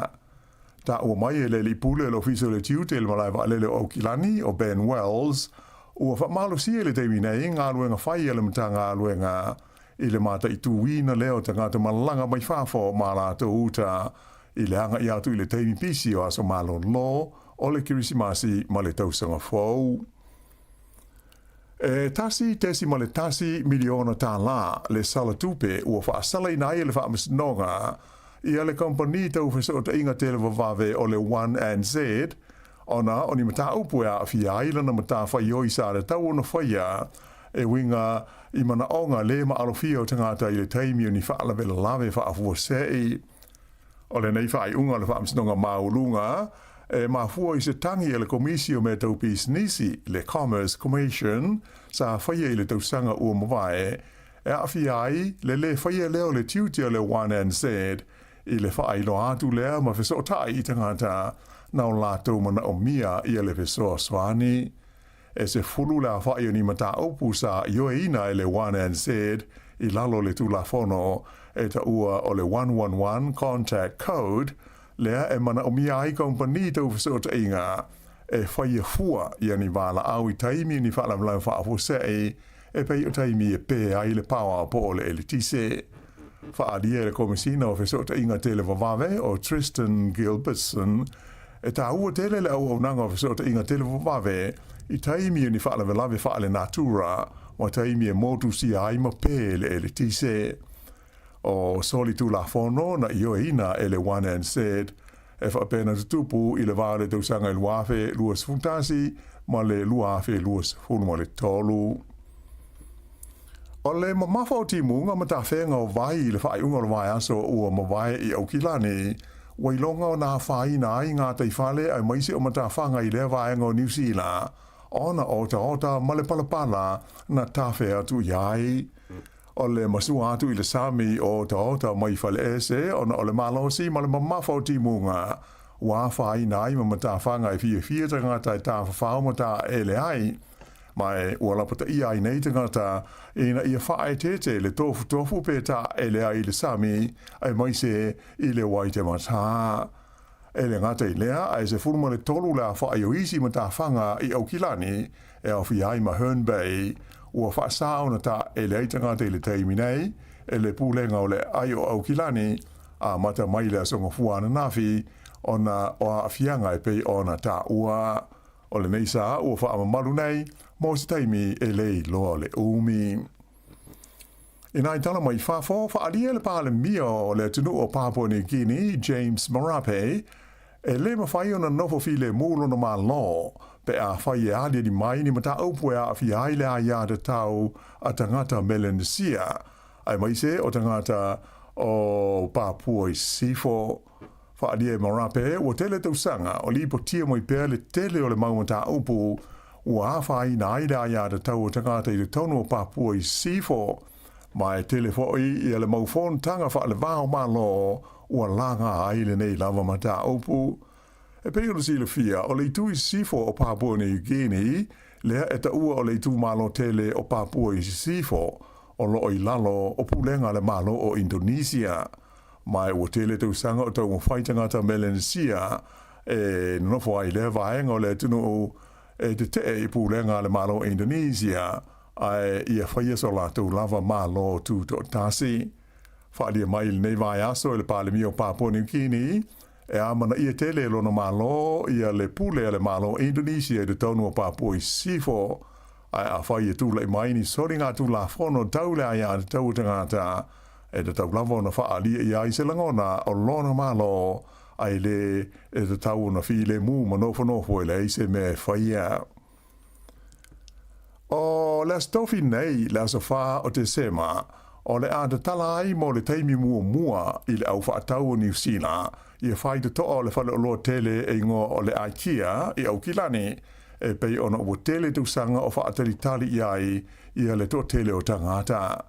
Whaero mai i le pulenga o le IKEA o lo i ele manatu e o atu i le vāo le se furu lima afe ma le lua se furu afe le a whai o tangata whaatau o le a asia si atu i le asa mua i le tala ai o lātou whale o loa tele le nei i le Sylvia Park i Mount Wellington. Ua whautua i naile ma manua le tunu o whenga saroai ina ia whautangia ma fua ma mao i le ono poloka ma le tuwai o whewa inga masani o tawale i lunga o ala te tele i lea vaenga o au ki lani. Asanga fua nafi i lea na ma waila avanoa la ufa asaralau e mai mo ai te tono le neifare o loa tele e tusa ma le tolu se furu wha afe i mita whaata wha le tele e mai fitu tausanga talu o na fausia. Lau i loa le kompani le nei o le IKEA i o na whale o loa ma o loa whelanu nanuai e au ngā mo whale o ainga i pōtu malolo ma pōtu moe ai mai se o mukuka ma whale taele a e whapea na mea whale i so se i tu ainga ma le tele o loa e alu i le tise. O loa whautua ina mai lau whaatau a tonu e le leile download o le IKEA app e fiso swani i le sa ilia o ni o loa fia maua. O lo uma i te tonu o pōtu o le neifan o lo tele, ua uma na whaapipi ma tūsi ai o lātou tau, ma le ingoa whaasui se lani o loa te itasi. O i tū la masani i te talai le IKEA o le iwa i le tae au o i le iwa i le pō, fitu aso le vai aso, a mata atu i le sforeile nei, le aso lima o te sema. E ta alonga basketball le tu pau le I fire ina le Tall Blacks a New Zealand i le Boomers a Australia i ai fitu iwa i le fitu sfurfitu o le ta alonga i Wellington e no po o lona lua i leo ta alonga i su e aia avanoa mo le ipo le laulangi soi nei i le foifa anga tama o le basketball o le ta alonga mua sa faya i Hobart i le Aspirated Terwai na faya ina fo i New Zealand i a Australia. O isi ta alonga o lo toia le aulu nei a New Zealand e ta aloai ma aua Filipaina fa bea ma Guam i le amtanga o le tausanga a Sao. O le so le aso mua o le series o ta alonga whaitawina po Tess i kirikiti fa le vāo ma lo i le vale o le Black Caps a New Zealand ma le au mai le West Indies le o lo iei nei de tonu o le tunu. Pei o na sila fia o uma le series lua o ta longa pupu ta i lua se fulu owa ma ta longa ta i lima se fulu owa i le vāo au nei lua mai na manu malo umai le au New Zealand. Ai o le vaenga nei o ta longa whaitawina e tolu la whai o ta longa o le series le ua amatalia i le so i le ai o Christchurch. O le tausanga a tole nei lua fe lua se fulu lima e na o le lua i a ta longa whaitawina po tests sa ta alo ai le au le nei e New Zealand o ia ta alonga whaitawina e lua sa whaia i le tunu o Zimbabwe i le masina o Kuso le ho ina malo ai New Zealand i le series e talu mai le nā taimi o se furu fitu la whai o ta alonga pupu wha ale vāo malo o ta alo ai le au New Zealand i le vāma Australia whapea Engelani ai mai se le au le nei a le West Indies. E au le whai unga le nā le nei vaenga o Talafou.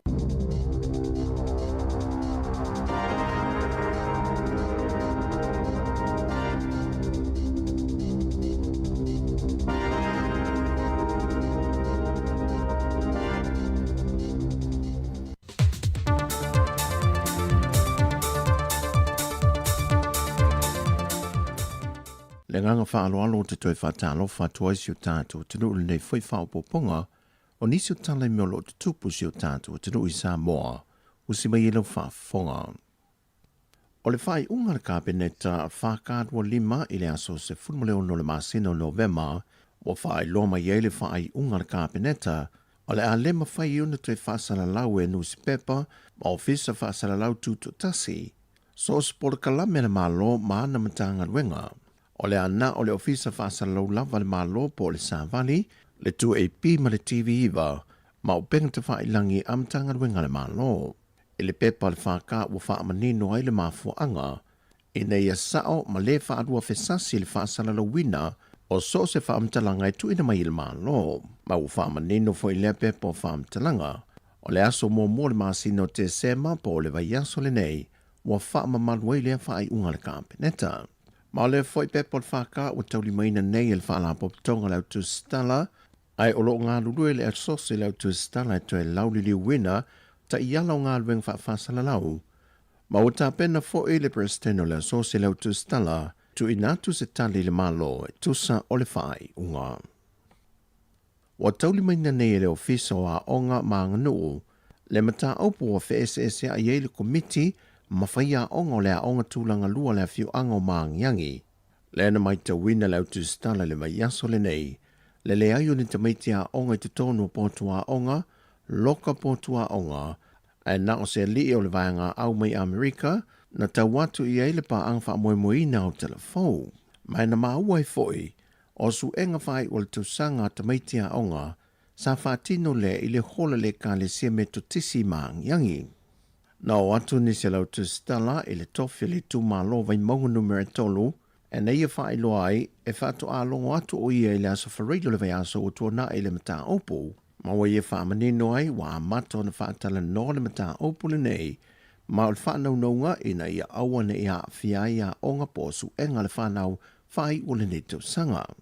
Mai leo ma whai foi o na tu ina mai se fina ngalo le ofisa silo na tanga luenga wa onga le mata opu, ona nā te leo maua ina le ātuanga o le mata opu, ma se ia whaatalia so ala upulenga wa amata i le vao le ainga whaia onga, ma le komiti a le a onga. E tasi tesi ma le tasi miliona tā la le tangi, a le sa a vea mapale mi o le malo fia me Naomi mata afa, e whaasanga le fionga le titai o le atunu o le pale mia, le laule le male topula te vao fosi. Malona tausonga i a Lise Marie Schmidt. O le tangi le fionga fia me, ona o le tua inga i whaasanga i a tia na whia i la uia, e le mali wai o le tina profesa i a sinawa Iana Caroline Caput.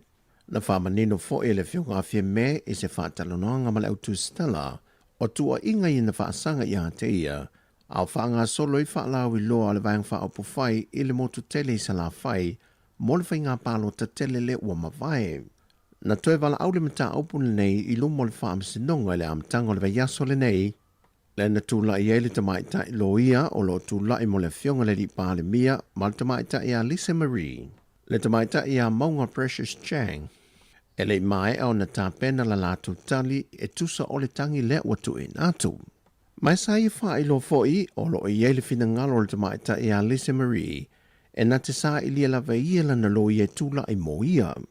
Ai o lo te ena le fionga ia fia me ia tu ai ngā uma, e peo na ia whaai loa wa a fiailo na tamali anga, ma o tolo po ai le mata opu e le fionga le whamasino ia le ia taua le Sir Darrell Clark.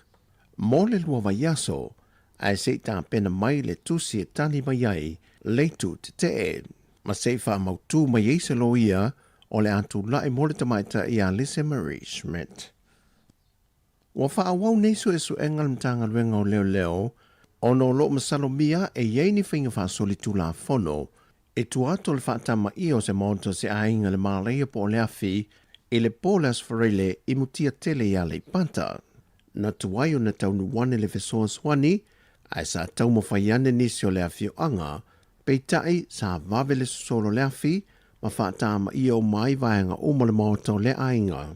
Ma watoe la patai mai e foi le vaenga le tine mui le atunu. Se ia alo fia vaenga tu la i mai e whaafi tauli, e me se lava le vai taule ne le whaai ungal tu sanga, ina ia malu ma pui pui le soi fuo si tātua atunu, e ni whaawe lave whaape tu lai mai. O tala fowia, whaamaria tele le tua le ne yasu si o tātua atunu, whaasoi foia.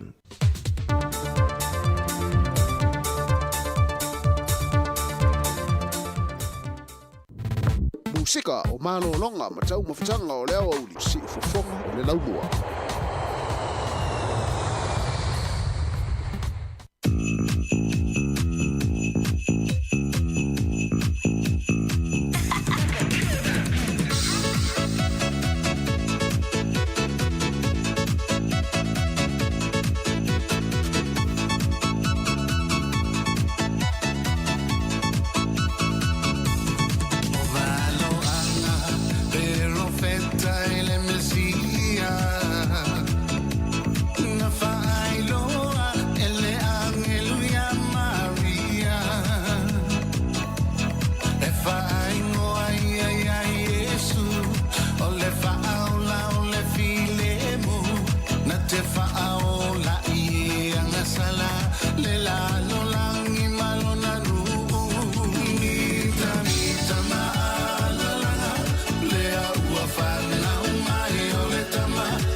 Ia vivini mai lo male tatou mo le na ne uli na afatonu lava le tu la sfun male lua ia vivini mai lo o ia e po folinga mai ona tu le se ainga ia ala wa fapuna mai ia le ulo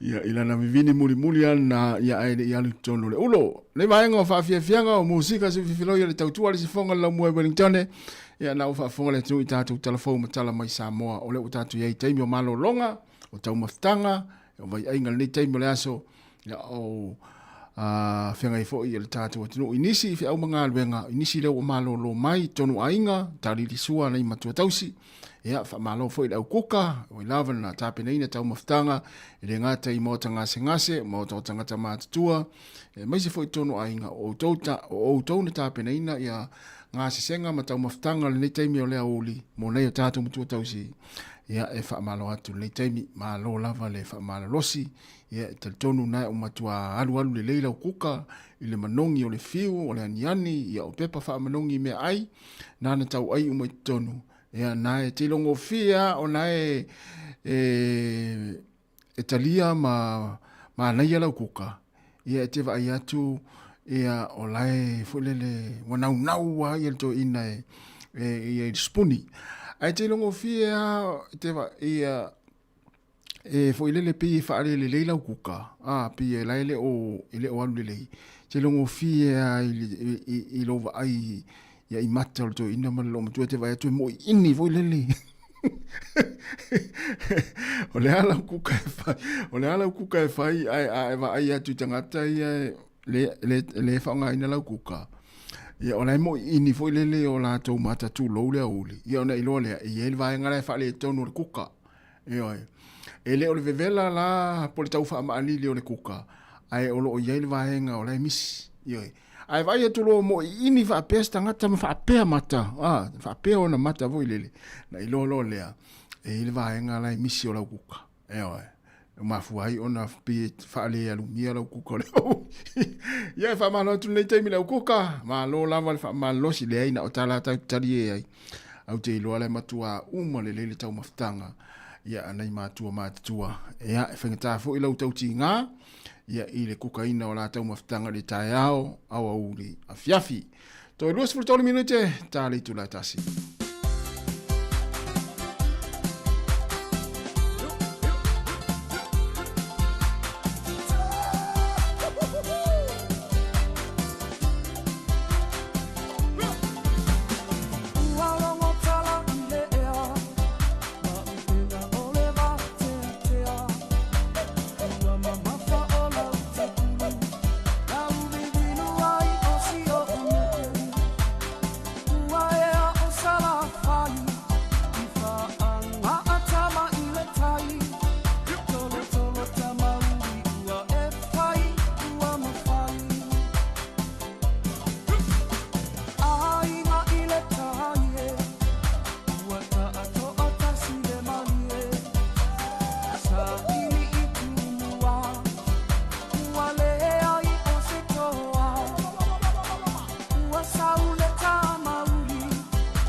sika o malolonga ma tau mafutanga o leo au li si fofonga o le laumua. Wa te sfuluiva minuta le tale o le tula tasi e pe on si le fio le tala tasi mai el tatu tau tua lunga le frequency le tasi ono te si ma le tasi famo e tatu mafuta pe mo le tula tasi ia se pa ia le tula lua i lunga o tatu upenga te whailangi ia to e whatalo fatu ni teimi malola fu le mafuta mai. Whatalo fatu i lau sunga tiu te te le lava le mafuta mai ia mnatu o manuia foi ia lau sunga ia vai pe ia ona ufai atu. Ia o tau mafuta ma tau sila tangata sua whai atiu. Ia o le tangata pe sa fusu ia sola mo le talonga le o le whai pele. Ia wangala te au le urupo Amerika le leia na fusu ia sola. Oi for your hands. Tangwuringo ia hands. Leo hands. Ia le sa fusu ia sola. Le si Amerika na ma tau tia vo ia le vo isa si ompini ia le tele o tau sanga umai. Au tau wa aila sunga ia tiu lilo fa pena pe o le urupo ona si ompini o Amerika ia sola i le talonga le fai pele. Fa talo vatu tiu. Ia manuia fo ia fo fanga le ia uli fa tai le lava le mafuta mai. Ale fa malatu mo tatou aua nei o le o tatou anga ia tu masina muli nei tau sanga. O telefo ia ila tau nga ia wata penanga fainga fa tau Christmasi o fia ia mai se tau sanga fo ia fa manatu ma sani lava ia le mafai ona tu ua le tatou ala leo tau tuana le au tau fa avalea ma le au nga oi ma le au a mio le pulea ia i te ua nga ia sa tupe i te tonu o lau te unga tupe ia ono tu langa fa pena wale matua poto ala au nga oi taimine nei tami mai lesi pito tami mai luma tami mai tua ia e o sofa oi ia tu langa na ele ngata idea ia o fo ine i fa manatu lava ia i taimi e tātou tio e fa tau mana tua fa pe e se e tango le te fa le ano lauli siti o lau fa tau o le fa manatu ma le tau longo ia ma vaenga tau ona tu inatu tango e tapali siti o lau fa tau ia ona ua mai tau wina to telefo ila to e mori ma wina ia e o ai fale o loa la iti ia e fia tele tamana pe le ano lauli siti o lau fa tau pe tasi ale o loa pe lua pe fia o loa ia e tau mawhai e tapali siti a fesili mai lope mana o mia lauli siti fai ai ioe te mana o mia lauli siti wa o tele au tātou pi fa le ano ili siti na umana fai le fa tau ia halu lo ta vale ia ai o tono li siti na ia te le lopo na auto e fa popo ia lesi limas fulsene ia e le fale o loa ia ona e tele o ano li siti na fa amnatu pe vai va pena tasi na vai nga wa moli mawina ia o tele ila tu o le lo ai se leni ia ona o tu langa va pena ia fa te o lo fu le popoto ia fa ila tu amio ia na fa manatu le taimi wai o le o pisi tatu i amata fa inga fa tau ia na fa manatu tu pe i taimi te alwe fa ila fa tau Leo te sfulu 5 minuti na tale o le tula tasi le si fonga la mo Wellington si tatu watu sina pese vave lea. Ia e te tuane i lunga ia matua a vaue a fa pio tonu fa fainga luenga na ele i fa ia sau toma ftanga a vau mai na. Te tonu le fale a vau mai na. O le winga le a vau ele fa pio a vau le tau imisa le hai a vau le siva. Ia. Vai lá. La kuka o le pese o le fuluip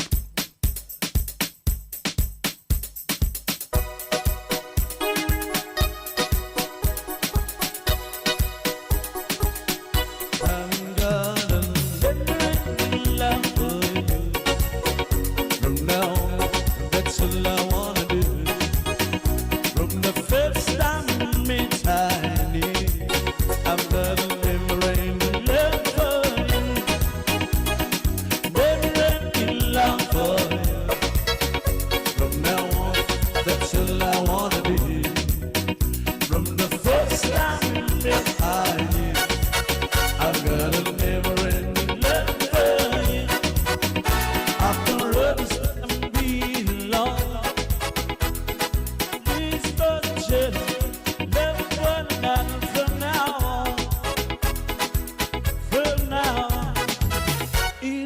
good now. Emily, daddy, love for you. From now on, that's all I wanna do.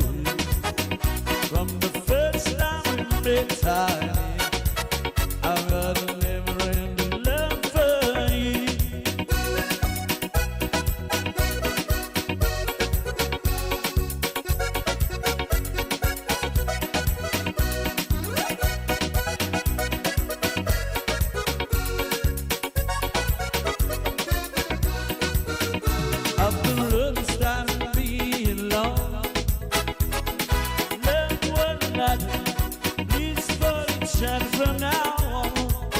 From now on,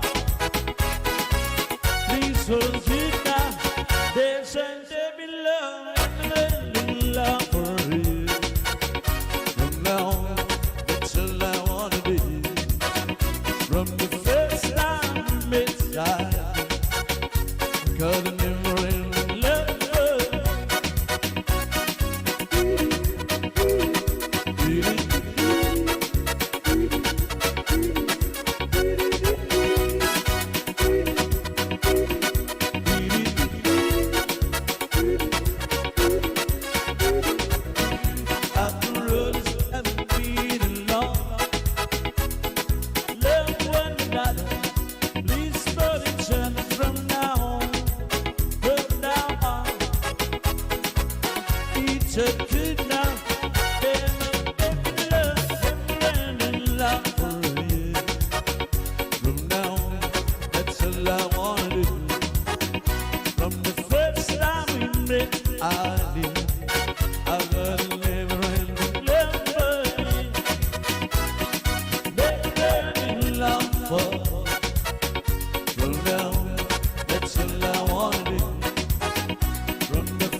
Musika o malo longa ma tau mawhitanga o leo au li si ufofonga o le laumua.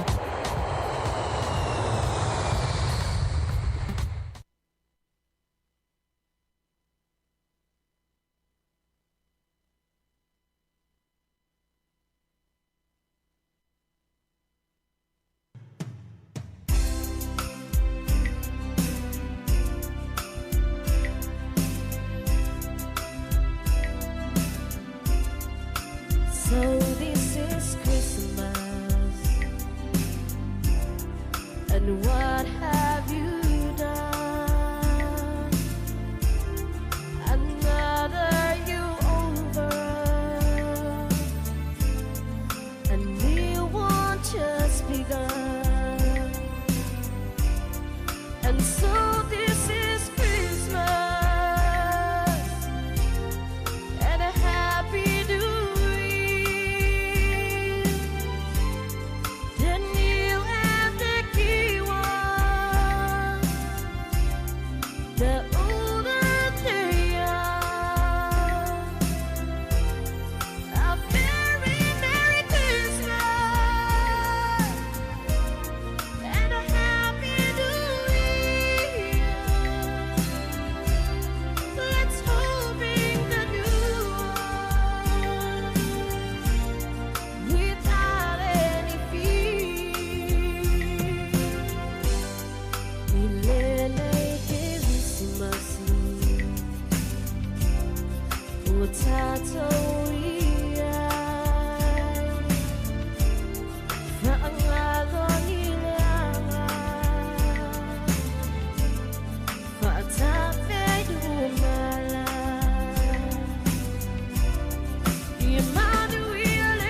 the older they are.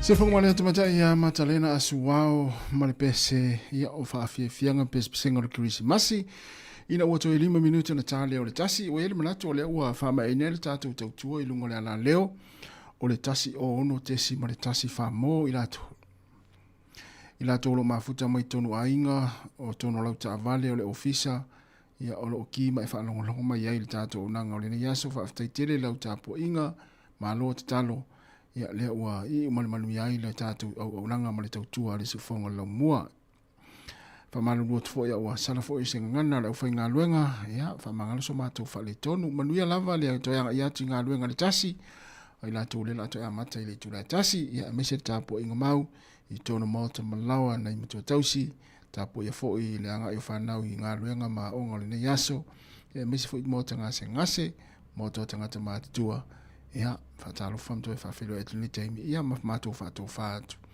ia i roto pa ia maloto malu to filo ital te masani le tu la fitu ia le la tatu pesele ia e fato fatu ai lunga la leo ia ona fa solo fo ile tatu ma tanga si pa ile tu la lua ile hawa uli nei po le afia finei ia mafama ina tu le tatu tautua pe atale tu la lua.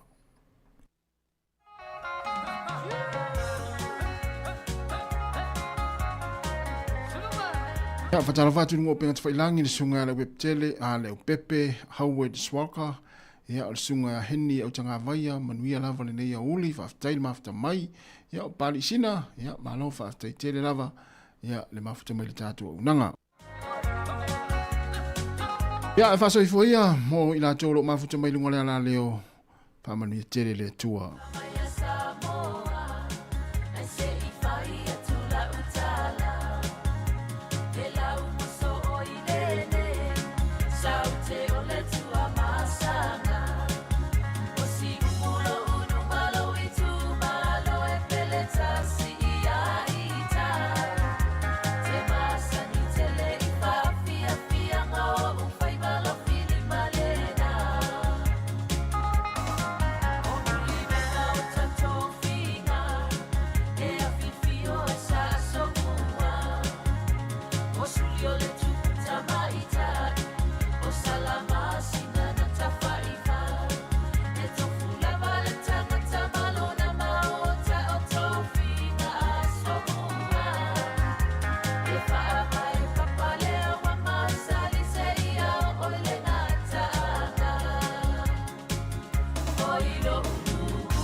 Le nganga whaaloalo te toi whatalo whatoa si o tātou tunu ule nei whai whaopoponga o nisi o tala me o lo te tupu si o tātou tunu i Samoa o si mai ilo whaafonga.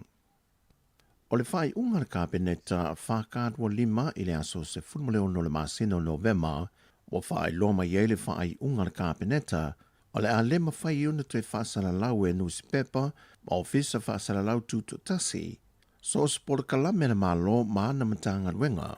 O le ana o le ofisa whaasala lau lava le malo po le Savali le 2AP ma le TV iwa ma o penga te whailangi amtanga ruenga le malo.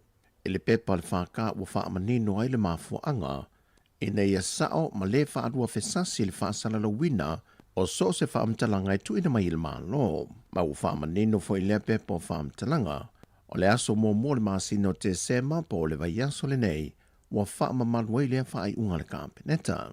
Ma le foi pepa le whaka ua tauli maina nei le whaala poptonga lau tu stala ai o lo ngā lulue le asosi lau tu stala e toe laulili wina ta iala o ngā lueng whaafasala lau. Ma o ta pena fo e le presteno le asosi lau tu stala tu inatu se tali le malo e tusa o le whai unga.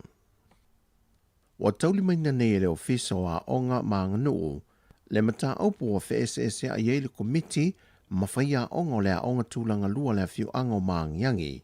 Le ana mai ta wina lau tu stala le mai aso le nei.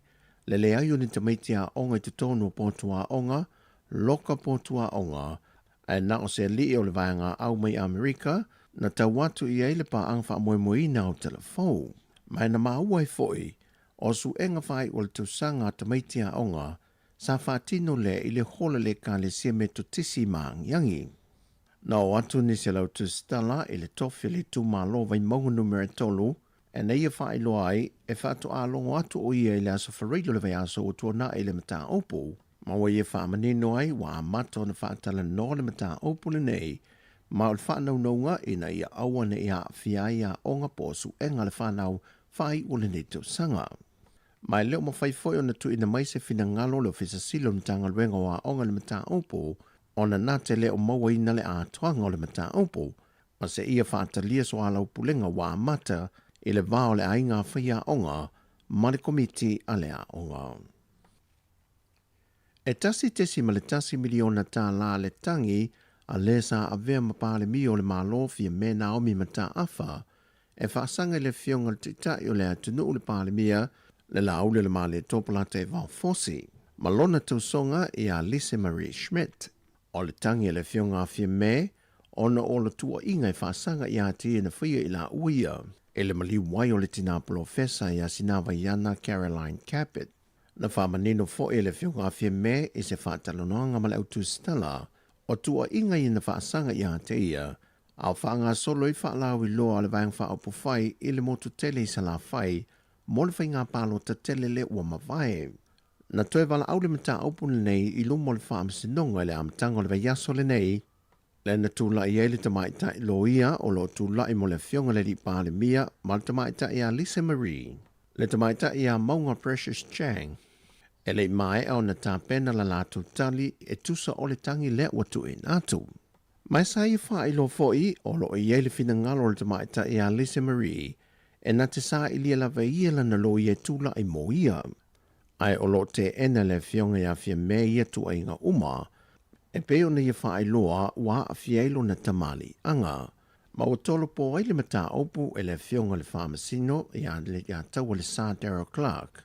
Mo le lua vaiaso, ai se ta pena mai le tusi e tani mai ai, leitu te te e. Ma se wha mautu mai eise lo ia, o le atu lai mo le tamaita i a Lisa Marie Schmidt. Wa wha wau neiso e su engal mtanga luenga o leo leo, ono lo masalo mia e yei ni whinga wha soli tu la fono, e tu ato le whaatama i o se maunto se ainga le maleia po le afi, e le polas farele i mutia tele i a le panta. Na tuai o na taunu wane le fesoa swani, ai sa tau mo whaiane nisi o le afi o anga, peitai sa vave le solo le afi, ma whaatama i o mai vaenga o mo le mautau le ainga. Ma watoe le patai mai e foi le vaenga le tine mui le atunu. Se ia alo fia vaenga e tūla i mai e whaafi tauli, e me se lava le vai taule ne le whaai unga le tausanga, ina ia malu ma pui pui le soi fuo si tātua atunu, e ni wha lave wha pe tūlai mai. O tala fōwia, whamanuia tele le tua le yaso si o tātou tino, wha soi foia.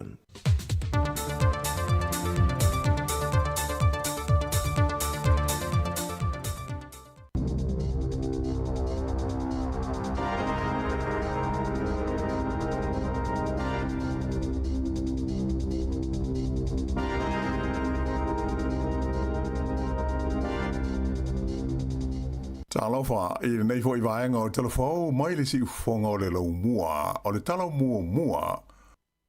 O leo o whaelo mai se si tanga o Fesor Swani ale malo o New Zealand, ai wha ai fo I male malo o Australia, mo Port Kalame mangalu nga whai ele whaalapo tonga, e whai ngoina o le Pacer Plus, a tunu o le Pasifika. Ta ua el te mai ta I minsta e whea ngai ma tupe whaalu mo le ati na e o whaatua inga a New Zealand o Nicola Gregg e se 4 miliona ta la ua pasia le malo so whaatasi e langolongo ai lea whaalapo tonga le Pasifika I le tonu o Lazy Lima tausanga ua Savalia nei.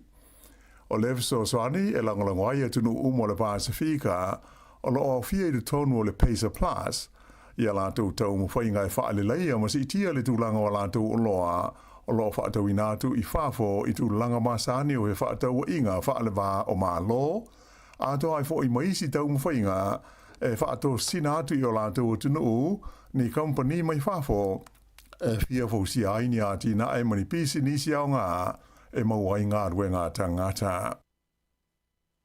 O le whanaunga ia maua se whale motu o le manaonga nume le tasi lea mo le tōtele o te ngāta o New Zealand. Peita ai e tōtele manatu o se la sanga whainga tā tele lea ai longa I mawhai o na lātou o sia. O le lipoti lona lua ale whale tupe o le Kiwi Bank, whauru talaina o le State of Home Ownership o manino mai ai o le manatu o le 85% o te ngāta sa suasua inai e iai le tāofi o le maua o le whale tō tino ma se whale motu o le tumutumunga lea o le whaanaunaunga ma le manatu o so se New Zealand ta ua le ngana Peretania o le Kiwi Dream e pei hoi o nā atangia e lipoti o le tausanga te luai lua awhi luas funma le whaa e iai ia se swinga le lei la wha ingo tangata e manatu e de tau o na latu au sia lea wha ale pō peita ai e 5% manatu o lo o tele lava le mau lave o le maketi ua mafua ai o na toa lia la tau tau mwhainga mo le fia mau o ni la tau whale motu. A e fast 1% o tangata e le aini whale ua si 5 manatu e le ai se wha moe moe o no mawhai o na la tau maua ia ni whale tō tino. Whailo mai e le pulisili o le Kiwi Bank ia Steve Djokovic o le nei sa ililinga ua sanga wha mautu inai o le maua ma le umia o se whale motu o se vaenga au tū lea o lawa singa ma fuafuanga so o se tangata o New Zealand. Pita ai o le tōtele lava o tangata i aile manatu ua sai se itia I la tau I le maula velave e a fia I le whaatino ina o le tu langa tā ua o le soi fuanga. E iai se a onga I le ai o Christchurch sa tufa I aini me ai mafu I la songa fuana nafi I lalo na Port Kalame o me ai o le auli mo ta maiti a onga.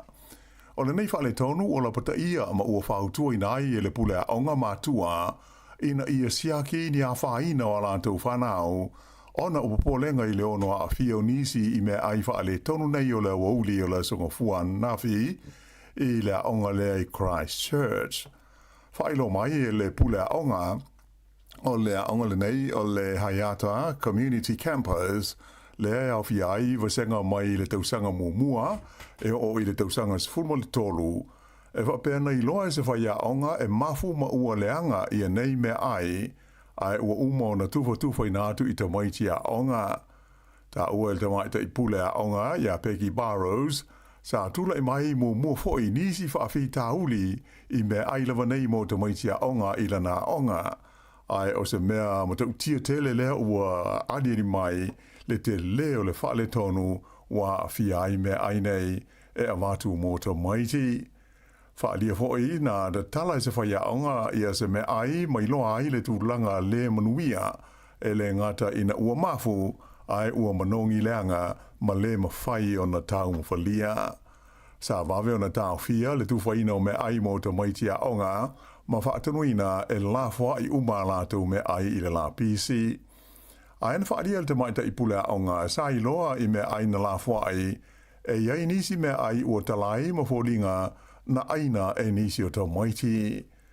O me ai umanei sa ta pena ina mai ma tuwhainatu i le onga e le kompani e ngoa o le Compass Group.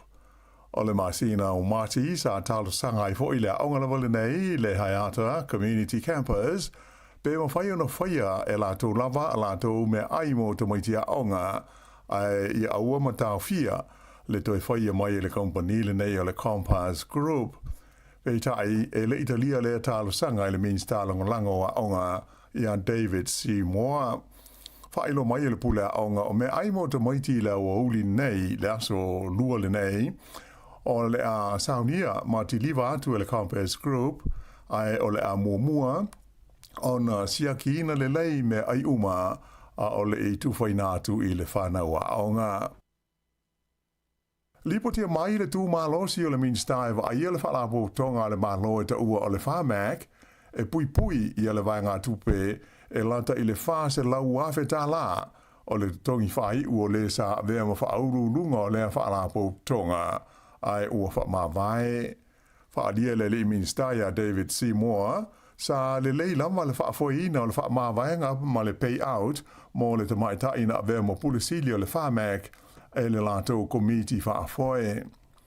O le whamak e pe o na sil fia o le whalapo tonga tele lea le maro New Zealand e whea ngai ma le whaatawina mai o waila au ma fuala au uma mo tonga whitinga whaale soifua maloloina i le tonu o le tunu a toa.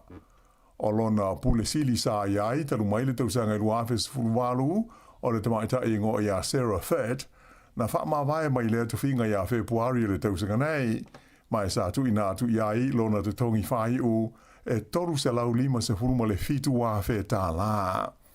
La songa fuana nafi i se fontanga a le komiti filifilia le parlemene mo mata upu tau le soifua malolo ina. Sa visiting ia le tamaita i hoi pula le laipa ia Aisha Verol ia le taita i fono le whamak e tu sai o le tupe sa tongi atu i le tamaita i CEO ina ua whamawai. Na io ina e Paula Bennett o ia le o le taita i fono le whaia o lea payout ma ia ta ua sa aia ia i lalo le whenga inga whainga ruenga a le tamaita i sa avea mo pule. E lenga tai lea, ai na whaalia fo le minstaia David C. Moore i rumo le komiti o le tongi whai una maua le tamaita i na avea mo pulisili o le whamak e sa o le lei mai sa muli ta ia ala o le tūla fono. Ta ua e le minsta o le whamak o se whalapo tonga le malo New Zealand e o i le lua piliona tā la ia le tupe la tau te whaalu i le tausanga tāsi e whaatau mo iai fuala au ma waila au mai whafo e mana o mia mo tonga whitinga o le soifua maloloina o New Zealand. O whaelo mai le whainga malo o lo tūnei le foe i lana fuafuanga i na tau tau hio fiaisi i tanga o la fonga tutongi po raids o whale. E amata i le tausanga lua afe luas fulfitu o na le mawhaiana si itia e se pūlenga o nuu ma ai po city councils i a raids mo whale i lunga atu o se tapulaa o le a ia ma whaatulanga e le malo. O lea fua mo le tapulaa o si tanga raids o lo whaamoe e whaangata mai i le whaapasene le maolunga. Whaero mai le whaaululunga o le pulenga o whainga malo, wha loto i whale po local government o le Leo Scott Netlin, o se tūlanga le lei ua mai ta wina i le mana o le whainga malo e whaia se fua e whetaui mataala whea ngai.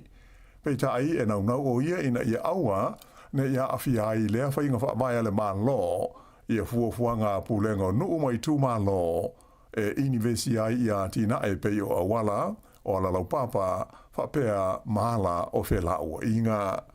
Whaero mai fo i le tamaita i pule nuu o Gisborne o Rati Stalls o ia fo i o le sui pelestene o local government o le tau fia o le so na si tai o la fonga nei po raids o se mata upu o lo whaataua ma ave iai le whaamuamua a so o se pulenga i le teimi nei. Aina i ta ua e tele pulenga e au fi ai ma le ai o Gisborne o lo whenga i nei ma le tautu e wha leia o mea sa wha lenga ina ona o winga lolo wā le tau sa a fi ai tarua i nei.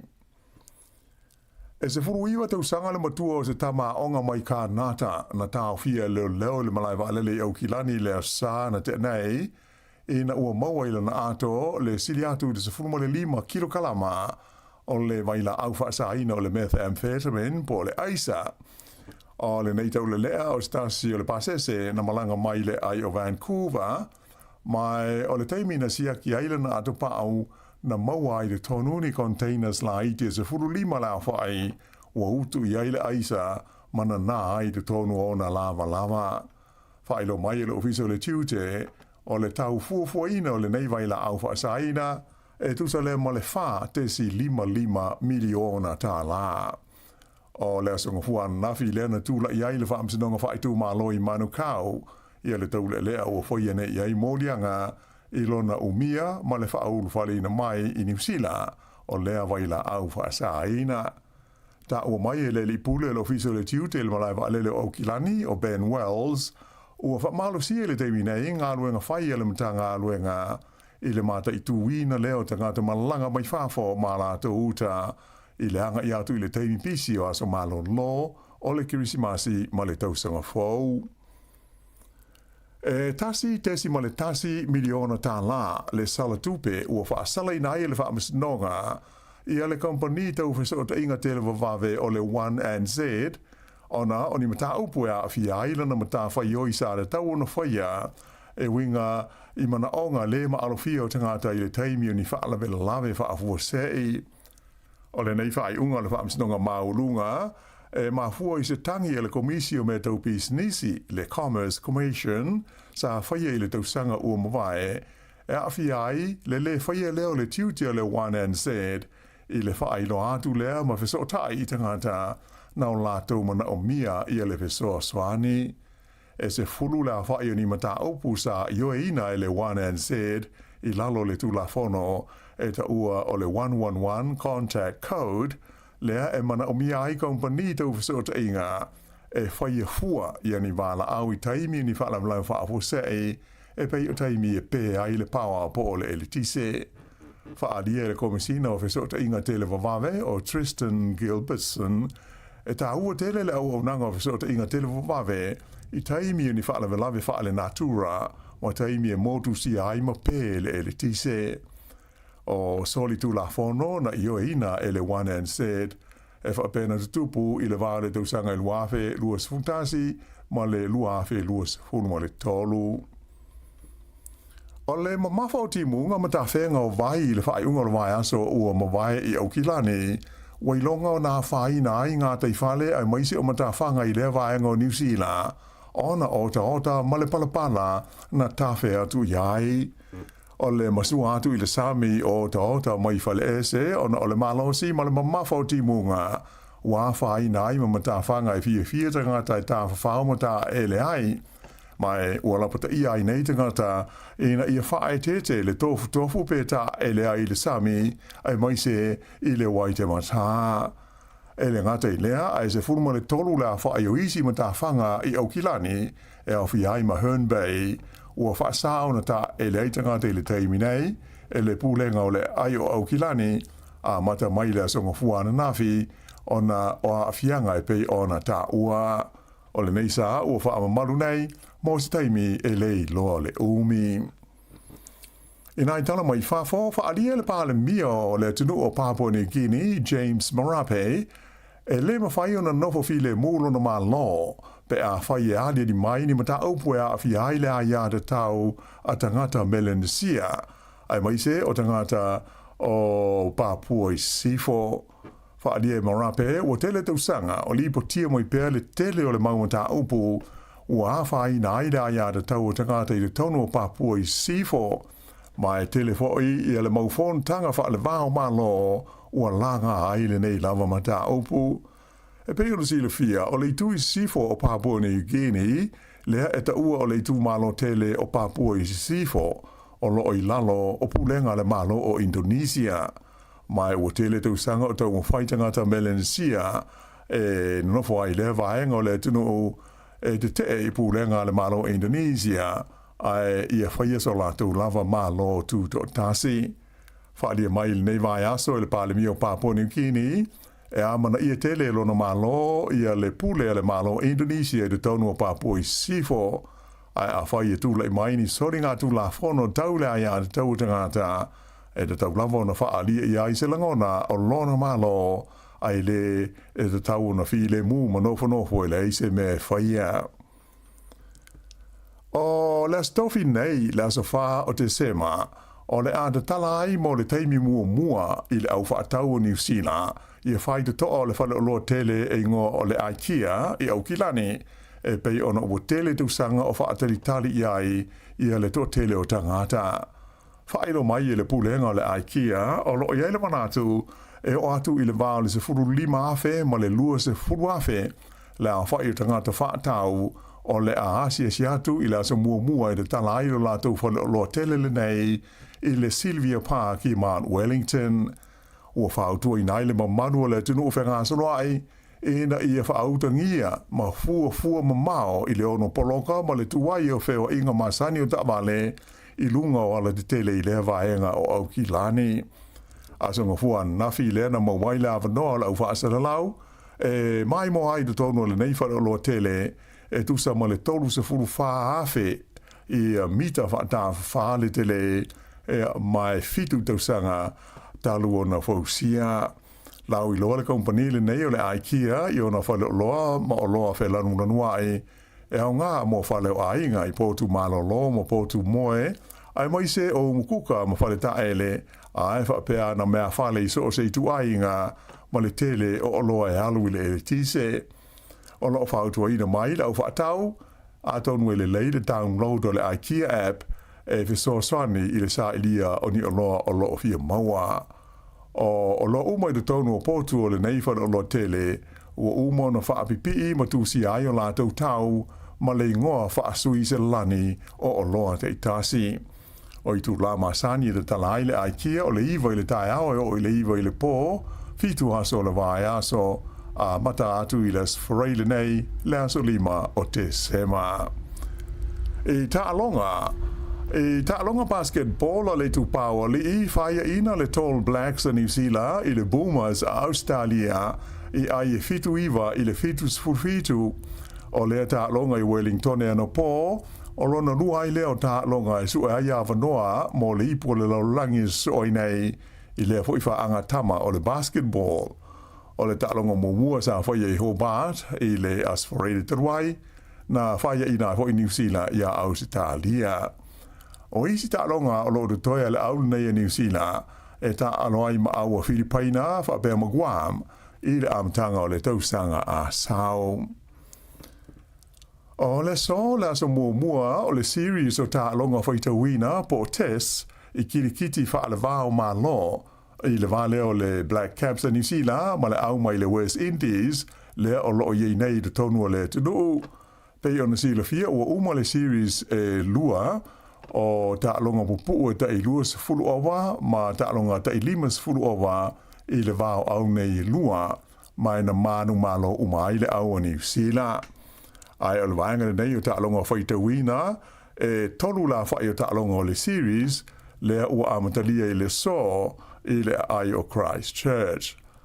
O le tausanga a tole nei lua fe lua se fulu 5 e na o le lua i a Ta'alonga whaitawina po tests sa Ta'aloa i le aule nei e New Zealand. O ia Ta'alonga whaitawina e lua sa whaia i le tunu o Zimbabwe i le masina o Kuso le fo ina malo ai New Zealand i le series.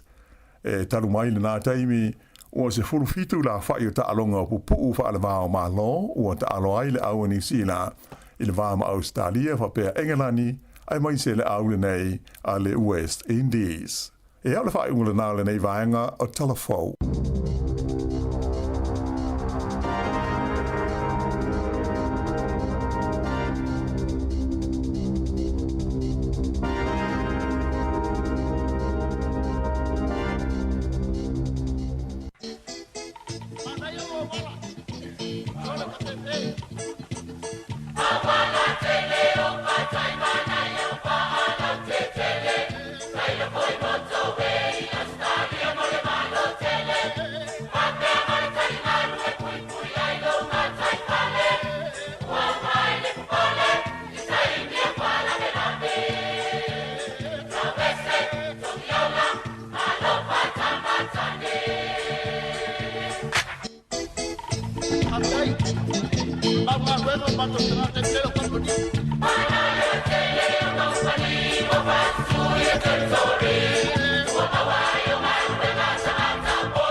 Tūlunga siva o le ingoa na le pese ia whetau i le fo i pea wha apea wa e fia siva lava ia o nasa e wha o ngā mele tātou pese nei teimi o le auli e te siva mai ai ia ma e tūlunga e whaisau wha malas tino walu le nei aso e nofo i lunga le nofoa o le sitting room po le potu malo lo malau TV la lea wa e mata i ai ia o na whailoa leo lau malo o longa e mata mai TV a te oe o se tūlanga e le fitau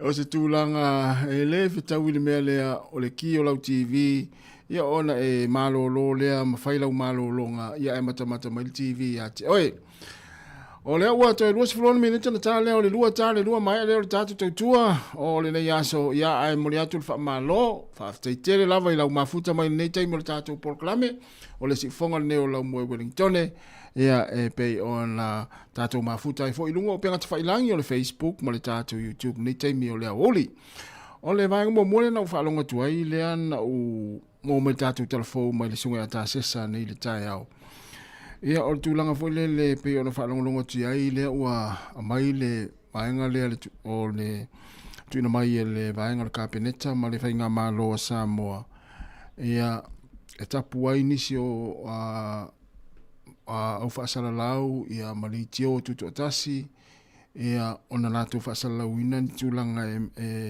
a mai le kapeneta ia pe o le ua whaile tūla whono mo le vaenga le o le TV tasi TV Iva, o le 2AP, ia ma le TV tasi ma le TV Iva, pio la tauna le wil fatananga, la tau ti fasalawina, o alava porklame ma fuafuanga le kapeneta ma le whainga malo, o la tauna o le a fasalawina tu sao, a la fasalawina, ia o alnofisi le fia le tātou watinu ia o vaenga ia. Ia loa langona ia i fatangata mata mata atu ia tunu mau, ia si tu le lei, o tātou le iloa po le ale mea awhai. Po ai a tātou whaalongo iai. Po ai nius sao e au mai. Ia o ai fo i nius e le sao o tātou whaalongo longo. Ia ma nei ale tātou o whaalongo longo ma o mai sao vaenga. Ia ai fo i ni whale tonu le whainga malo. Ma nei ala o mai sao ale vaenga le wato fia i el newspaper o le Savali.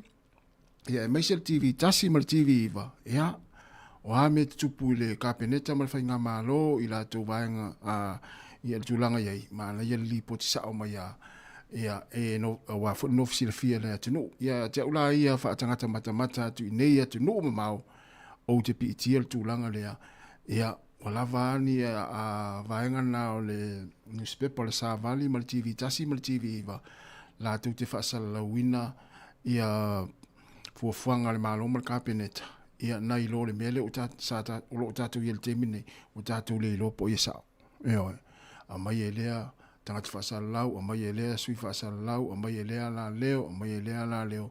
Wa tātou le iloa po o lea le tala sao. Ia e maanei le fuafuanga lea, ia, whaongale Savali TV, tasi ma le TV Iva, la tau te lipotia, ia tūlanga e pe ona iai fo ia fuafuanga le malo ma le kapeneta. Ia, a wale nofisi le fia tātou, atunu, e maisi lava i tātou, o lo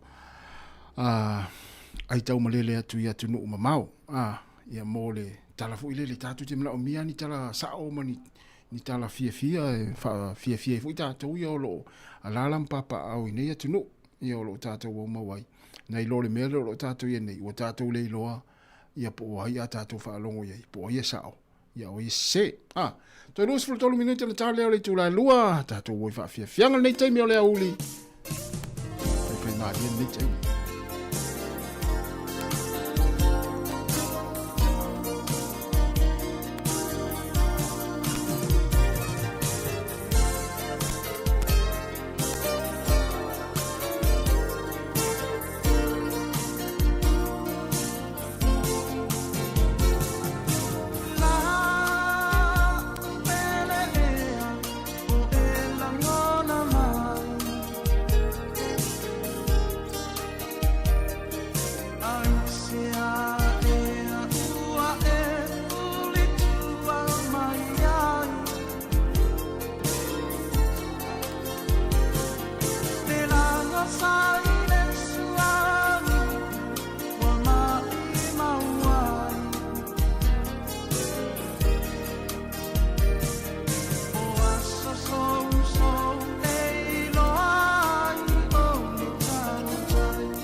Allah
Saile tai papa ule tua masanga e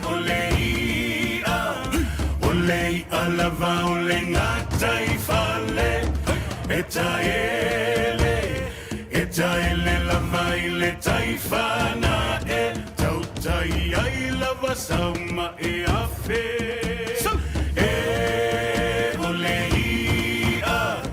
olei alava ole ngatai fale etaele lava ile taifana e tautai ai lava sauma e afe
fo male le sunga ya puni o le puni ala va ina uto e fa minuta na tale o le lua sa mo mai ala tata tua mo le atu fa fta te le lava ya i lau mai mo mai lungo tata upenga te failangi le Facebook mo le YouTube le yaso ya e fa malu lua te fo ya wa se fo i masala ngana na fa inga luenga ma tu te fa malu lua tu fa mangalo so ma tu fa le tonu ya manui lava fo fuango to le yaso tata uto e filo italo te masani le si fonga la mo wen tone e langa te lungo le la leo ai fa pe foi na unanga i lungo penga te foi langi fa munia tele lava le tua i fo fanga tole ni yaso e a matato to e fero i le taia o le tula fitu ia e fa so i fo ia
Latifi